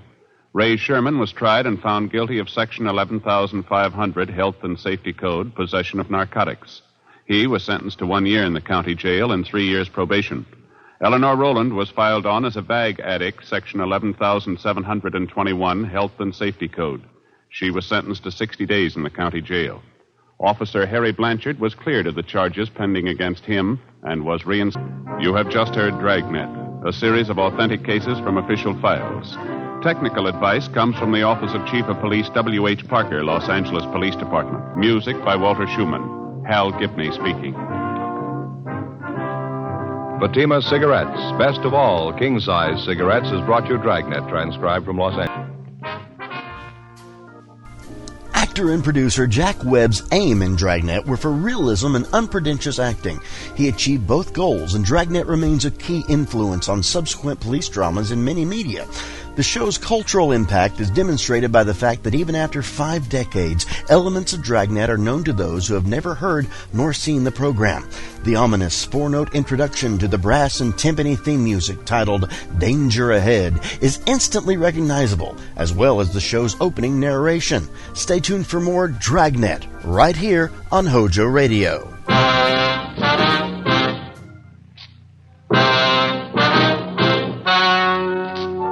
The story you are about to hear is true.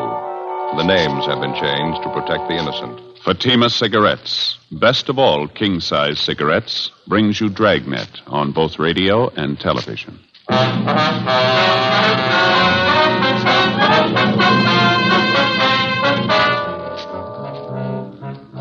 You're a detective sergeant. You're assigned a homicide detail.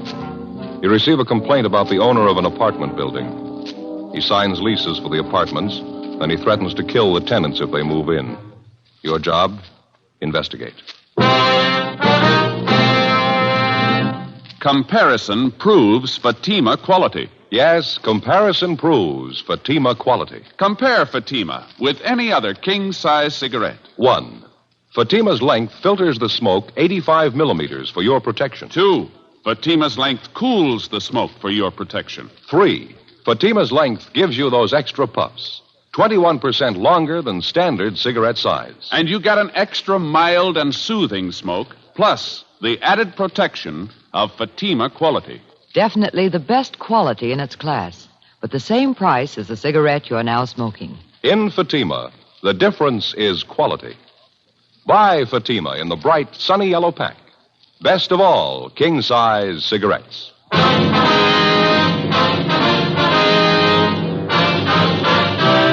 Dragnet, the documented drama of an actual crime. For the next 30 minutes, in cooperation with the Los Angeles Police Department, you will travel step by step on the side of the law through an actual case transcribed from official police files.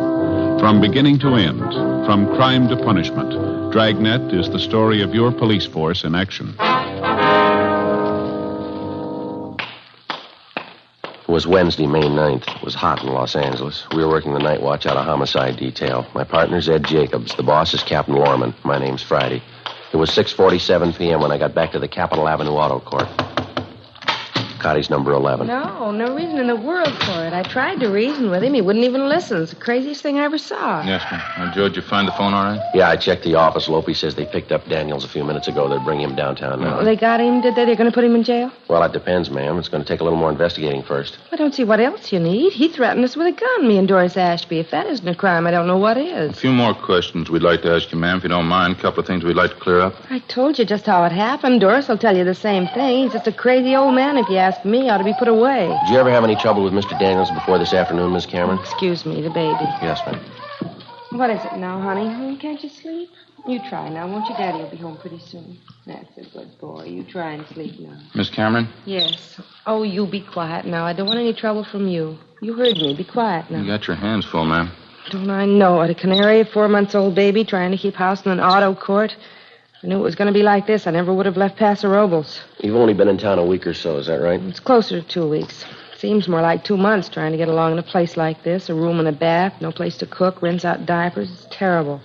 I told my husband he should come down here alone, find us a place to live first. Then we could move. No, he had to have it his way. Mm-hmm.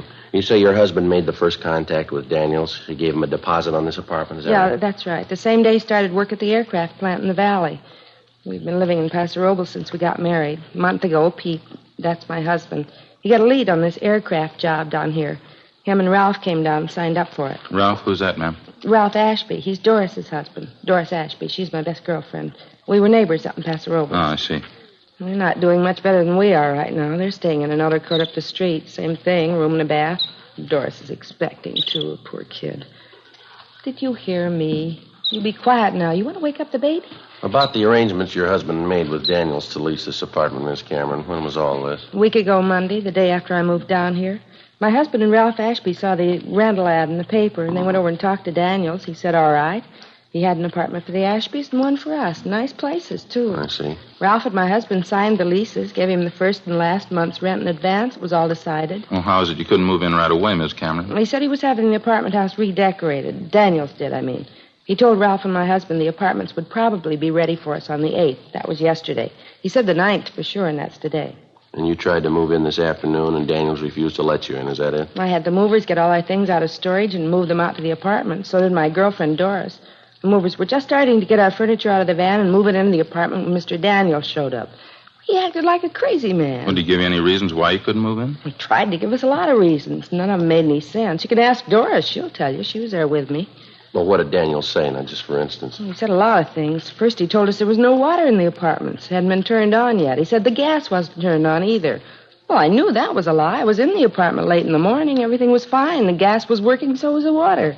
I see. When I caught him in that lie, he got madder than ever, made some more excuses. Then he started yelling and swearing at me right there on the sidewalk.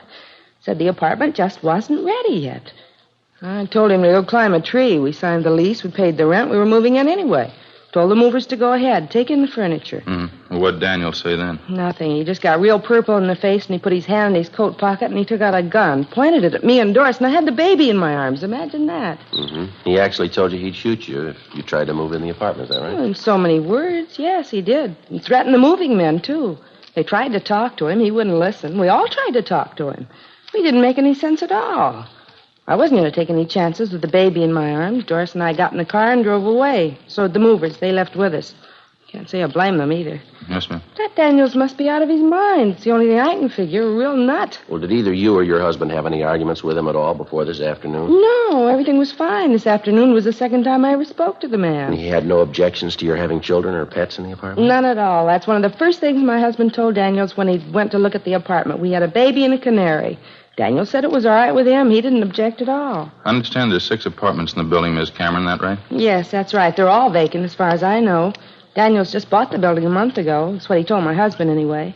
He had the place redecorated, and the work was all done. The apartments are just sitting there. That's why I can't understand it. Why won't he let us move in? Yes, ma'am. We paid our money, signed the lease.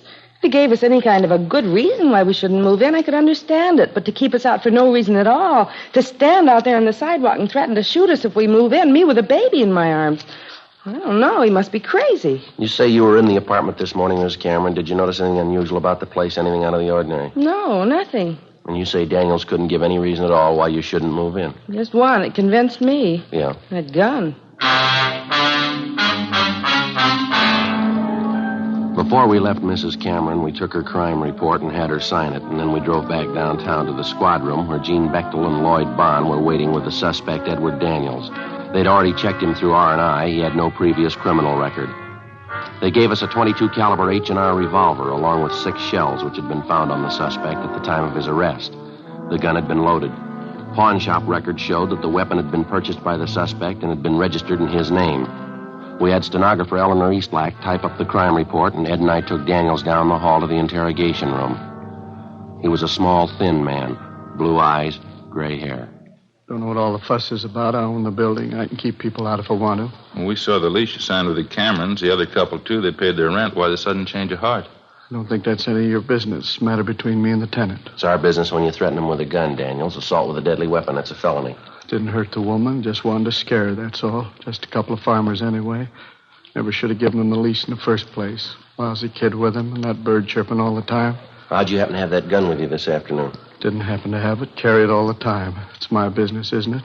Registered down here. Mean you got a permit to carry this gun? Don't need a permit. It's registered, isn't it? Who gave you the idea because the gun's registered you can carry it around in your pocket? Friend of mine. Nothing wrong with it, is there? Having a gun registered is nothing more than keeping a permanent record of it. You can keep the gun in your home or in your office, but it doesn't give you the right to carry it around with you. Oh? Well, why didn't they tell me that when I had it registered? You were told, Mr. Daniels. You know that. Well, I don't remember it. Doesn't make much difference if you remember or not. Nobody has a permit to threaten people with a gun. I told you I wasn't going to hurt her. She just kept arguing with me. I'm a sick man, you know. Thought she was going to hit me. You mean while she was holding that baby in her arms? Now, come off it, Daniels. What's this thing all about? Told you before. I think that's my business. You signed a year's lease with the Camerons. You accepted the first and last month's rent. You took their money. You advised them they could move in this afternoon. When they try to move in, you meet them at the front door and threaten them with a gun. Now, what's it all about? None of this makes any sense. Changed my mind. I'm not ready to rent them out yet. Well, then why'd you sign that lease with the Camerons? How about it, Mr. Daniels? If there's something in that building you're trying to cover up, you might as well tell us. A couple of men out there now checking it. You can go ahead and check. I don't care. They won't find anything. Got nothing to hide. How long you lived here, Daniels? 18, 20 years. Why? Where'd you live before you came here? Ohio. Cleveland, Ohio. You ever been arrested? Yeah, a couple of traffic tickets. Cop said I went through a stop signal. I wasn't guilty, though.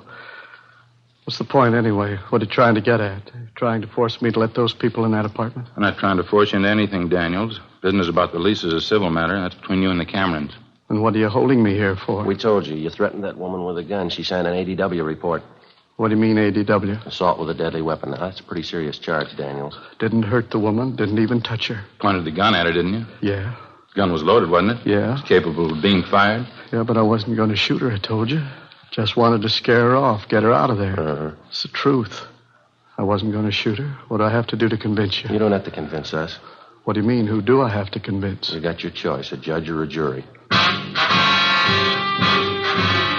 Ed and I took the suspect, Edward Daniels, down to the main jail where we booked him in on suspicion of 467 PC ADW. Before he was locked up, Daniels asked us if we would take the keys to his car and the keys to his apartment house to an Oliver Randall, an employee of his who acted as a janitor and general handyman at 2 other apartment houses Daniels owned. We told him we would. After we left the main jail, we checked with the office, and then we drove out to the location of the apartment house to interview the neighbors and deliver the keys to Daniels' handyman, Oliver Randall. Other than telling us that they considered Mr. Daniels a little eccentric, the neighbors were unable to give us any additional information that might help us in the prosecution. After we finished talking to the neighbors, we went across the street to the apartment house. There were lights burning in the upper rear apartment. We tried the bell, but there was no answer. From the set of keys Daniels had given us, we found the one that fit the door and let ourselves in. We heard somebody moving around on the floor above us. We went up and found a man there who identified himself as Oliver Randall. He appeared nervous and upset. There were papers and rags scattered over the floor of the room. Oh, yeah, I was just cleaning up here. Mr. Daniels told me to be sure and clean this up, papers and junk. I see. Well, here's some keys for you, Randall. Daniels asked to get them to you. Oh, yeah, apartment house keys. Mr. Daniels was supposed to meet me here. He said 8 o'clock. I think that's what he said. I wonder where he is. You know where he is? Yeah, he's in jail. Oh, what's he doing in jail? Did he do something wrong? He's had a complaint filed against him, assault with a deadly weapon. What happened? He got mad at somebody? Mr. Daniels got an awful bad temper. When he gets mad at somebody, he doesn't forget it. I know. I worked for him. How long have you worked for him, Randall? I don't know. A long time. Maybe 5 years. I forget. You say Daniels has a bad temper. Have you ever known him to be violent, Randall? How's that? Well, have you ever known him to be violent? I mean, have you ever known him to hurt anyone? Well, I don't know. I don't remember. A lot of times he says he's going to do things. I work for him, you know. A lot of times he gets mad at me. He says I don't work fast enough or I don't do the right things. He always carries his gun, you know. Once he said he was going to shoot me, I was pretty scared. You live with Mr. Daniels, do you? No, I have a room downstairs in another apartment house he owns, a place over on South Hoover. It's a nice room. It's got a window in it. You're on a regular salary. Is that the way you work? Yeah, $15 a week. I get the room free, too. It's not bad. You ever been arrested, Randall? Me? No, I've never been arrested. You ever been in the state hospital, any kind of an institution? No, I was up at Camarillo for a couple of years. I didn't like it too much. I came down here to live with my sister. She's dead now. She died about 4 years ago. She's the one that got me this job, you know. That's so? Oh, yeah. This isn't a bad job at all. Jobs are pretty hard to get now. That's what Mr. Daniels says. Real tough to get a good job now. That's why I do what I'm told. I better get on fixing up this place. Well, how'd all these rags and papers get here, Randall? The painters leave them behind? I don't know. I guess so. I guess somebody left them here. We understood the apartments were already cleaned up. They were ready to move into. What's that? I say we understood the apartments were all fixed up, that they were ready for the tenants to move right into. Oh, I don't know. I wouldn't know about that. Mr. Daniels takes care of renting the places. I just help him. I do what he tells me. Joe? Yeah? You notice that smell? Seems to be stronger out in the hall. Yeah, I think I do. How long's it been since the painters were working here, Randall? Do you know that? Painters? I don't know. A couple days, I guess. What's the matter? That's a pretty strong smell. Might be paint there, something like that. Don't you notice it? Oh, yeah, I've been wondering about that. I noticed it when I came in. It might be from upstairs, the attic. Painters were working up there, too, I think. Don't you think you ought to check it, see what it is? Mr. Daniels didn't tell me to. I guess I better, though. Smells pretty strong. I guess I better see what it is. Well, how do you get to the attic from here? Down the end of the hall. There's a stairway there. It goes right up into the attic. I'll show you. All right, fine. Yeah, Smells like gasoline or something. All the apartments are vacant, is that right? No one living in the building at all? Yeah, that's right. We go up the stairs here. Mr. Daniels had the whole place worked over. Nobody here at all right now. I guess he'll be moving in pretty soon. Going to be a lot of work. Got the other 2 apartment houses to take care of, and there's going to be this place. It's going to be a lot of work. Daniels hire anyone else besides yourself to help out with the work, I mean? No, I don't think so. Just me. I keep pretty busy. Here's the attic. This must be where it's coming from. Yeah, it's strong enough to knock you over in it. The light switch is over here. Just a minute. Yeah, it's sure a mess. Papers, boxes, pile of old rags. That 5-gallon can there on the floor. Kerosene, huh?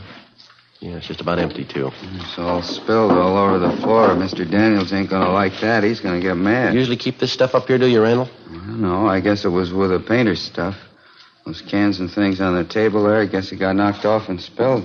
Spilled all over the place, didn't it? Well, how come the painting crew didn't take their stuff with them when they left? All this equipment here. They're all finished with the job, aren't they? I guess so. You'd have to ask Mr. Daniels about that. They're all finished on the inside. I know that. They have the outside to do, though. Maybe that's why they left their stuff. Well, it's not a very safe way to leave it. Rags, papers, look here, kerosene spilled all over. You better get this place cleaned up first, don't you think, Randall? Well, I don't know. I sure wish Mr. Daniels was here. You won't let him know, will you? What do you mean, let him know what? Don't tell him I'll let you see the attic, huh? 9:35 p.m. Ed and I left the handyman, Oliver Randall, at his apartment house, went outside and got in the car. Neither one of us could find any explanation for it, but we both had a hunch there was something wrong with the setup. We drove to a neighborhood service station, called the office, and told them that we were going to stake the apartment house. We drove back and found a place to park where we could keep the building under surveillance without being seen. We waited. 10 p.m., 10:30, 11 o'clock. At a few minutes past 11, we saw Randall come out of the front door of the apartment, get in a blue sedan, and drive off. We followed him to an apartment building on West Pico and saw him enter a rear door. We waited. At 12:15 a.m., Ed got to a phone, called Captain Bernard at the business office, and notified him of our location. At 12:45 a.m., 2 men arrived to relieve us, and we briefed them on the facts. We drove back to the office, made out a 15.7 to Captain Lorman, and signed out. At 4 o'clock the next afternoon, we reported back in for work. We checked the book and found a message that the suspect, Edward Daniels, had been released from jail that morning on a writ, bail $2,500. The writ was returnable Thursday, May 10th. There was also a message in the book for us to contact Daniels' attorney, Richard Tiernan. Ed put in the call. Yes, sir. Uh-huh. I see. What's that? Yeah, I know. All right, Mr. Tiernan. Yeah, thank you. Goodbye. You were right, Joe. What do you mean? Daniels' lawyer wanted to know how serious the charges are. He says Daniels is pretty upset. Seems he had some trouble lately. His insurance company. What's the matter? Do you have an accident? The insurance company doesn't seem to think it was an accident. Happened 2 months ago at an apartment house over on South Union. Yeah. Burned down.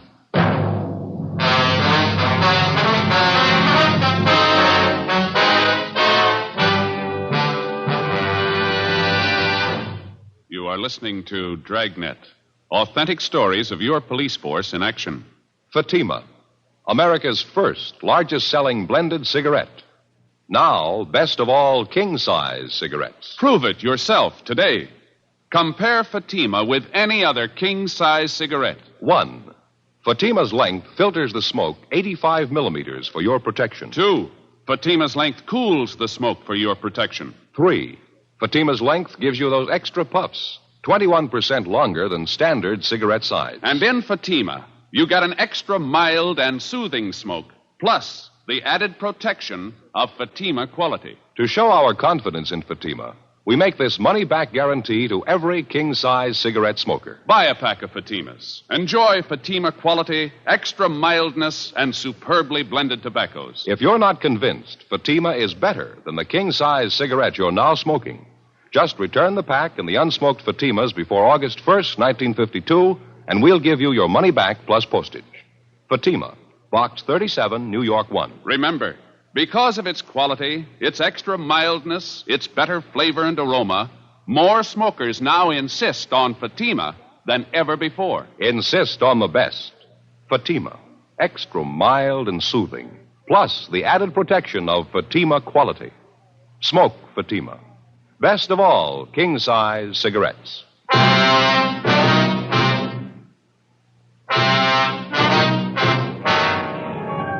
Thursday, May 10th, 4:30 p.m. We contacted the fire department's arson squad to find out if the fire at Daniels' apartment house on South Union Avenue 2 months before was under investigation.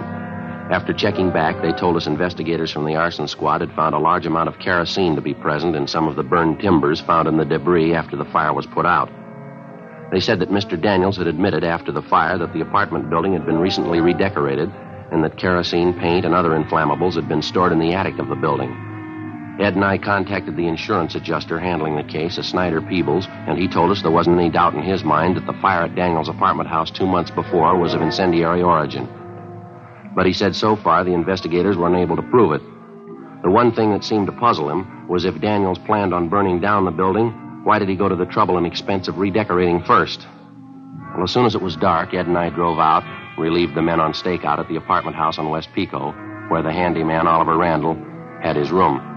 They reported no unusual activity during the day. 7:32 p.m., Randall came out of the apartment house, got in a car, and drove off. We followed him. If we got this Randall made right, it shouldn't be too long before we find out. Daniels is using him to work something out. Pretty sure we can count on that. Yeah, maybe. I'll watch it, Ed. He's turning down Union. Yeah. He's pulling up ahead. Don't crowd him now. There's a good spot here. Shouldn't be able to see us. All right, pull up in here. All right. That's fine. He's getting out of the car. He's going over to the house. Down the driveway. Going around back. He's out of sight now. All right, let's go. Still no lights in the place. Oh, yeah, there they go, in the basement. All right, easy. Let's take it easy. All right. Yeah, I think I can see the back door from here. All right, come on, easy now. What is it? All right, easy with this door, Ed. Don't let it bang. Uh-huh. Where now? Sounds like somebody upstairs, doesn't it? Mm-hmm. All right, come on, watch your step. Mm-hmm.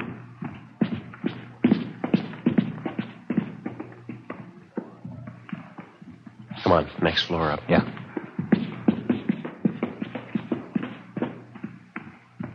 Yeah, it's up in the attic. Come on. Mm-hmm.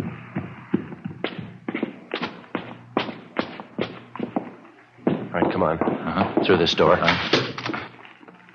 Back in the corner, Ed. I see him. All right, hold it, you. What's the matter? There's a fire, Ed, over in the corner. I'll get it. Hold on to him. Right. Well, don't put it out. You need any help, Joe? You getting it all right? No, I'm getting it all right. Just a minute. There, I got it. Okay. You want to get the lights? I got them. All right, Randall, what's the story? He told me to do it. He told me to come back tonight and burn the whole place down. Who told you? He said, Ollie, you go back to the place, to the attic, light a match, that's all, and then get out. Mr. Daniels, that's just what he said. Daniels told you to do this? He told me just light a fire and nobody'd know. He said there wasn't going to be any trouble. No trouble at all. Well, it gives you the edge, doesn't it? No trouble, he said. Yeah, well, next time you see him, you can call him a liar. 8:50 p.m. After making sure that the place was secure and that there was no danger of fire from the recent arson attempt, Ed and I took the suspect, Oliver Randall, outside and put him in the car where we questioned him.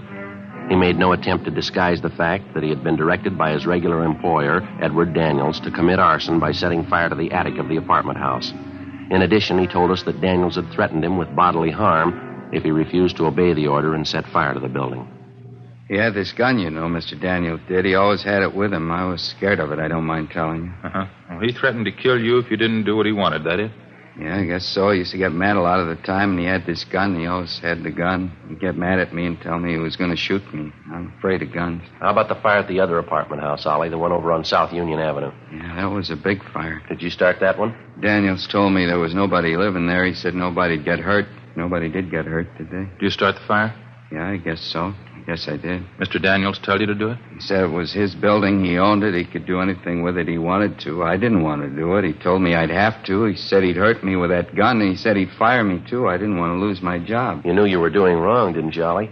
Well, I guess I did, yeah. What could I do, though? I didn't want to lose my job. Good jobs aren't too easy to get nowadays. You know that. Where's Mr. Daniels now, do you know? You're not going to tell him what I told you, are you? He said not to say anything about it. He said nobody'd believe me anyway. Nobody. He said he'd tell everybody I was a liar. Said they'd believe him before they'd believe me. Well, where's Daniels now?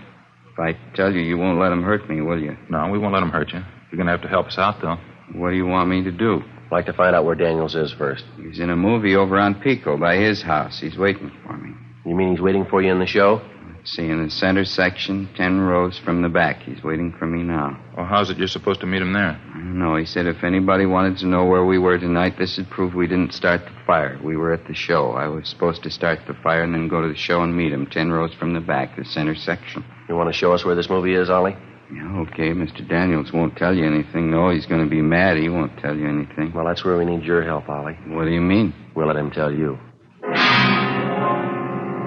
9:44 p.m. Ed and I, along with the suspect, Oliver Randall, drove to the movie house on West Pico. On the way, we explained to Randall what he was supposed to do. 9:55 p.m. We parked our car half a block from the movie house, bought 3 tickets, and went inside. The feature picture was still on. There wasn't much of a crowd. We sent Randall down the aisle ahead of us and watched him move into the 10th row and sit down next to somebody. Ed and I followed him down and found seats in the row directly behind him. We recognized the man sitting next to Randall as Edward Daniels. Hello, Mr. Daniels. I did it just the way you told me, up in the attic. It was okay. Nobody saw you? You didn't have any trouble at all? No, it was okay. I don't feel so good about it, though. What do you mean? What are you talking about? I don't know. Maybe somebody might find out. Don't you think we'd get in trouble if they found out? You just keep your mouth shut. I'll attend to that. Nobody's going to find out. All right, Daniels, you mind coming outside? We'd like to talk to you. What? What are you doing here? Come on, we'll talk outside. What's this all about? We'll let you tell us. All right, what do you want? You arresting me? That's right, mister. Why? What's it supposed to be this time? Think you know, arson, conspiracy. Caught Randall here, caught him right in the act. He told us the whole story. What? Ollie? What story? What is this? I told you I didn't want to do it, Mr. Daniels. I told you we'd get in trouble. Fool, stupid fool. Should have known better. Yeah, you should have. Just 2 questions for you, Daniels. Why'd you burn down your own property? Why'd you redecorate the buildings first? I never forgot it. Told him when it happened. I wouldn't forget it as long as I lived. What do you mean, forget what? 24 years ago, I was just starting out. A small store back in Ohio burned down. Real fire. Lousy insurance company that wouldn't believe me. Had to sue. Lost the whole thing. Had to start all over again. I told him I'd never forget it. Told him I'd make him pay. And you've been nursing this grudge for 24 years? Why not? Why shouldn't I? I lost everything I had. Well, why'd you redecorate the apartment houses if you planned to burn them down? Simple. Gave me a good excuse. I could have all those things stored in the buildings. Paint, kerosene. Besides, you'd think I'd burn down the building right after I got done redecorating. Not a bad idea. Worked pretty good, didn't it? Yeah, you're going to jail. You figure it.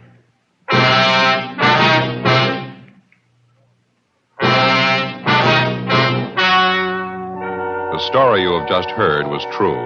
The names were changed to protect the innocent. On August 18th, trial was held in Superior Court, Department 86, City and County of Los Angeles, State of California. In a moment, the results of that trial.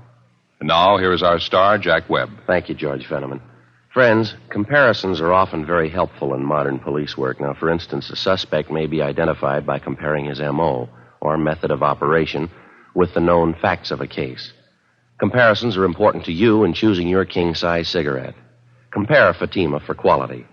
You'll find Fatima's length filters the smoke 85 millimeters for your protection. Cools the smoke for your protection. Fatima's length gives you those extra puffs, 21% longer than standard cigarette size. And you get an extra mild and soothing smoke, plus the added protection of Fatima quality. Buy Fatima. I'm convinced that you'll agree Fatima is the best of all king-size cigarettes.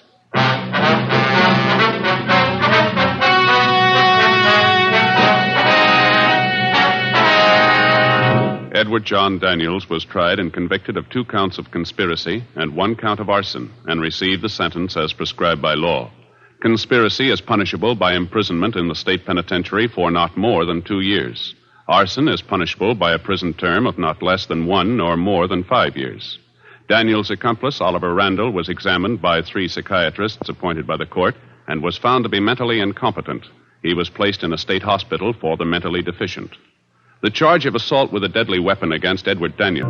You have just heard Dragnet, a series of authentic cases from official files. Technical advice comes from the Office of Chief of Police W.H. Parker, Los Angeles Police Department. Technical advisors, Captain Jack Donahoe, Sergeant Marty Wynn, Sergeant Vance Brasher. Heard tonight were Barney Phillips and Vic Perrin. Script by Jim Moser. Music by... This has brought you Dragnet, transcribed from Los Angeles.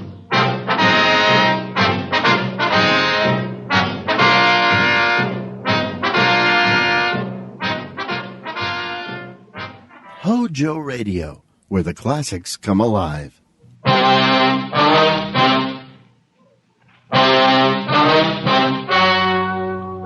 The story you are about to hear is true. The names have been changed to protect the innocent.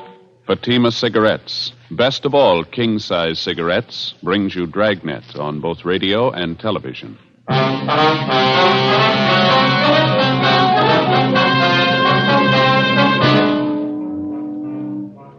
You're a detective sergeant.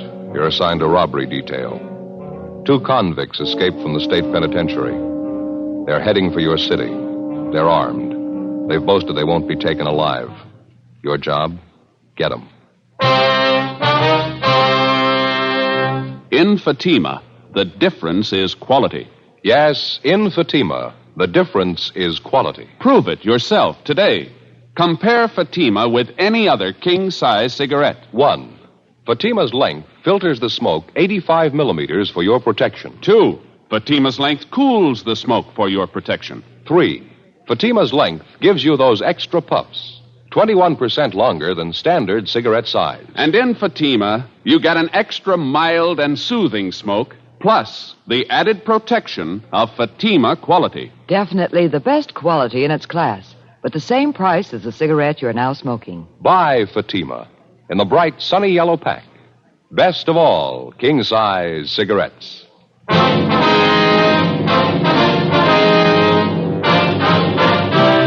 Dragnet, the documented drama of an actual crime. For the next 30 minutes, in cooperation with the Los Angeles Police Department, you will travel step by step on the side of the law through an actual case transcribed from official police files.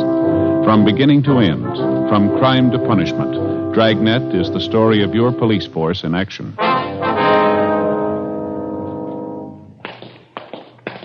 It was Wednesday, October 6th. It was cloudy in Los Angeles. We were working the day watch out of robbery detail. My partner's Ed Jacobs. The boss is Captain Didion. My name's Friday.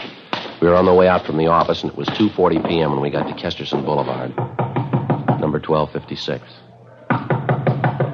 Sounds like she's having a party, huh? Yeah, try it again, huh? Maybe they can't hear it inside. Mm-hmm.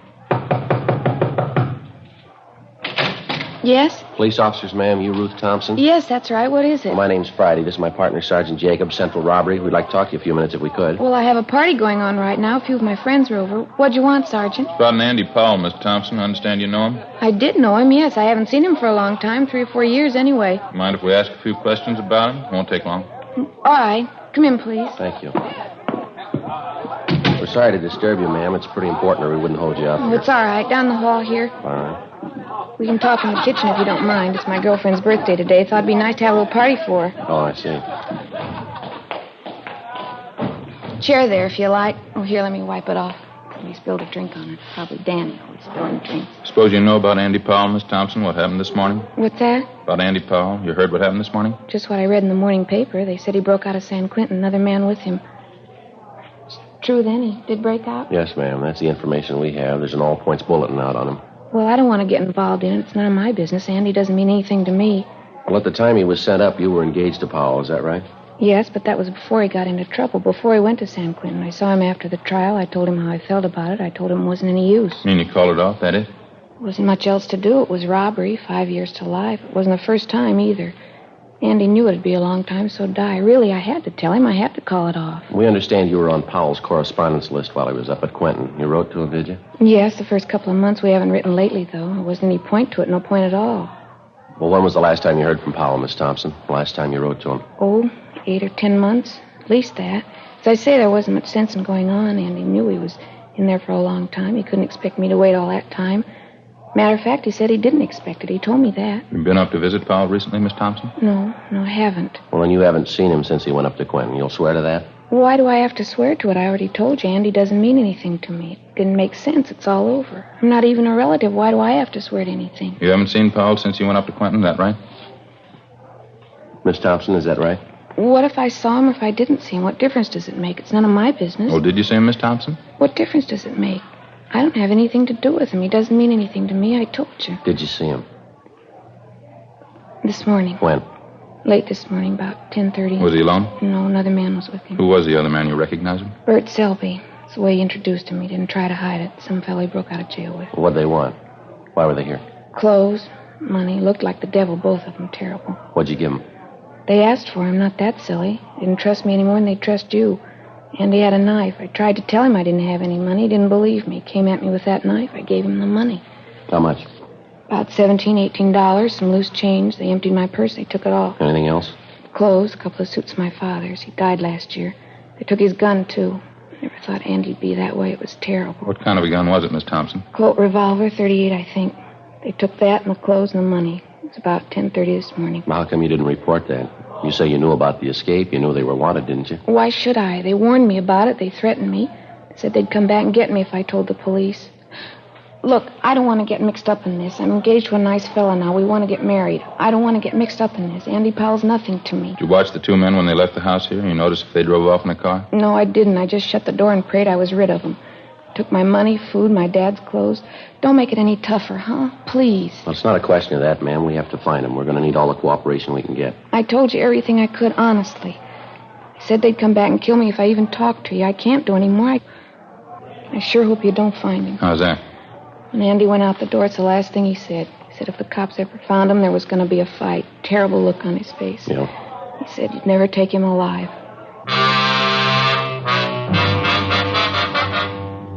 The APB had come in a few minutes before 8 o'clock that morning. It was from the warden's office, San Quentin. The two suspects had been assigned to an early morning work detail at the penitentiary, and they were first reported missing at the 7 a.m. count. Number one suspect was Andrew A. Powell, WMA, 29 years, 5'9", 175 pounds. Brown hair, blue eyes, tan complexion. Suspect number two, Bertram O. Selby, WMA, 31 years, 5'11", 160 pounds, blonde hair, gray eyes, tan complexion. Both of them had long criminal records. Both of them had been serving time for armed robbery. They'd used guns before. We figured if they had to, they'd use them again. Before we left Powell's ex-girlfriend, Ruth Thompson, we called the office and arranged for a 24-hour stakeout on her home in case the escaped prisoners returned. We also made arrangements for a stakeout at the downtown restaurant where she was employed as cashier. We passed along the information which the Thompson girl had given us, and a broadcast and an APB was gotten out on the suspects. 4:05 p.m., Ed and I continued making the rounds of all the known friends and associates of the escaped prisoners. We failed to come up with any more leads. 5:50 p.m., we went back to the city hall. Clouding up again, huh? Over there in the east? Yeah, the paper says rain tonight and tomorrow. We can sure use it. Oh, I can't. What's the matter? I haven't had a chance to get the shoemakers yet. Here, look at that. Hole in my shoe. Been meaning to get them half-soled. I keep forgetting. Yeah. Don't tell me that's the only pair of shoes you got. No, I got another pair at home. They're not comfortable, though, not broken in. What's the trouble with this job? What do you mean? Shoes. You get a new pair, start wearing them around, it happens every time. No sooner you get the tops broken in, the soles wear out. It's a vicious circle. Yeah. Hi. What's the word? Oh, hi, Jess. Anything in the book for us, you don't? I don't know. I don't think so. I'll check it. How'd you two make out? Any luck? Oh, not too bad, Jess. We know Powell and Selby were in town this morning. Good chance they're still here. Any kickback on that last all points we got out? Well, nothing so far. Gaffney and Ricketts are running down a couple of possibles right now. One of them might pan out. Nothing in the book, Joe. We're clear. Just saying, Ed, on this Powell and Selby thing, got a couple of possibles we're checking on. Both calls came in the last hour. One was a holdup, Olympic near Vermont. Pawn shop there. 2 men pulled it off, slugged the owner, took clothes, money, 12-gauge shotgun. Well, how about descriptions on the men? Well, they seem to be fairly close. What I got over the phone, Gaffney and Ricketts are out talking to the victim. They took mugs of Powell and Selby along, waiting for their call back now. You said you had 2 calls. What was the other one? 211 and slugging out on Hollywood Boulevard, just above Western. A couple of thieves knocked over a dry goods store. Some take, clothes and money. Descriptions are pretty close there, too. Hollywood division's covering. Waiting for their call back. Does anyone want to smoke? Yeah. Thanks. Here. Yeah, thanks. Thompson girl's the only one who had anything, huh? None of the others could help you out? Yeah, that's about the size of it. Apparently Powell doesn't have too many connections in town. Selby has even less. No more than a dozen names on that list. Were they, Joe? Friends, relatives? An even dozen. A couple of bars Powell was known to hang out when he was in town. Checked them out, too. Nothing. Yeah. Well, they sure made a beeline here after they broke Quentin. It's a good 500-mile stretch. If they don't have the connections here to help them, then what's the big attraction? Yeah. They could have some help lined up we don't know about. Somebody to hide them out, keep them in groceries for a while. It's possible they're making a run for one of the border towns, Tijuana, Mexicali. Maybe Powell figured on more help from the Thompson girl. Clothes and money. Enough to get him and Selby over into Mexico, huh? She said all they got was $17. Had to cut corners to make it on that. Robbery, Gonzalez. Oh, yeah, Jack. You sure? Yeah, okay, fine, thanks. Bye. What do you got? Jack Ricketts. He and Gaffney just finished talking to the owner of the pawn shop that was held up, the one on Olympic. Yeah. They gave him a handful of mug shots to check. He tabbed 2 of them, Powell and Selby. 6:30 p.m. A supplementary broadcast and an APB was gotten out on the 2 suspects, and the Record Bureau's photocopy room turned out 2,000 copies of Powell's and Selby's mugshot for distribution. At 9 p.m., a theater on Western Avenue was robbed of $192. Powell and Selby were again identified as the holdup men. The robbery victim, the manager of the theater, said that both men were armed, one with a .38 revolver, the other with a sawed-off shotgun. Neither the manager nor the 2 witnesses were able to tell us how the thieves got away from the scene of the crime, if they were on foot or if they had a car. 11:20 p.m. A hotshot call came through on a holdup at a liquor store and delicatessen down on South Central Avenue. For the 3rd time that night, Powell and Selby were identified from their mugshots as the holdup men. They'd used the same weapons, the revolver that they'd taken from the Thompson girl's home and the shotgun that they picked up in the robbery of the Olympic Boulevard pawn shop. Again, the victims were unable to tell us how the suspects got away, whether on foot or by car. Midnight, 1 a.m. There were still no replies to supplementary broadcasts and bulletins which had been gotten out. 1:25 a.m. Another hotshot call came through, this time on a holdup and a slugging at the 2050 Room, a small nightclub on West 9th Street. Ed and I handled the call. For the 4th time, the bandits were identified as Powell and Selby, and for the 4th time, they'd made good their escape. We interviewed the manager of the 2050 Room, a Herman Saunders. Quite a few people in here at the time of the holdup, Mr. Saunders? Yeah, good for Thursday night, 30 or 40 anyway. We sure left in a hurry. This is the second time this year we've been knocked over. Insurance company isn't going to like it too much. Well, how much money did they take altogether, do you know? A little less than $600 from the cash register, mostly currency, some rolls of dimes and quarters. Got another $150 from my wallet. That's about it. They didn't take anything from the customers. Are you sure about that identification, are you? There's no chance of a mistake there? I'm positive. I'd know Andy Powell anywhere. I should know him. Like I told you, he worked for me a year and a half. I was here at 2050? Yeah, he worked behind the bar. Good man, too. I don't get it at all. You mean why it went bad? Well, yeah, that, too. What I mean is if you're going to hold up a place, you don't pick a joint where everybody knows you. I spotted Andy as soon as I saw him at the bar. So did a couple of the waiters. He wasn't wearing any kind of a mask? He didn't make any attempt to disguise himself? No, stood there big as life, him and this other fella. Didn't waste any time either. They pulled the guns, lined up everybody in the place, and stood them against that wall over there. Mm-hmm. Real Wild West style. Took over the whole place. Acted real wild, Andy and this other fella. Must be crazy. Nobody was hurt? Didn't slug anyone? I slapped a few of the customers around. I thought for a while they were really going to get rough. They had us lined up against the wall. Andy was acting tough. Had this knife with him, good 4-inch blade. Went right down the line, jabbing people with it, threatening them. Must be out of his mind. Now, you say he didn't take any money from the customers? Yeah, that's right. They worked it pretty fast. Emptied the cash register, then my wallet. Then they beat it. Never so glad to see anybody go in my life. Well, how'd they get away? Do you have any idea on that? Old guy who sells papers down the corner, he says he thinks he saw a car pull away right after the stick-up. Said it was a blue sedan. Don't know how much stock you can put in it. The old man's eyes aren't what they used to be. Did you know Paul pretty well when he was working here, Mr. Saunders? I mean, did you know any of his friends, people he used to run with? No, I didn't know him that well. He worked for me, that's all. I still have his old address, the place he was living when he worked for me. I can get it if you want. Yeah, if you would, please. Sure, no trouble. I just don't get it. Don't get it at all. Of all the joints in town he could have held up, he had to pick mine, the one place he'd be recognized. You think he'd have better sense, wouldn't you? You'd think so, yeah. How'd I ever hire a guy as dumb as that, Paul, holding up the place he worked for? Biggest mistake he ever made. No, he made a bigger one yesterday. Yeah, what was that? When he broke prison. 2:05 a.m. Further investigation at the scene of the latest holdup failed to turn up any new leads. While Ed and I checked on Powell's former address, which we'd gotten from the owner of the 2050 room, Gonzalez, Ricketts, and Gaffney continued checking the immediate neighborhood. In addition, a special detail from Metro Division was sent in to cover the entire area. The suspect's former address turned out to be a rooming house up on West Temple Street. The landlady remembered Andy Powell, but she had no forwarding address on him, and she could tell us nothing about his former friends and associates. We checked back with Gonzalez, Ricketts, and Gaffney, and they told us that besides the old newspaper vendor, the counterman at the coffee shop near the 2050 room had also spotted a blue sedan leaving the vicinity of the nightclub shortly after the holdup. He was able to give them the make, the model, and a partial license number. A supplementary all points had been gotten out on it immediately, and the information relayed to DMV and auto theft detail. 3:10 a.m., Ed and I completed our assignment in the investigation and went back to the office to check for instructions from Captain Didion. Can't see how we'd be much use out on the street the way things stand now, can you? No, I don't. Everything's covered I can think of. Supplementary all points is out. Detail from Metro's working in the neighborhood. Yeah. It's funny, isn't it? What's that? Well, this Andy Powell going back to that place he used to work and holding it up. That doesn't make any sense at all, does it? That's for sure. Must have known somebody was going to recognize him. Couldn't have been a coincidence. Well, there's only one way I can figure it. They don't care, either one of them. They got their money now, a car. They both got guns. They're out to go as far as they can. Mm. Oh, hi, Jess. Hi. You just get back in? Yeah. Hi, Joe. Hi. You as tired as you sound? Worse. Fair piece of news, though. Yeah, what's that? Powell and Selby, they just found their hideout. After 3 hours of canvassing the general downtown area, particularly in the vicinity of the last holdup, a team of men working with a special detail from Metropolitan Division interviewed a desk clerk in a small hotel on South Broadway who recognized the suspect's mugshots. The two of them had registered early the morning before under the names J.E. Dennis and Harold Thompson, both from Fresno, California.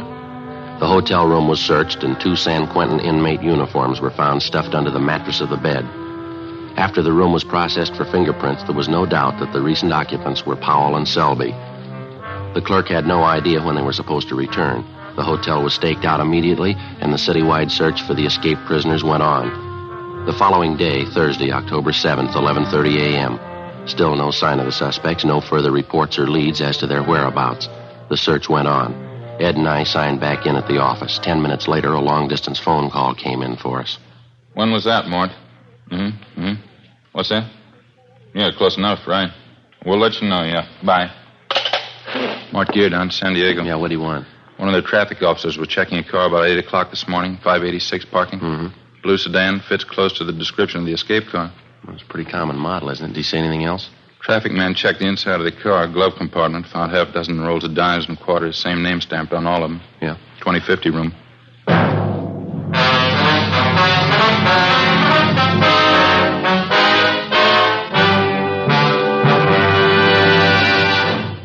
You are listening to Dragnet, authentic stories of your police force in action. Comparison proves Fatima quality. Prove Fatima quality yourself today. Compare Fatima with any other king-size cigarette. 1. Fatima's length filters the smoke 85 millimeters for your protection. 2. Fatima's length cools the smoke for your protection. 3. Fatima's length gives you those extra puffs, 21% longer than standard cigarette size. And in Fatima, you get an extra mild and soothing smoke, plus the added protection of Fatima quality. Friends, to show our confidence in Fatima, we make this money-back guarantee. Buy a pack of Fatimas. Enjoy Fatima quality, extra mildness, and superbly blended tobaccos. If you're not convinced Fatima is better than the king-size cigarette you're now smoking, just return the pack and the unsmoked Fatimas by August 1st, 1952, for your money back plus postage. Fatima, Box 37, New York 1. Remember, because of its quality, its extra mildness, its better flavor and aroma, more smokers now insist on Fatima than ever before. Insist on the best. Fatima, extra mild and soothing, plus the added protection of Fatima quality. Smoke Fatima. Best of all, king-size cigarettes.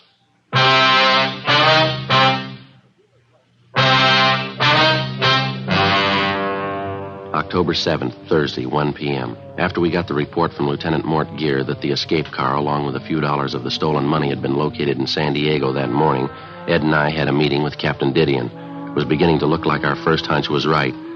Powell and Selby's 24-hour campaign of holdups in the Los Angeles area had netted them a fresh change of clothes and more than enough money to live on for a while. With the locating of the escape car in San Diego, it looked like the suspects were apparently taking the next logical step, a fast move over the international border into Mexico, a distance of less than 20 miles from San Diego. Probably they figured once over the line they had a good chance of losing themselves. 1:40 p.m., on Captain Didion's orders, Jess Gonzalez, Ed, and I got in the car and headed south for San Diego with a supply of mugshots of the escaped prisoners. We got there a few minutes after 4 p.m. We went directly to the San Diego PD, where we contacted Sergeant Tony McGuire, robbery detail. Tough week, huh? Hear they've been driving you crazy up there. Just about, Tony. 4 robberies in 24 hours, giving us a run. How about Mort Gear? He around? Yeah, he just went down the hall, Jess. Ought to be back in a minute. Why don't you fellas sit down? Thanks very much. What's the latest, Tony? Anything since you picked up that blue sedan? No, not much. Got the car in the impound, had it dusted for prints. We made them all right, both sets, Powell and Selby. No sign of them around town?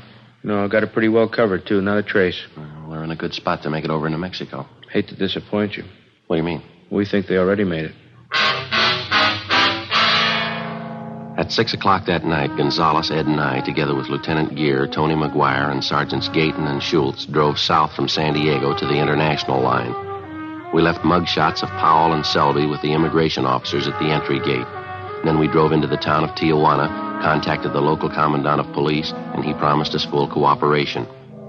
He assigned a special detail of his men to work with us in covering the town.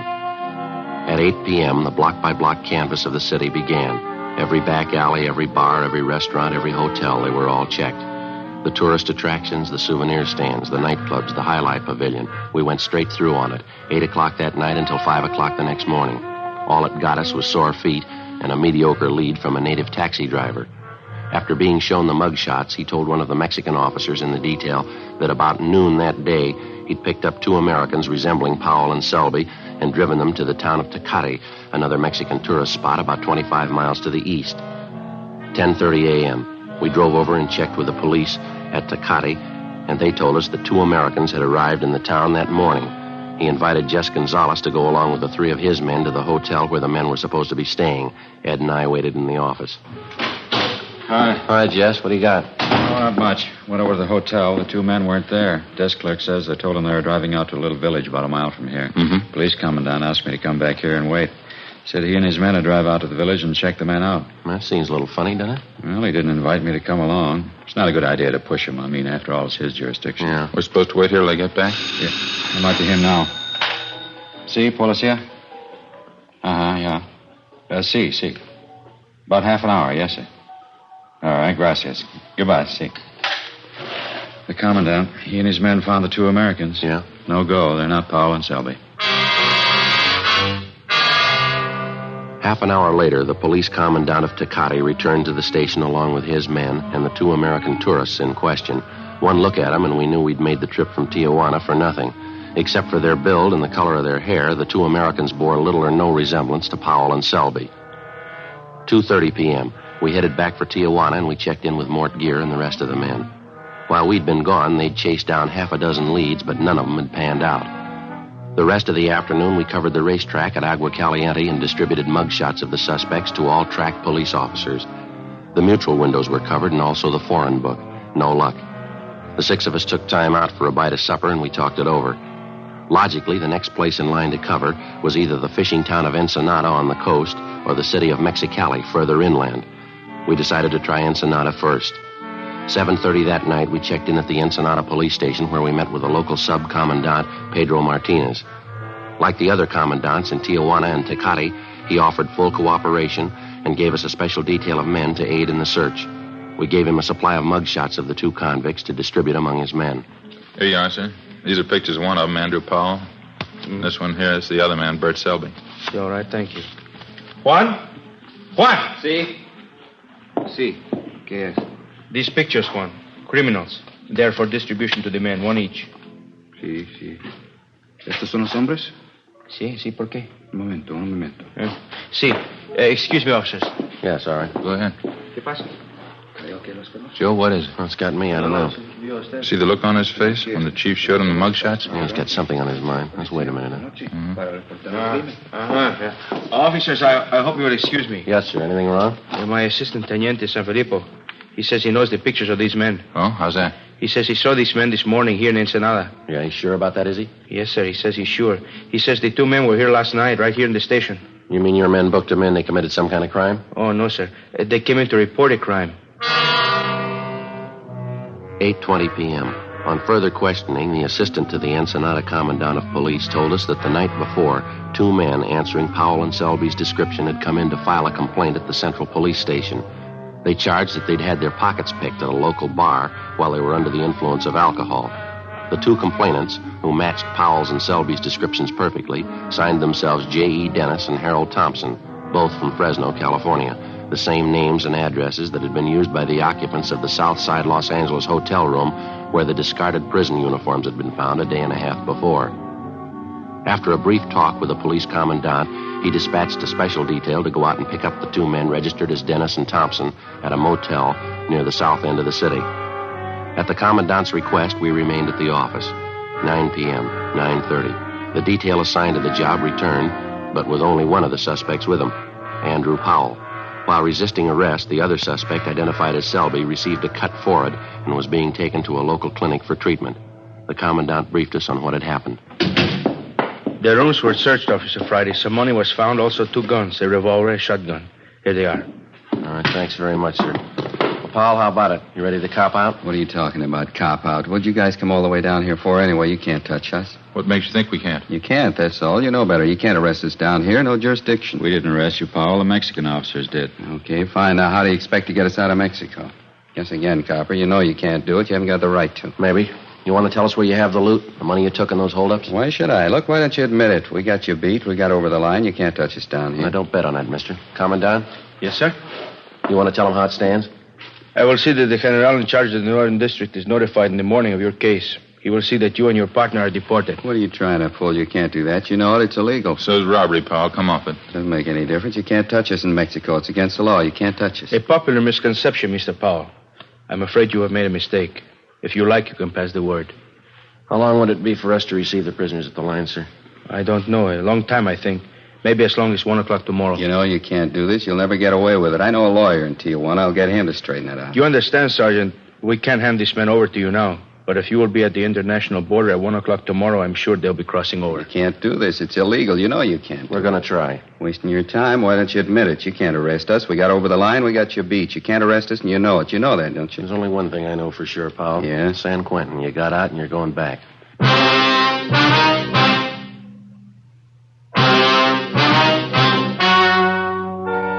The story you have just heard was true. The names were changed to protect the innocent. On December 9th, trial was held in Superior Court, Department 87, City and County of Los Angeles, State of California. In a moment, the results of that trial. Now, here is our star, Jack Webb. Thank you, George Fenneman. Friends, try a pack of Fatimas tomorrow and compare them yourself. We're so sure that you'll enjoy Fatima's extra mild and soothing smoke that we'll give you your money back if you don't enjoy Fatima more than the king-size cigarettes you've been smoking. Now, in my opinion, nothing proves our confidence in Fatima more than that. So buy a pack tomorrow. I know you'll agree with me that Fatima is the best of all king-size cigarettes. That in Fatima, the difference is quality.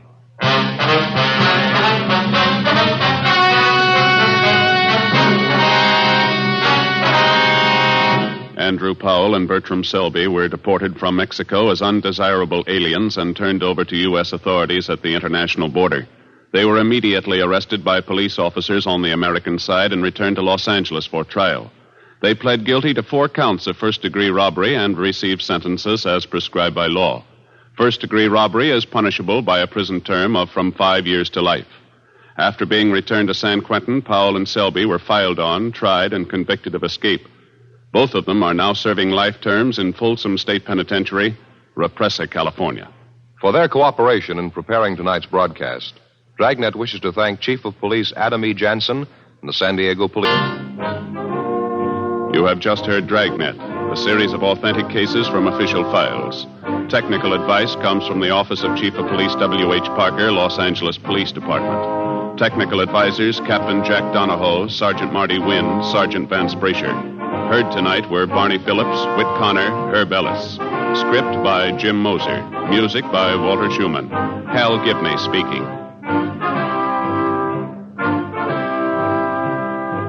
Fatima Cigarettes. But Sergeant Joe Friday ran on radio from June 3rd, 1949 to February 26th, 1957, and on television from December 16th, 1951 to August 23rd, 1959, and then from January 12th, 1967 to April 16th, 1970.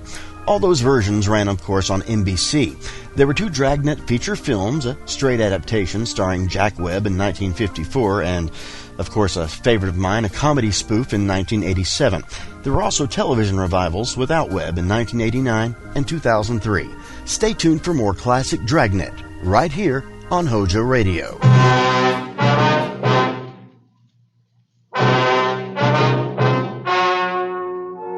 The story you are about to hear is true. The names have been changed to protect the innocent. Fatima Cigarettes, best of all king-size cigarettes, brings you Dragnet on both radio and television.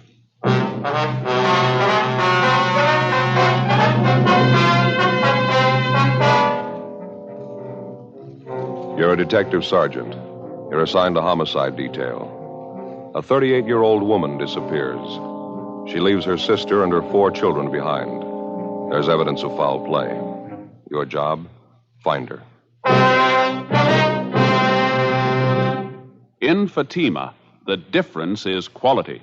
Yes, in Fatima, the difference is quality. Prove it yourself today.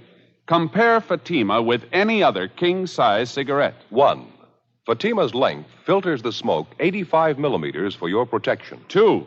Fatima's length cools the smoke for your protection. 3.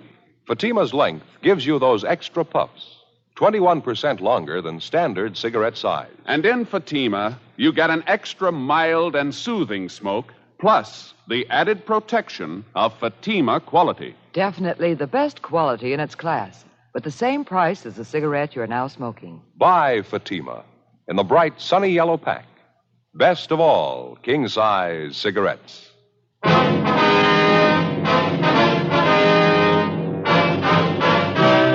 Dragnet, the documented drama of an actual crime. For the next 30 minutes, in cooperation with the Los Angeles Police Department, You will travel step by step on the side of the law through an actual case transcribed from official police files. From beginning to end, from crime to punishment, Dragnet is the story of your police force in action.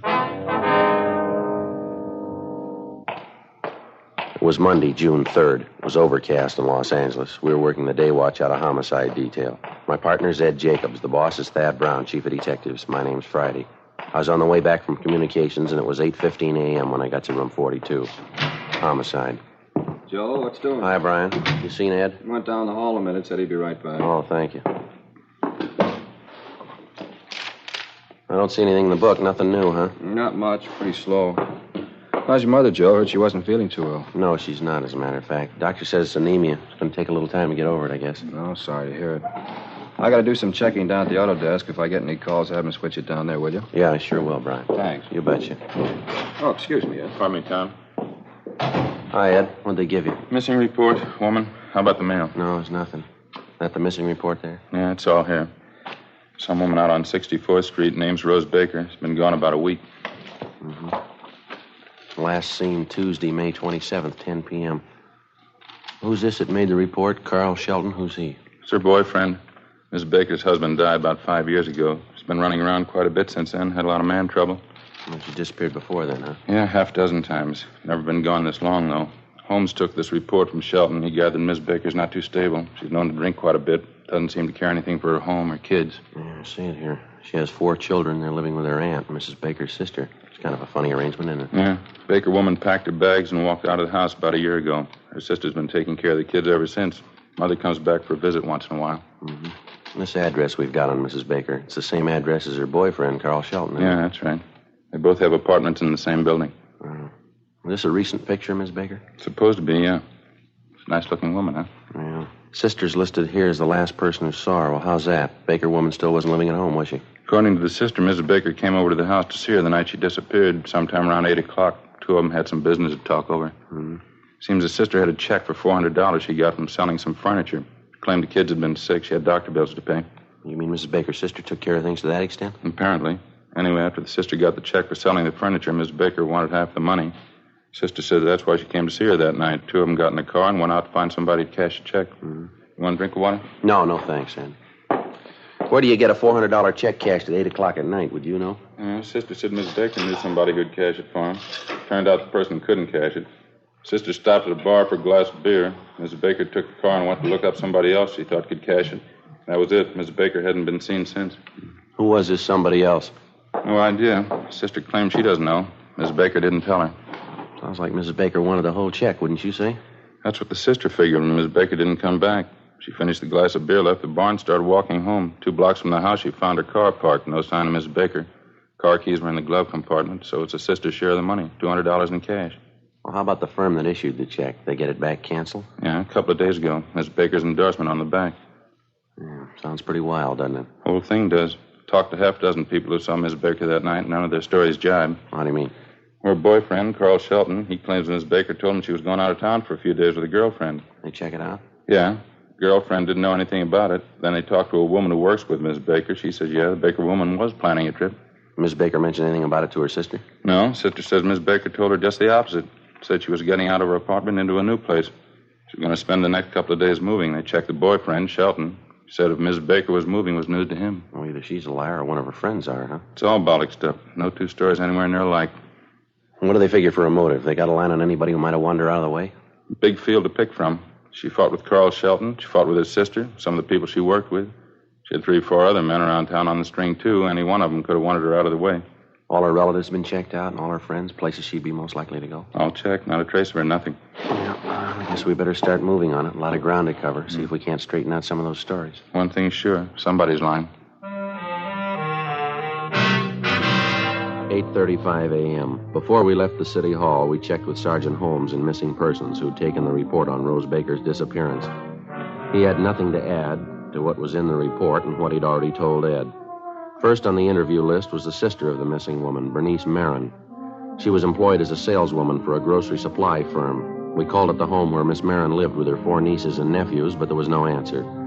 The next-door neighbor told us that Miss Marin was working, that she usually didn't get home until 4:15 or 4:30 in the afternoon. In the meantime, we figured we might as well check the next name on the list, Mrs. Baker's boyfriend, Carl Shelton. We'd already checked him through R&I, and he had no record. We drove out to his address, a 3-story apartment house on 64th Street. Shelton's apartment was on the main floor rear. He answered the door in his bathrobe and slippers.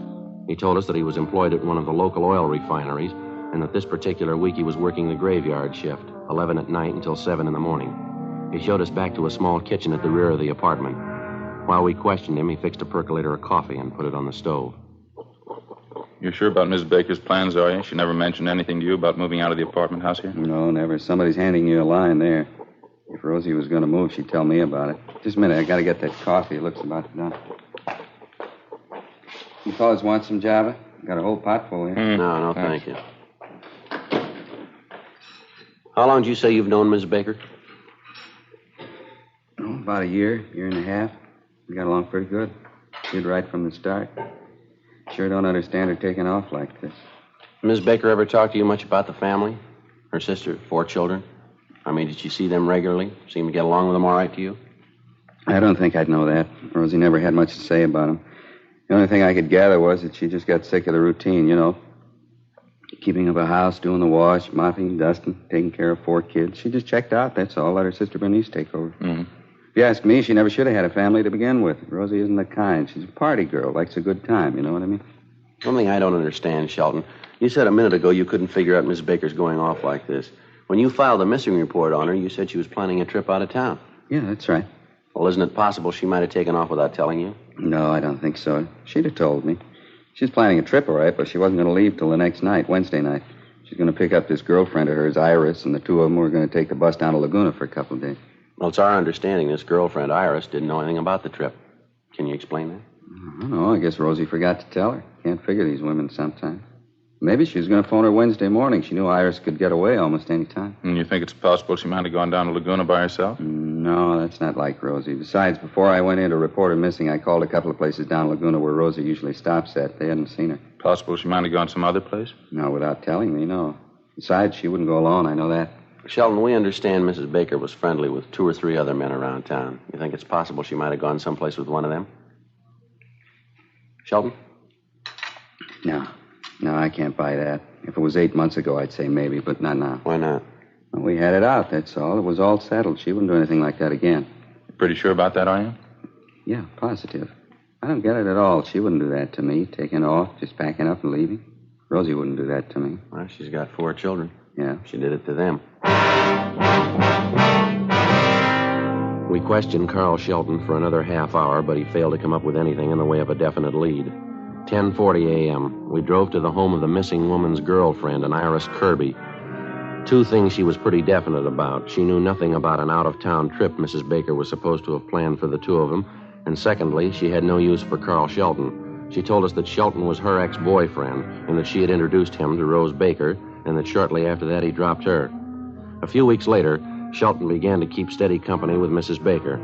Outside of her personal grievance against Shelton, Iris Kirby had nothing to offer in the way of a lead to the whereabouts of her friend. 11:30 a.m., we got in the car and headed for the factory in the south end of town where Rose Baker was employed. We stopped off on the way for lunch, a bowl of soup and a sandwich. Ed had a cheeseburger and a piece of pie. Before we left, we checked the office to see if there were any calls. Nothing. The place where Mrs. Baker worked was on Santa Fe Avenue, a 1-story building covering almost half a block. They manufactured men's work clothes, shirts and overalls.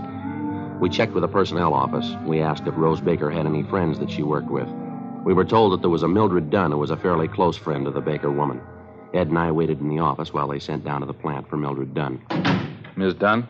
That's right. Police officers, my name's Jacobs. This is my partner, Sergeant Friday. How do you do? How are you? I'd like to ask you a few questions about Rose Baker, Mrs. Dunn. I understand you're a pretty close friend of hers? Yes, that's right. I've known Rose ever since she came here. She works on the machine next to me. She come home yet? No, not yet. You remember Miss Baker saying anything to you about taking a trip, Miss Dunn? I mean, just before she disappeared? Yes, she did. She'd been looking forward to it. That's probably where she is, don't you think, off on her trip? Well, we don't know, ma'am. Did she mention anything definite about the trip to you, where she was going, when she was leaving?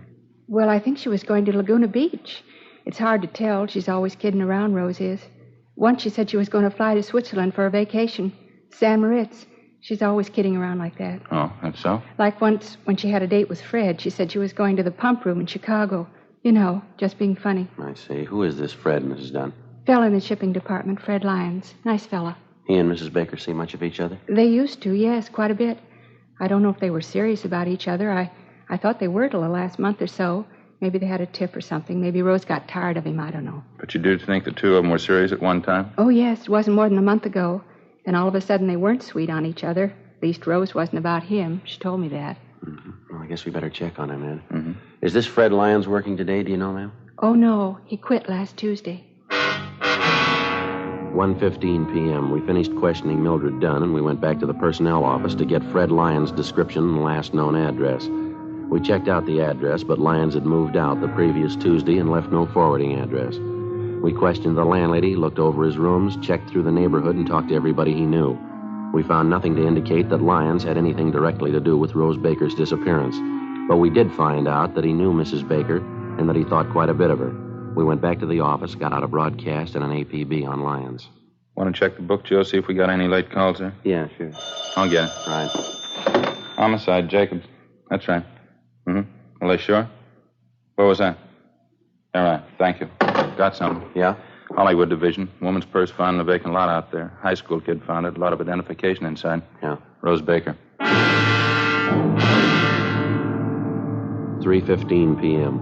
The purse was brought downtown to the crime lab for detailed examination. Bryan and Barrett from Homicide went out to interview the boy who found the purse and to check the neighborhood where it was discovered.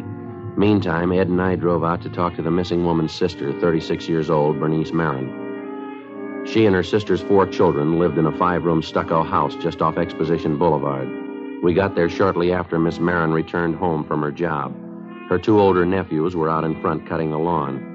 She showed us into a neatly kept living room where we interviewed her. She was a plain-looking woman, brown hair, gray eyes. She showed little concern about her sister's disappearance. I gave up trying to keep track of her a long time ago, Sergeant. I haven't any idea where she's gone. I used to worry about her. I don't anymore. Well, how about that purse of hers that was found this afternoon, Miss Marin? Wouldn't you say that makes it a little unusual this time? I don't think so. She loses things all the time. I don't know what she does when she goes off on those things. I don't want to know. Gets drunk and does a lot of fooling around, I suppose. She's lost 2 or 3 purses the same way. What about last Tuesday, the night she disappeared? You notice if she'd been drinking then? Yeah, I got the idea she'd had a couple of highballs before she came over. She wasn't drunk, but she wasn't feeling any pain. Oh, say, would you excuse me? I want to yell at the kids out there. Yes, ma'am. Frank, that's enough of that playing around out there. Let's get started pushing that lawnmower, huh? Okay, just trying out a new system. Almost half done now. You better hurry it up. You still got the backyard to do, remember? Yeah, okay. The only good thing that came out of that marriage, Sergeant, those kids out there. Yes, ma'am. There's 2 more besides Frank and Bobby, the girls, my nieces. One's 9, one's 7. Mm-hmm. Marvelous kids. Girls are just as pretty as pictures. I'm glad I have a chance to take care of them. I guess I just like kids. Can't understand it when people don't appreciate them. I don't have a family of my own. Oh, I see. Miss Marin, when you were with your sister last Tuesday night, you say she didn't mention anything at all about taking that trip out of town? No, just the opposite. Like I told you. She said she was moving out of her apartment into a new place. That's why she needed the money. Mm-hmm. Well, what's the story about this money your sister came to pick up, Miss Marin? I don't think I quite got that clear. Well, we had this baby grand piano that my mother gave Rose and me just before she died. Kids have been sick the last couple of months, one thing and another. I needed a little money to catch up on some doctor bills, so I sold the piano. I hated to do it, but the bills had to be paid. Mm-hmm. Well, Rose found out about it somehow, and she wanted half of the money I got for the piano. She wanted the money for herself. Can you imagine that? She wasn't even willing to pay for her own kids' doctor bills. It'd be different if I was charging her to take care of the kids. I just do it because I like them. Mm-hmm, I see. Well, anyway, she found out about it, and I had to split the check with her. The whole thing was for $400. I understand your sister got the check cashed that night. That correct? Yeah, that's right. It was 8 o'clock at night, but Rose said she knew somebody who'd cash it. She wanted the money that night. And to save an argument, we got in the car and went to see this friend of hers, some bartender. He couldn't cash the thing, so Rose took the car and went out to look up another friend she thought would cash it. I didn't want to go chasing all over town with her, so I stayed at this bar and had a beer. Mm-hmm. And that's the last time you saw your sister, is it? Yes, I waited a couple of hours, and then I walked home. And 2 blocks from the house, I saw my car pulled up at the curb, right on Exposition Boulevard. Car keys were in the glove compartment. $200 in cash right under them. No sign of Rose, though. Well, what time was it when you got back to the house, you remember? It was after 11. Close to 11:30, I think. I went right to bed. And since that time, you've had no indication where your sister might have gone? No phone calls, no letters, no word from one of her friends who might have seen her? No, not a thing. If she's in trouble, you can understand why. It's been coming for a long time. Last 5 years, going downhill all the time. She's no good, Sergeant. I don't know how it happened. Just no good at all. Thank you very much, Miss Marin. Thank you, ma'am. Oh, not at all. No trouble. Guess I better get dinner started for the kids. Well, if you hear anything about your sister, we'd appreciate it if you'd give us a call. Yes, all right. It's going to be the same old story. Same thing all over again. You can bet on it. Ma'am? She'll come back when the money's gone. 5:15 p.m. Ed and I drove back downtown and went directly to the crime lab. The missing woman's purse, which had been found in the vacant lot out in Hollywood, had been examined thoroughly. They'd found nothing that would provide us with a new lead. We checked communications, but there was still no answer to the APB we'd gotten out on Fred Lyons, the man who'd worked with Rose Baker and who dropped from sight the same day she did. 5:30 p.m. We got back to the squad room. Hi, Brian. You just get back? Yeah, you get the word? No, what's that? Mrs. Baker, they just found her body.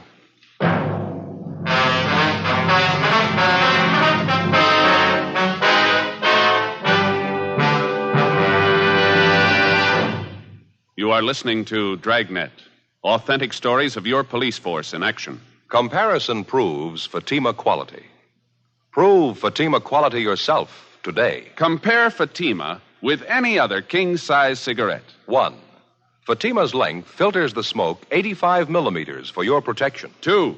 Fatima's length cools the smoke for your protection. 3. Fatima's length gives you those extra puffs, 21% longer than standard cigarette size. And in Fatima, you get an extra mild and soothing smoke, plus the added protection of Fatima quality. Friends, to show our confidence in Fatima, we make this money-back guarantee. Buy a pack of Fatimas. Enjoy Fatima quality, extra mildness, and superbly blended tobaccos. If you're not convinced Fatima is better than the king-size cigarette you're now smoking, just return the pack and the unsmoked Fatimas by August 1st, 1952, for your money back plus postage. Fatima, Box 37, New York 1. Remember, because of its quality, its extra mildness, its better flavor and aroma, more smokers now insist on Fatima than ever before. Insist on the best. Fatima, extra mild and soothing, plus the added protection of Fatima quality. Smoke Fatima. Best of all, king-size cigarettes.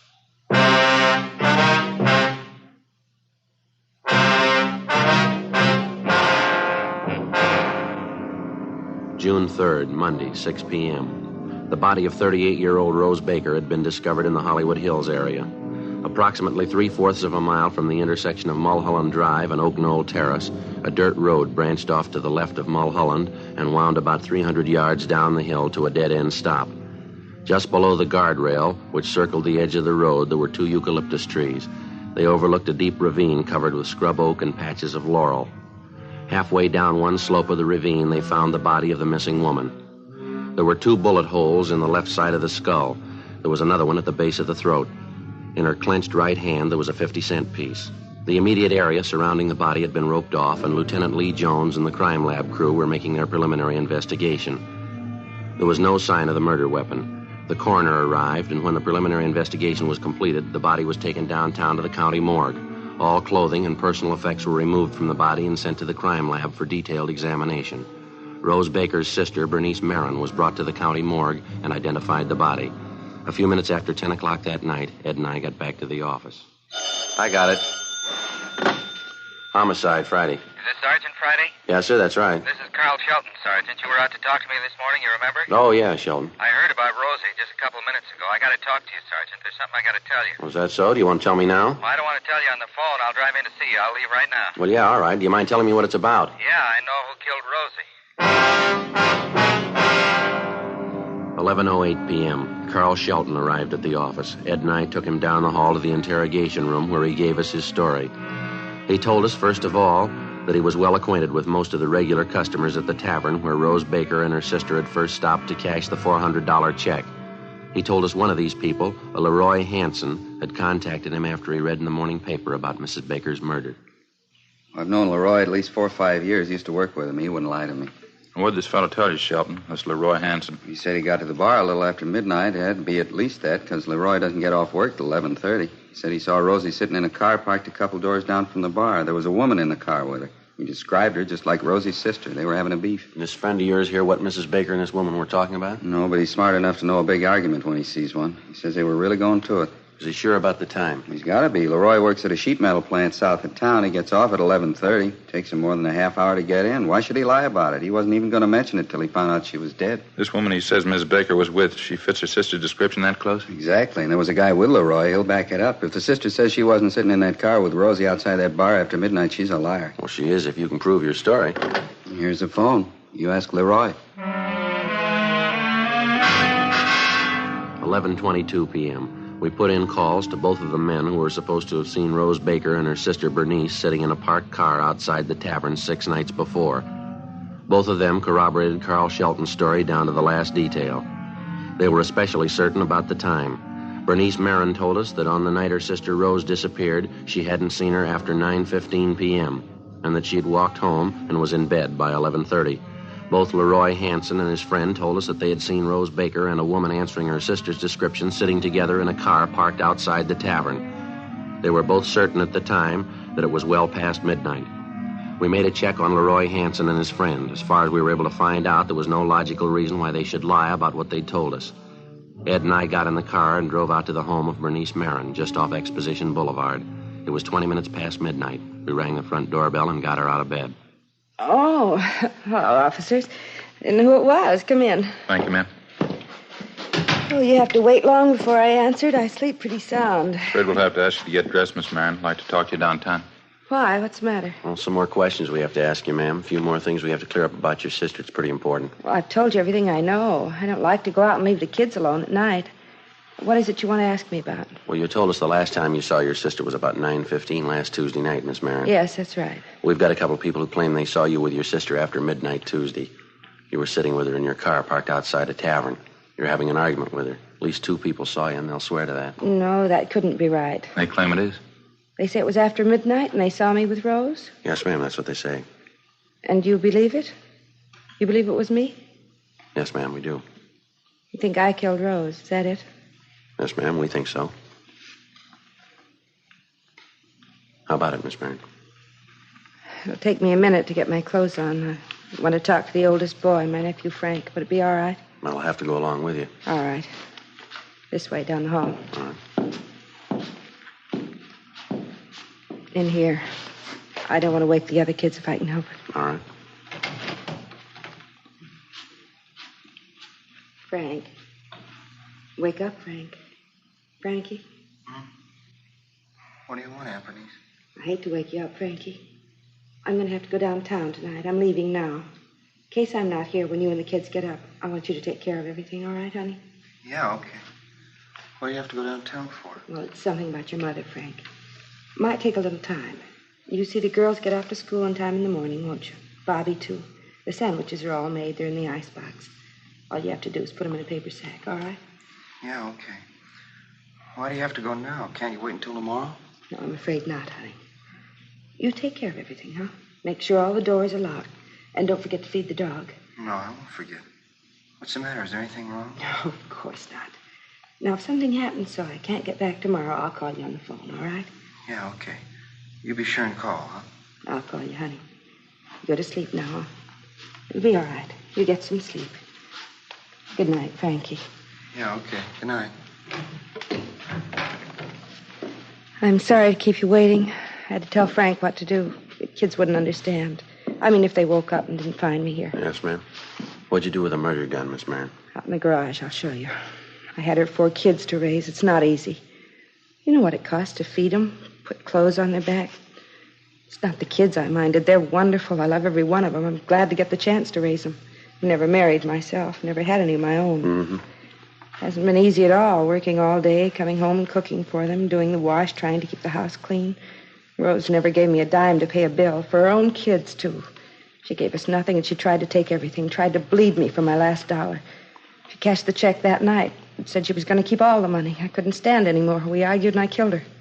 Yeah, well, I'm sorry, ma'am. We'll have to go. Yes, all right. What'll I do, Sergeant? What'll I say? I advise you to tell the truth. You'll get a fair trial. I know that. It's not what I mean. What do you mean? Inside there, what am I going to say? How'll I explain it? Ma'am? The kids. How do you tell 4 kids you killed their mother?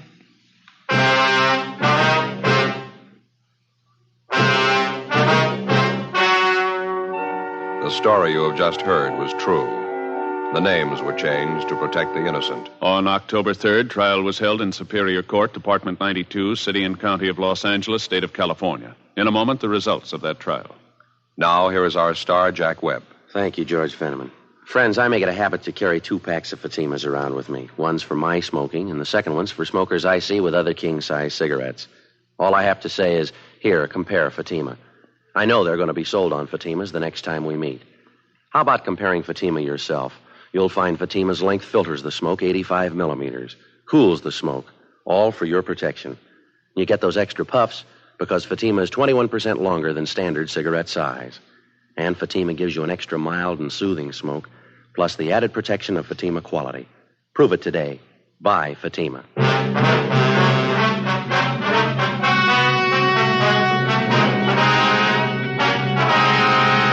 When their aunt, Bernice Alberta Marin, was apprehended on suspicion of 187 PC, the 4 Baker children were taken into protective custody by juvenile authorities. Bernice Marin was indicted for murder and entered a plea of self-defense. She claimed that at the time of the murder, her sister attacked her with a knife while they argued over the division of the $400 check. Bernice Marin was tried in Superior Court by a jury composed of 9 men and 3 women. She was found not guilty. You have just heard Dragnet, a series of authentic cases from official files. Technical advice comes from the Office of Chief of Police W.H. Parker, Los Angeles Police Department. Technical advisors Captain Jack Donahoe, Sergeant Marty Wynn, Sergeant Vance Brasher. Heard tonight were Barney Phillips, Virginia Gregg, Vic Perrin. Script by Jim Moser. Music by Walter Schumann. Hal Gibney speaking. Fatima Cigarettes, best of all king-size cigarettes, has brought you Dragnet, transcribed from Los Angeles. Keep it tuned right here to HOJO Radio for more classic old-time radio. He's critically wounded. You don't know who the assailant is. You don't know where he is. Your job, get him. Compare Fatima with any other king-size cigarette.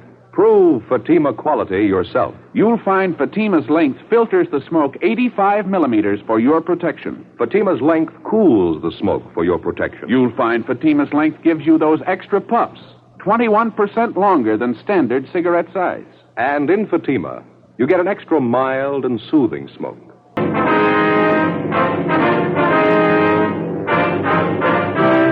Dragnet, the documented drama of an actual crime. For the next 30 minutes, in cooperation with the Los Angeles Police Department, you will travel step by step on the side of the law through an actual case transcribed from official police files. From beginning to end, from crime to punishment, Dragnet is the story of your police force in action.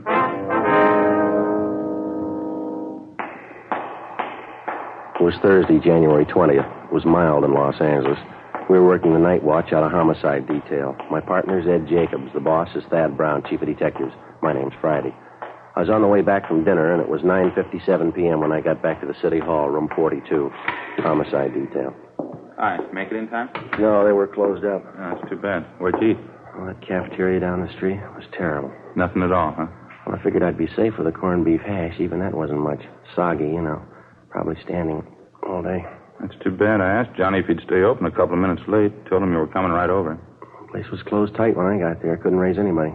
Tough luck. Short ribs were really good tonight. Some great pie, too. Boysenberry. Best I had anyway. Mm-hmm. Say, you got any of those bicarb pills in your locker? I could sure use one. I'm afraid not. Gave the last one to Gene Bechtel tonight. Oh. He ate at the cafeteria, too. Hiya. Oh, hi, Al. What do you say? Any phone calls for me yet? Muriel down at the staff's office called. That run you asked for, they got it ready. It was the only call, huh? Yeah.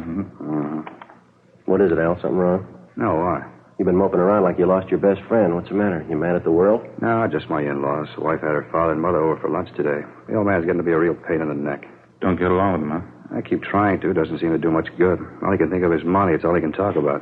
Why let it bother you? My in-laws have been talking about it for years. Forget it. He won't let you. The minute he puts his foot inside the front door, it's the first thing you hear. Crusty old guy. That pipe he smokes enough to knock you over. Why don't you duck out when they come over? Tell them you got a call. You have to go to work. Well, the wife's onto that one. She makes me hang around.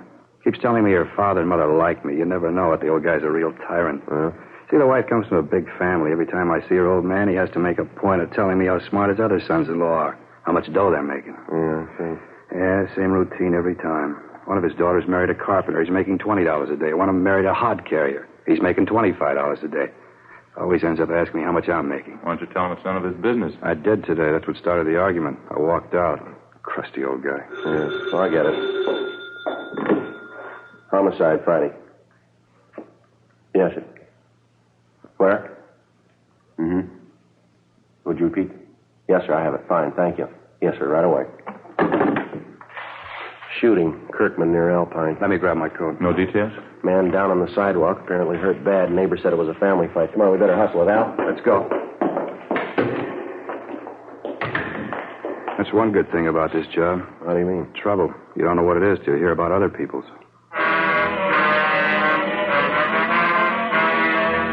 Sergeant Al Shambra, Ed and I drove out to the scene of the shooting. Code 3, red light and siren. We located the victim lying on the sidewalk approximately 50 feet from the intersection of Kirkman Avenue and Alpine Street. He was a dark-haired man, looked to be in his early 40s, tan complexion, well-built. He'd been shot several times in the chest, once in the shoulder. He appeared to be unconscious. A handful of curious neighbors were standing by. One of them, a short, balding man, identified himself as Ernest Whitley. He said he was the victim's next-door neighbor. What's the man's name, Mr. Whitley? Wally Radford lives right next door to me. Been my neighbor for years. Where do you live? This apartment court right here. I live in the cottage next to the end when they're number 8.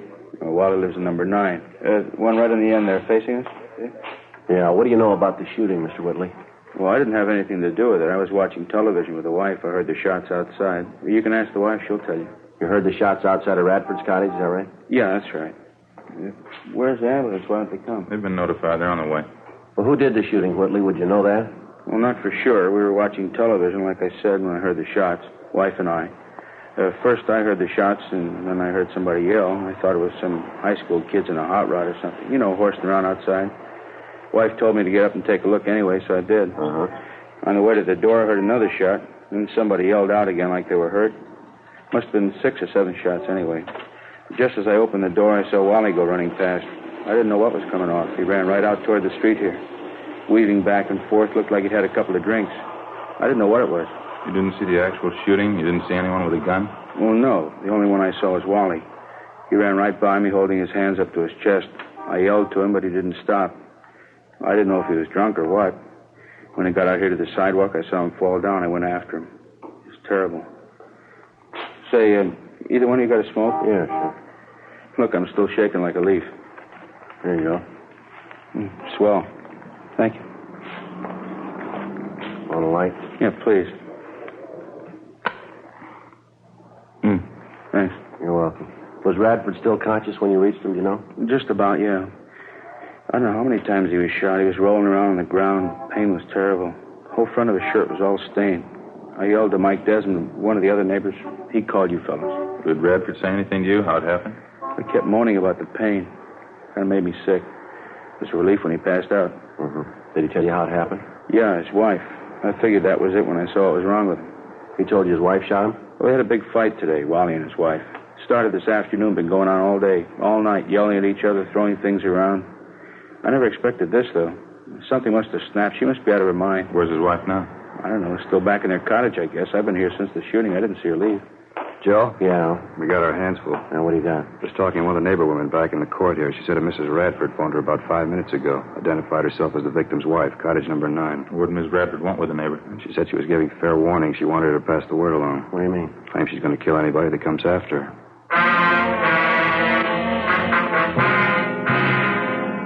10:28 p.m. The ambulance arrived, and the attendants administered first aid to the victim of the shooting, Wallace Radford.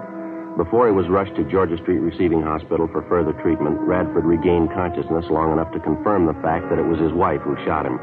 That was about all he could tell us before the sedatives took effect. The 2 officers and 2 of the radio cars which were standing by were detailed to keep the crowd away from the apartment court where the shooting took place, in particular Cottage 9, where the Radfords lived. The blinds were drawn in the house. There were no lights showing. We called the Radford cottage on the phone, but there was no answer. Al Shambra and Ed circled around and back for a closer look at the place. I continued interviewing the Radford's next-door neighbor, Ernest Whitley. I guess I should have known it'd come to this someday, the way they've been fighting lately, Wally and his wife. They've been doing nothing but wrangling, day in, day out. Well, you any idea where Mrs. Radford got the gun? She must have used Wally's, I guess. Don't know where else she'd get her hands on one. He keeps a gun in the house, does he? Yeah, as long as I've known him, he has. 38 automatic. I don't know the make, though. Do you happen to know if Mrs. Radford was used to handling a gun?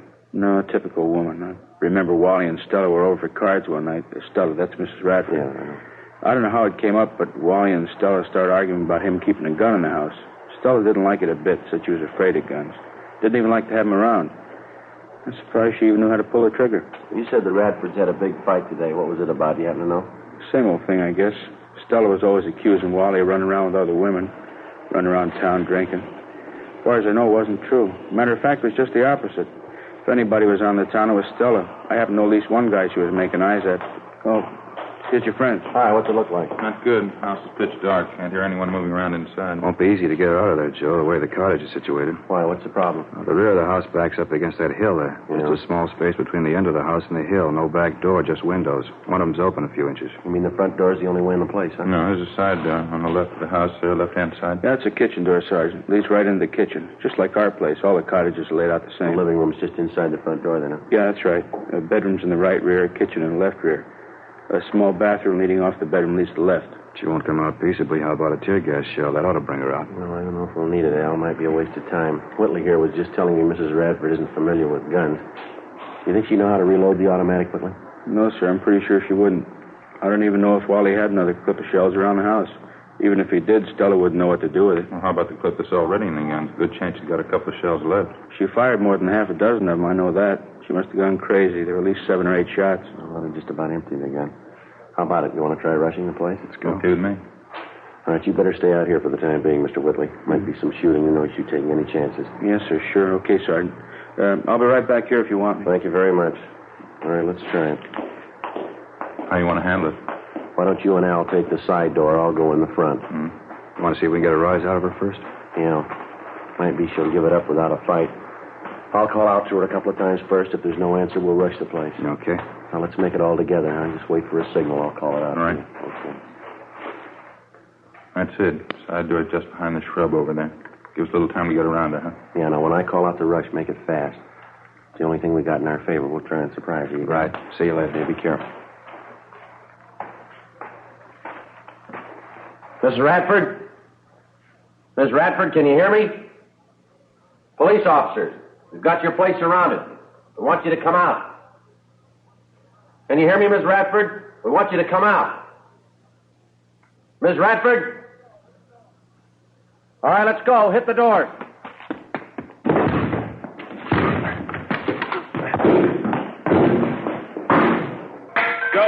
Joe, you all right? Yeah, what about you? In the kitchen. It's empty. Okay, just a minute. Living room's empty. Not in here. Ed, in the bedroom. Nothing here. Yeah, how about that? Hey, Joe, back here. Where are you? Bedroom, straight back. All right.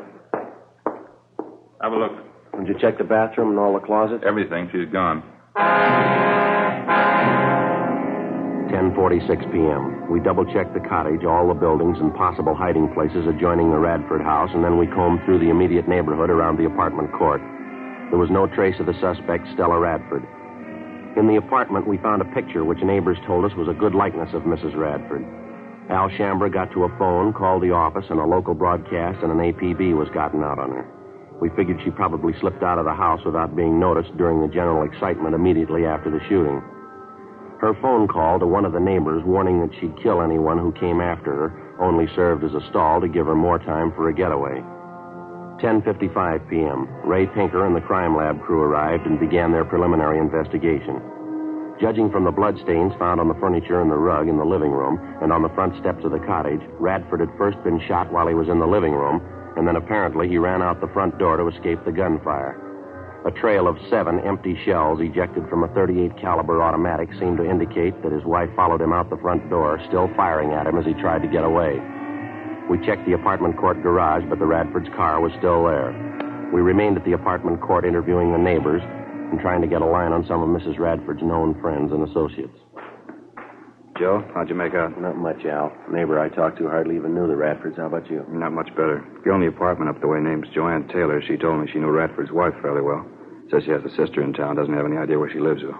How about the boyfriends Mrs. Radford's supposed to be running around with? She know anything about that? She thinks she was doing a little running around. She doesn't know who the men are, though.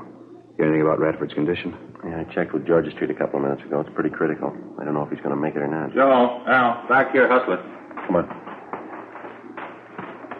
What do you got? Radford's neighbors next door, Whitley's. Just got a call from Mrs. Radford. She's talking to Mr. Whitley on the phone right now. Let's go. I don't know what this is all about.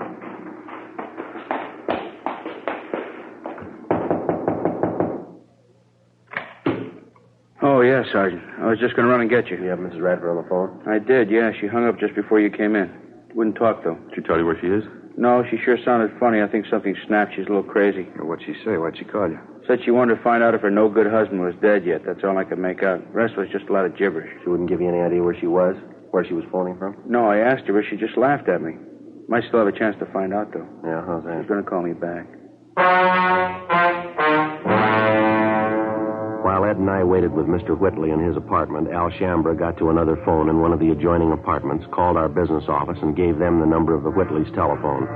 He asked them to make arrangements as soon as possible to have all incoming calls at the Whitleys traced to their origin. Meantime, Ed and I were briefing Ernest Whitley as to what he should say if and when the suspect, Stella Radford, called him back. There was no phone extension in his apartment, so the only way we'd be able to monitor the conversation would be for Whitley to share the receiver with one of us. We waited. 11:30 p.m., 11:45, midnight, 12:15 a.m. Sergeant? All right, try and keep the receiver tilted so we can listen. Yeah, sure. Hope I got it straight. Okay. Hello? Ernie, this is Stella. Did you find out what I told you to? Yeah, I called the hospital. Wally's a lot better. It's not as bad as they thought it was. What do you mean it's not bad? You trying to kid me? No, it's the truth, Stella. It's not half bad at all. Wally's going to be all right. Couldn't be. I shot him 4 or 5 times. How could he be all right? Look, I didn't say he was all right. I said he was going to be all right. Look, it's nothing serious. Not half as bad as they thought. You're lying. You know you're lying, Ernie. Look, come on, snap out of it, will you, Stella? It's going to be all right. Wally forgives you. Believe me, he does.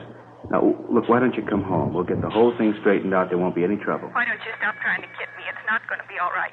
I've seen the last of you and the last of Wally. Stella. I'm with my boyfriend now. We're getting out of town. Now, wait a minute, Stella. Use your head, huh? Don't go rushing in anything. You don't have to tell me. I know what I'm doing. I don't care if that dumb husband of mine lives or dies. But just tell him he'd better not try to follow us. Oh, Stella. My boyfriend's an ex-con. He's got a gun and he knows how to use it. Well, Stella, will you listen a minute? You can tell that to the cops, too, in case they're going to follow us. They try and stop us and they're going to have a fight in their Look, heads. you keep talking. Will you listen for just a minute? Where are you now? Let me come down and talk to you. Not a chance. Just be a waste of time. I'm leaving with my boyfriend in half an hour. You can tell Wally I hope he does. Wait a minute, Stella. He gave me a message for you, honey. He left something with me. He wants you to have it. What? His wallet. He gave it to me just before he left for the hospital. Got $94 in it. Says he doesn't care what you think of him. He wants you to have the money. $94? Yeah. He didn't have that much money with him. Where'd he get it? Well, I don't know anything about that, but it's right here in his wallet, just the way he gave it to me. He wants you to have it. That's all I know. I don't get it. He didn't have that much money. Well, what do you want me to do? Take it back to him? Tell him you didn't want it? Look, give the guy a break, huh, Stella? It's the only way he's got to show you how he feels about you. Stella? Isn't that right? Well, how about it, Stella? You got the money with you? I told you, yeah. Pick it up any time you want. No. You bring it down here. I'll pay your cab fare, buy you a drink. You can meet my boyfriend. Yeah.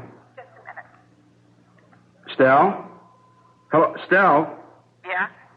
It's about 12:30 now. I'll be down here in half an hour, huh? Uh-huh. I'm in a bar right on the corner. You can't miss it. Where? What corner? 9th and Avalon. As soon as the suspect, Stella Radford, hung up, we went to the apartment cottage next door where Al Shambra was on the phone in constant communication with our business office. He told us that somehow there'd been a slip-up. They were unable to trace the call to its point of origin. 12:36 a.m. According to plan, Ernest Whitley left his apartment, called a taxi, and headed downtown to keep his appointment with the suspect, Stella Radford. Ed Jacobs and Lieutenant Tony Ruiz from Homicide followed him.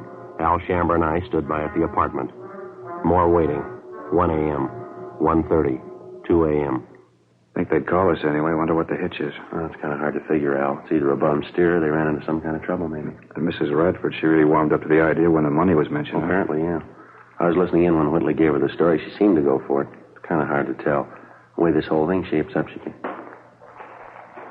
Might be them now. Give a look.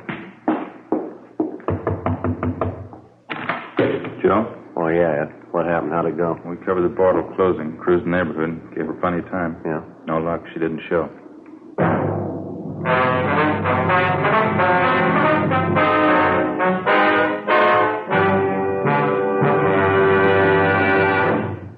listening to Dragnet, authentic stories of your police force in action.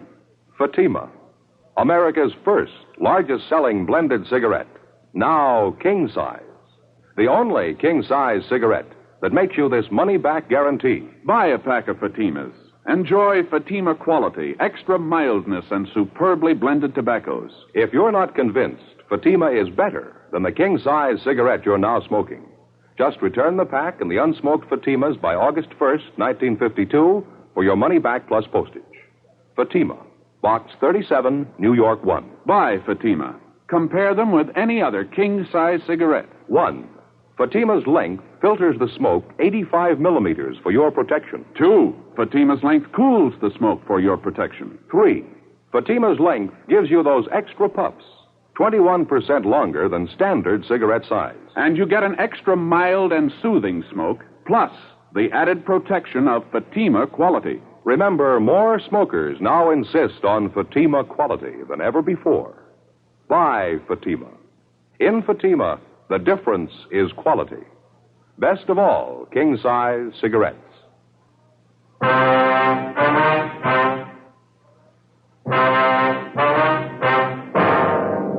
Friday, January 21st, 2:28 a.m. With the failure of the suspect, Stella Radford, to keep the date with her next-door neighbor, Ernest Whitley, at the Avalon Boulevard bar, we reached a temporary stalemate. Despite the fact that checks were made at all restaurants, bars, and other business places in the vicinity of 9th and Avalon open that time of night, there was no report or trace of the suspect. While the search continued, we stood by at the Whitley apartment in the hope that Mrs. Radford might call back. A check of our Records and Identification Bureau failed to turn up any record on either the victim or the suspect, his wife. Ed called Georgia Street Receiving Hospital again, but there was no change. Wallace Radford's condition was still critical. At 2:35 a.m., Stella Radford telephoned again. While we listened in, she told Whitley that she'd had no intention of keeping that appointment with him at the Avalon Boulevard bar. She told him that she knew he was working with the police, that she saw officers follow Whitley to the bar where they were supposed to have met. She again warned him of the consequences in the event anybody tried to apprehend her. After she hung up, we checked with the business office, and they told us that the calls had been coming from a telephone prefix which was impossible to trace. 10 minutes later, Whitley got another call from the Radford woman. The conversation went on for the better part of 20 minutes. She didn't seem to make much rhyme or reason. Her only concern was the condition of her husband, whether or not he was dead. She hung up abruptly, but 15 minutes later, she called Whitley again. Look, Stella, I told you there isn't going to be any trouble. Now, why don't you go and see Wally? He's lying down there in the hospital. He wants to see you. How about it, huh, Stella? Is he dead or not? That's all I want to know. My boyfriend and I are leaving first thing in the morning. I want to find out before I go. Why don't you at least give me a chance to talk to you, Stella, huh? We've been good friends. You know I wouldn't do anything to hurt you, you or Wally. Now, let me talk to you, huh? There's nothing to talk about. If you got anything to say, you can tell me now. All I want to do is find out about I Wally. told you he's hurt, but he's going to be all right. It's not serious. Stella? Why don't you stop lying to me? But I'm not lying, Stella. I wouldn't lie about something like that. What's the matter with you anyway? You been drinking? What's it your business? You're not kidding me, Artie. You're trying to help the cops. Don't you think I know that? What kind of a fool you think I am? But I'm trying to help, Stella, that's all. Sure, you're trying to help. Not me, though. You're trying to help the cops. I know they're with you. When we made that date to meet at the bar, you told them all about it. No. You left the house and they left right after you. I know Stella, all about it. no, you got it wrong, honey. I'm trying to help both of you and Wally. I'm trying to help the best way I know how. Now, why don't you come home? I told you we'll straighten the whole thing out. There won't be any trouble. Don't hand me that. I said we're leaving town, me and my boyfriend. Now, what about that money? $94. You said Wally wanted me to have. Yeah, that's right. He does. Now, how can I get it to you if you don't trust me? Get away from the cops, that's all. Oh, Stella. Maybe I could use the money, but I'm not giving myself up. Look, you're wrong about the cops, Stella. Believe me, you are. Now, why won't you let me meet you someplace? Any place you want, just let me talk to you. How many times do I have to tell you there's nothing to talk about? All I want to know is about Wally. Is he dead yet? But I told you, he's not dead. He's going to be all right. Look, why can't you believe me? It's not what they thought. Wally will be okay. Ed, in the next room. But what for, Stell? Why? Now, come on, snap out of it, huh? No, it's the truth, so help me. Yeah, what's the matter? Well, it just happened to strike me. You hear that streetcar that just went by a minute ago? Yeah, I did. Why? Did you notice a little before that when we were listening on the phone? Sounded like the same thing coming over the line, didn't it? Yeah, come to think of it, it did. Matter of fact, I heard it a couple of times coming over the phone. It's pretty regular. Yeah, that's what I mean. Streetcars have been passing by here regularly, too. Not much of a time lapse, either. Not much more than a minute. Mm-hmm. Well, I mean between the time when we hear it over the phone and the time the streetcar actually passes this place. Yeah. Well, if we've got the right angle, There's only one way to figure here. She's phoning from somewhere in the neighborhood, and she's fairly close, wouldn't you say? Where do we start looking? Well, car tracks only run two ways. 3:30 a.m. Ed and I went back into the next room and continued to monitor the conversation between Whitley and Mrs. Radford. Whitley seemed to know how to keep the suspect talking, even though the purpose of her conversation seemed to make little or no sense. At 3:42 a.m., while we listened in, on the other end of the line, we again heard the sound of a streetcar approach and pass. Ed checked his watch. Approximately 1 minute, 38 seconds later, we heard a streetcar pass by in front of the apartment court. Before Ed and I left, we jotted down a note for Whitley asking him to keep Mrs. Radford on the line just as long as possible. We got in the car and drove north along the car tracks at about the normal speed of a streetcar. 1 minute and 38 seconds of driving brought us a distance of little more than 8 blocks. It was on the fringe of a park area. There were only 3 residential buildings in the immediate vicinity. There were no lights showing in any of them. We checked the location for public telephones, but we found none. 4:15 a.m., we turned around, drove back to the apartment court, and using the same timing procedure, 1 minute, 38 seconds at 25 miles an hour, we drove along the car line in a southerly direction. Sure not much of a choice. Bars are closed, most of the restaurants. No lights burning on this block. A few up ahead there in the next block, Ed. Yeah. Got to come pretty soon, doesn't it? Yeah, it's a minute right now. I can't see how we'd be wrong on it, can you? Too much to write off as just a coincidence. Minute 15 seconds. Minute 20. Better slow down, huh? Yeah. What do you think? Well, it's a service station across the street. Yeah, it's closed up. Well, a lot of them have outside payphones, don't they? You see any? No. None on this side. Let's see, I'll pull up in there, huh? Yeah. There's a phone booth in the back there. There's no lights, though. Looks like somebody in it. Yeah. Looks like a woman. Yeah, it is. Come on.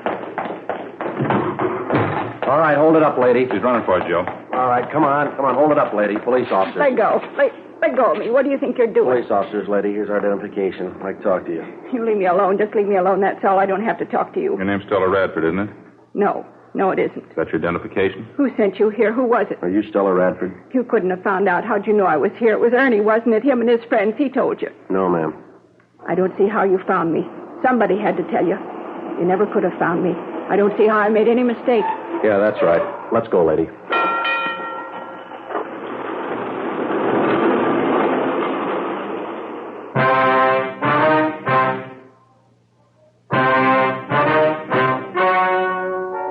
The story you have just heard was true. The names were changed to protect the innocent. On April 16th, trial was held in Superior Court, Department 88, City and County of Los Angeles, State of California. In a moment, the results of that trial. And now, here is our star, Jack Webb. Thank you, George Fenneman. Friends, as you know, Fatima Cigarettes makes it possible for us to bring you this Dragnet series. And each week, of course, we set aside a couple of minutes to tell you about Fatima's. We've already told you why we believe Fatima is the best of all king-size cigarettes. The rest is up to you. I suggest you buy a pack of Fatimas and compare them yourself. Fatimas give you an extra mild and soothing smoke, plus the added protection of Fatima quality, something no other cigarette has. Look for that bright, sunny yellow pack tomorrow and try Fatima.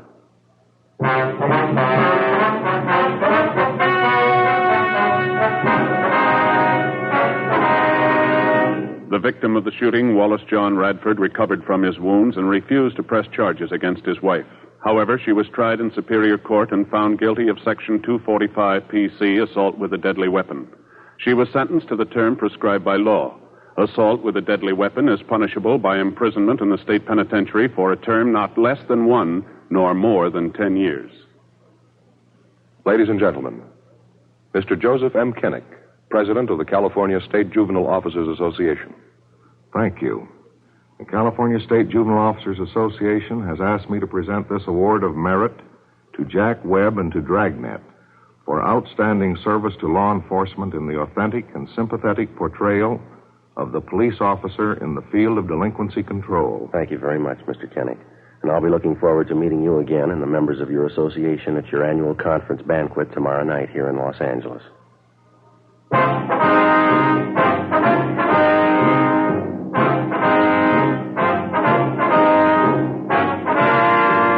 You have just heard Dragnet, a series of authentic cases from official files. Technical advice comes from the Office of Chief of Police W.H. Parker, Los Angeles Police Department. Technical advisors Captain Jack Donahoe, Sergeant Marty Wynn, Sergeant Vance Brasher. Heard tonight were Barney Phillips, Herb Ellis, Jack Crucian, Helen Cleve. Script by Jim Moser. Music by Walter Schumann. Hal Gibney speaking. Fatima Cigarettes. Best of all, king-size cigarettes has brought you Dragnet, transcribed from Los Angeles.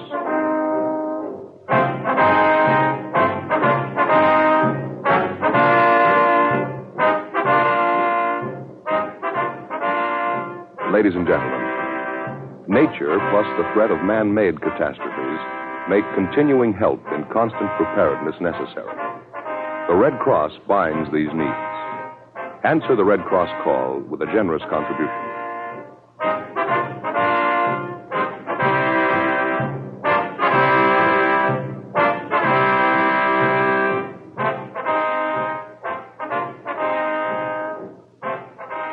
Thanks for listening to HOJO Radio. We'll be back again very soon.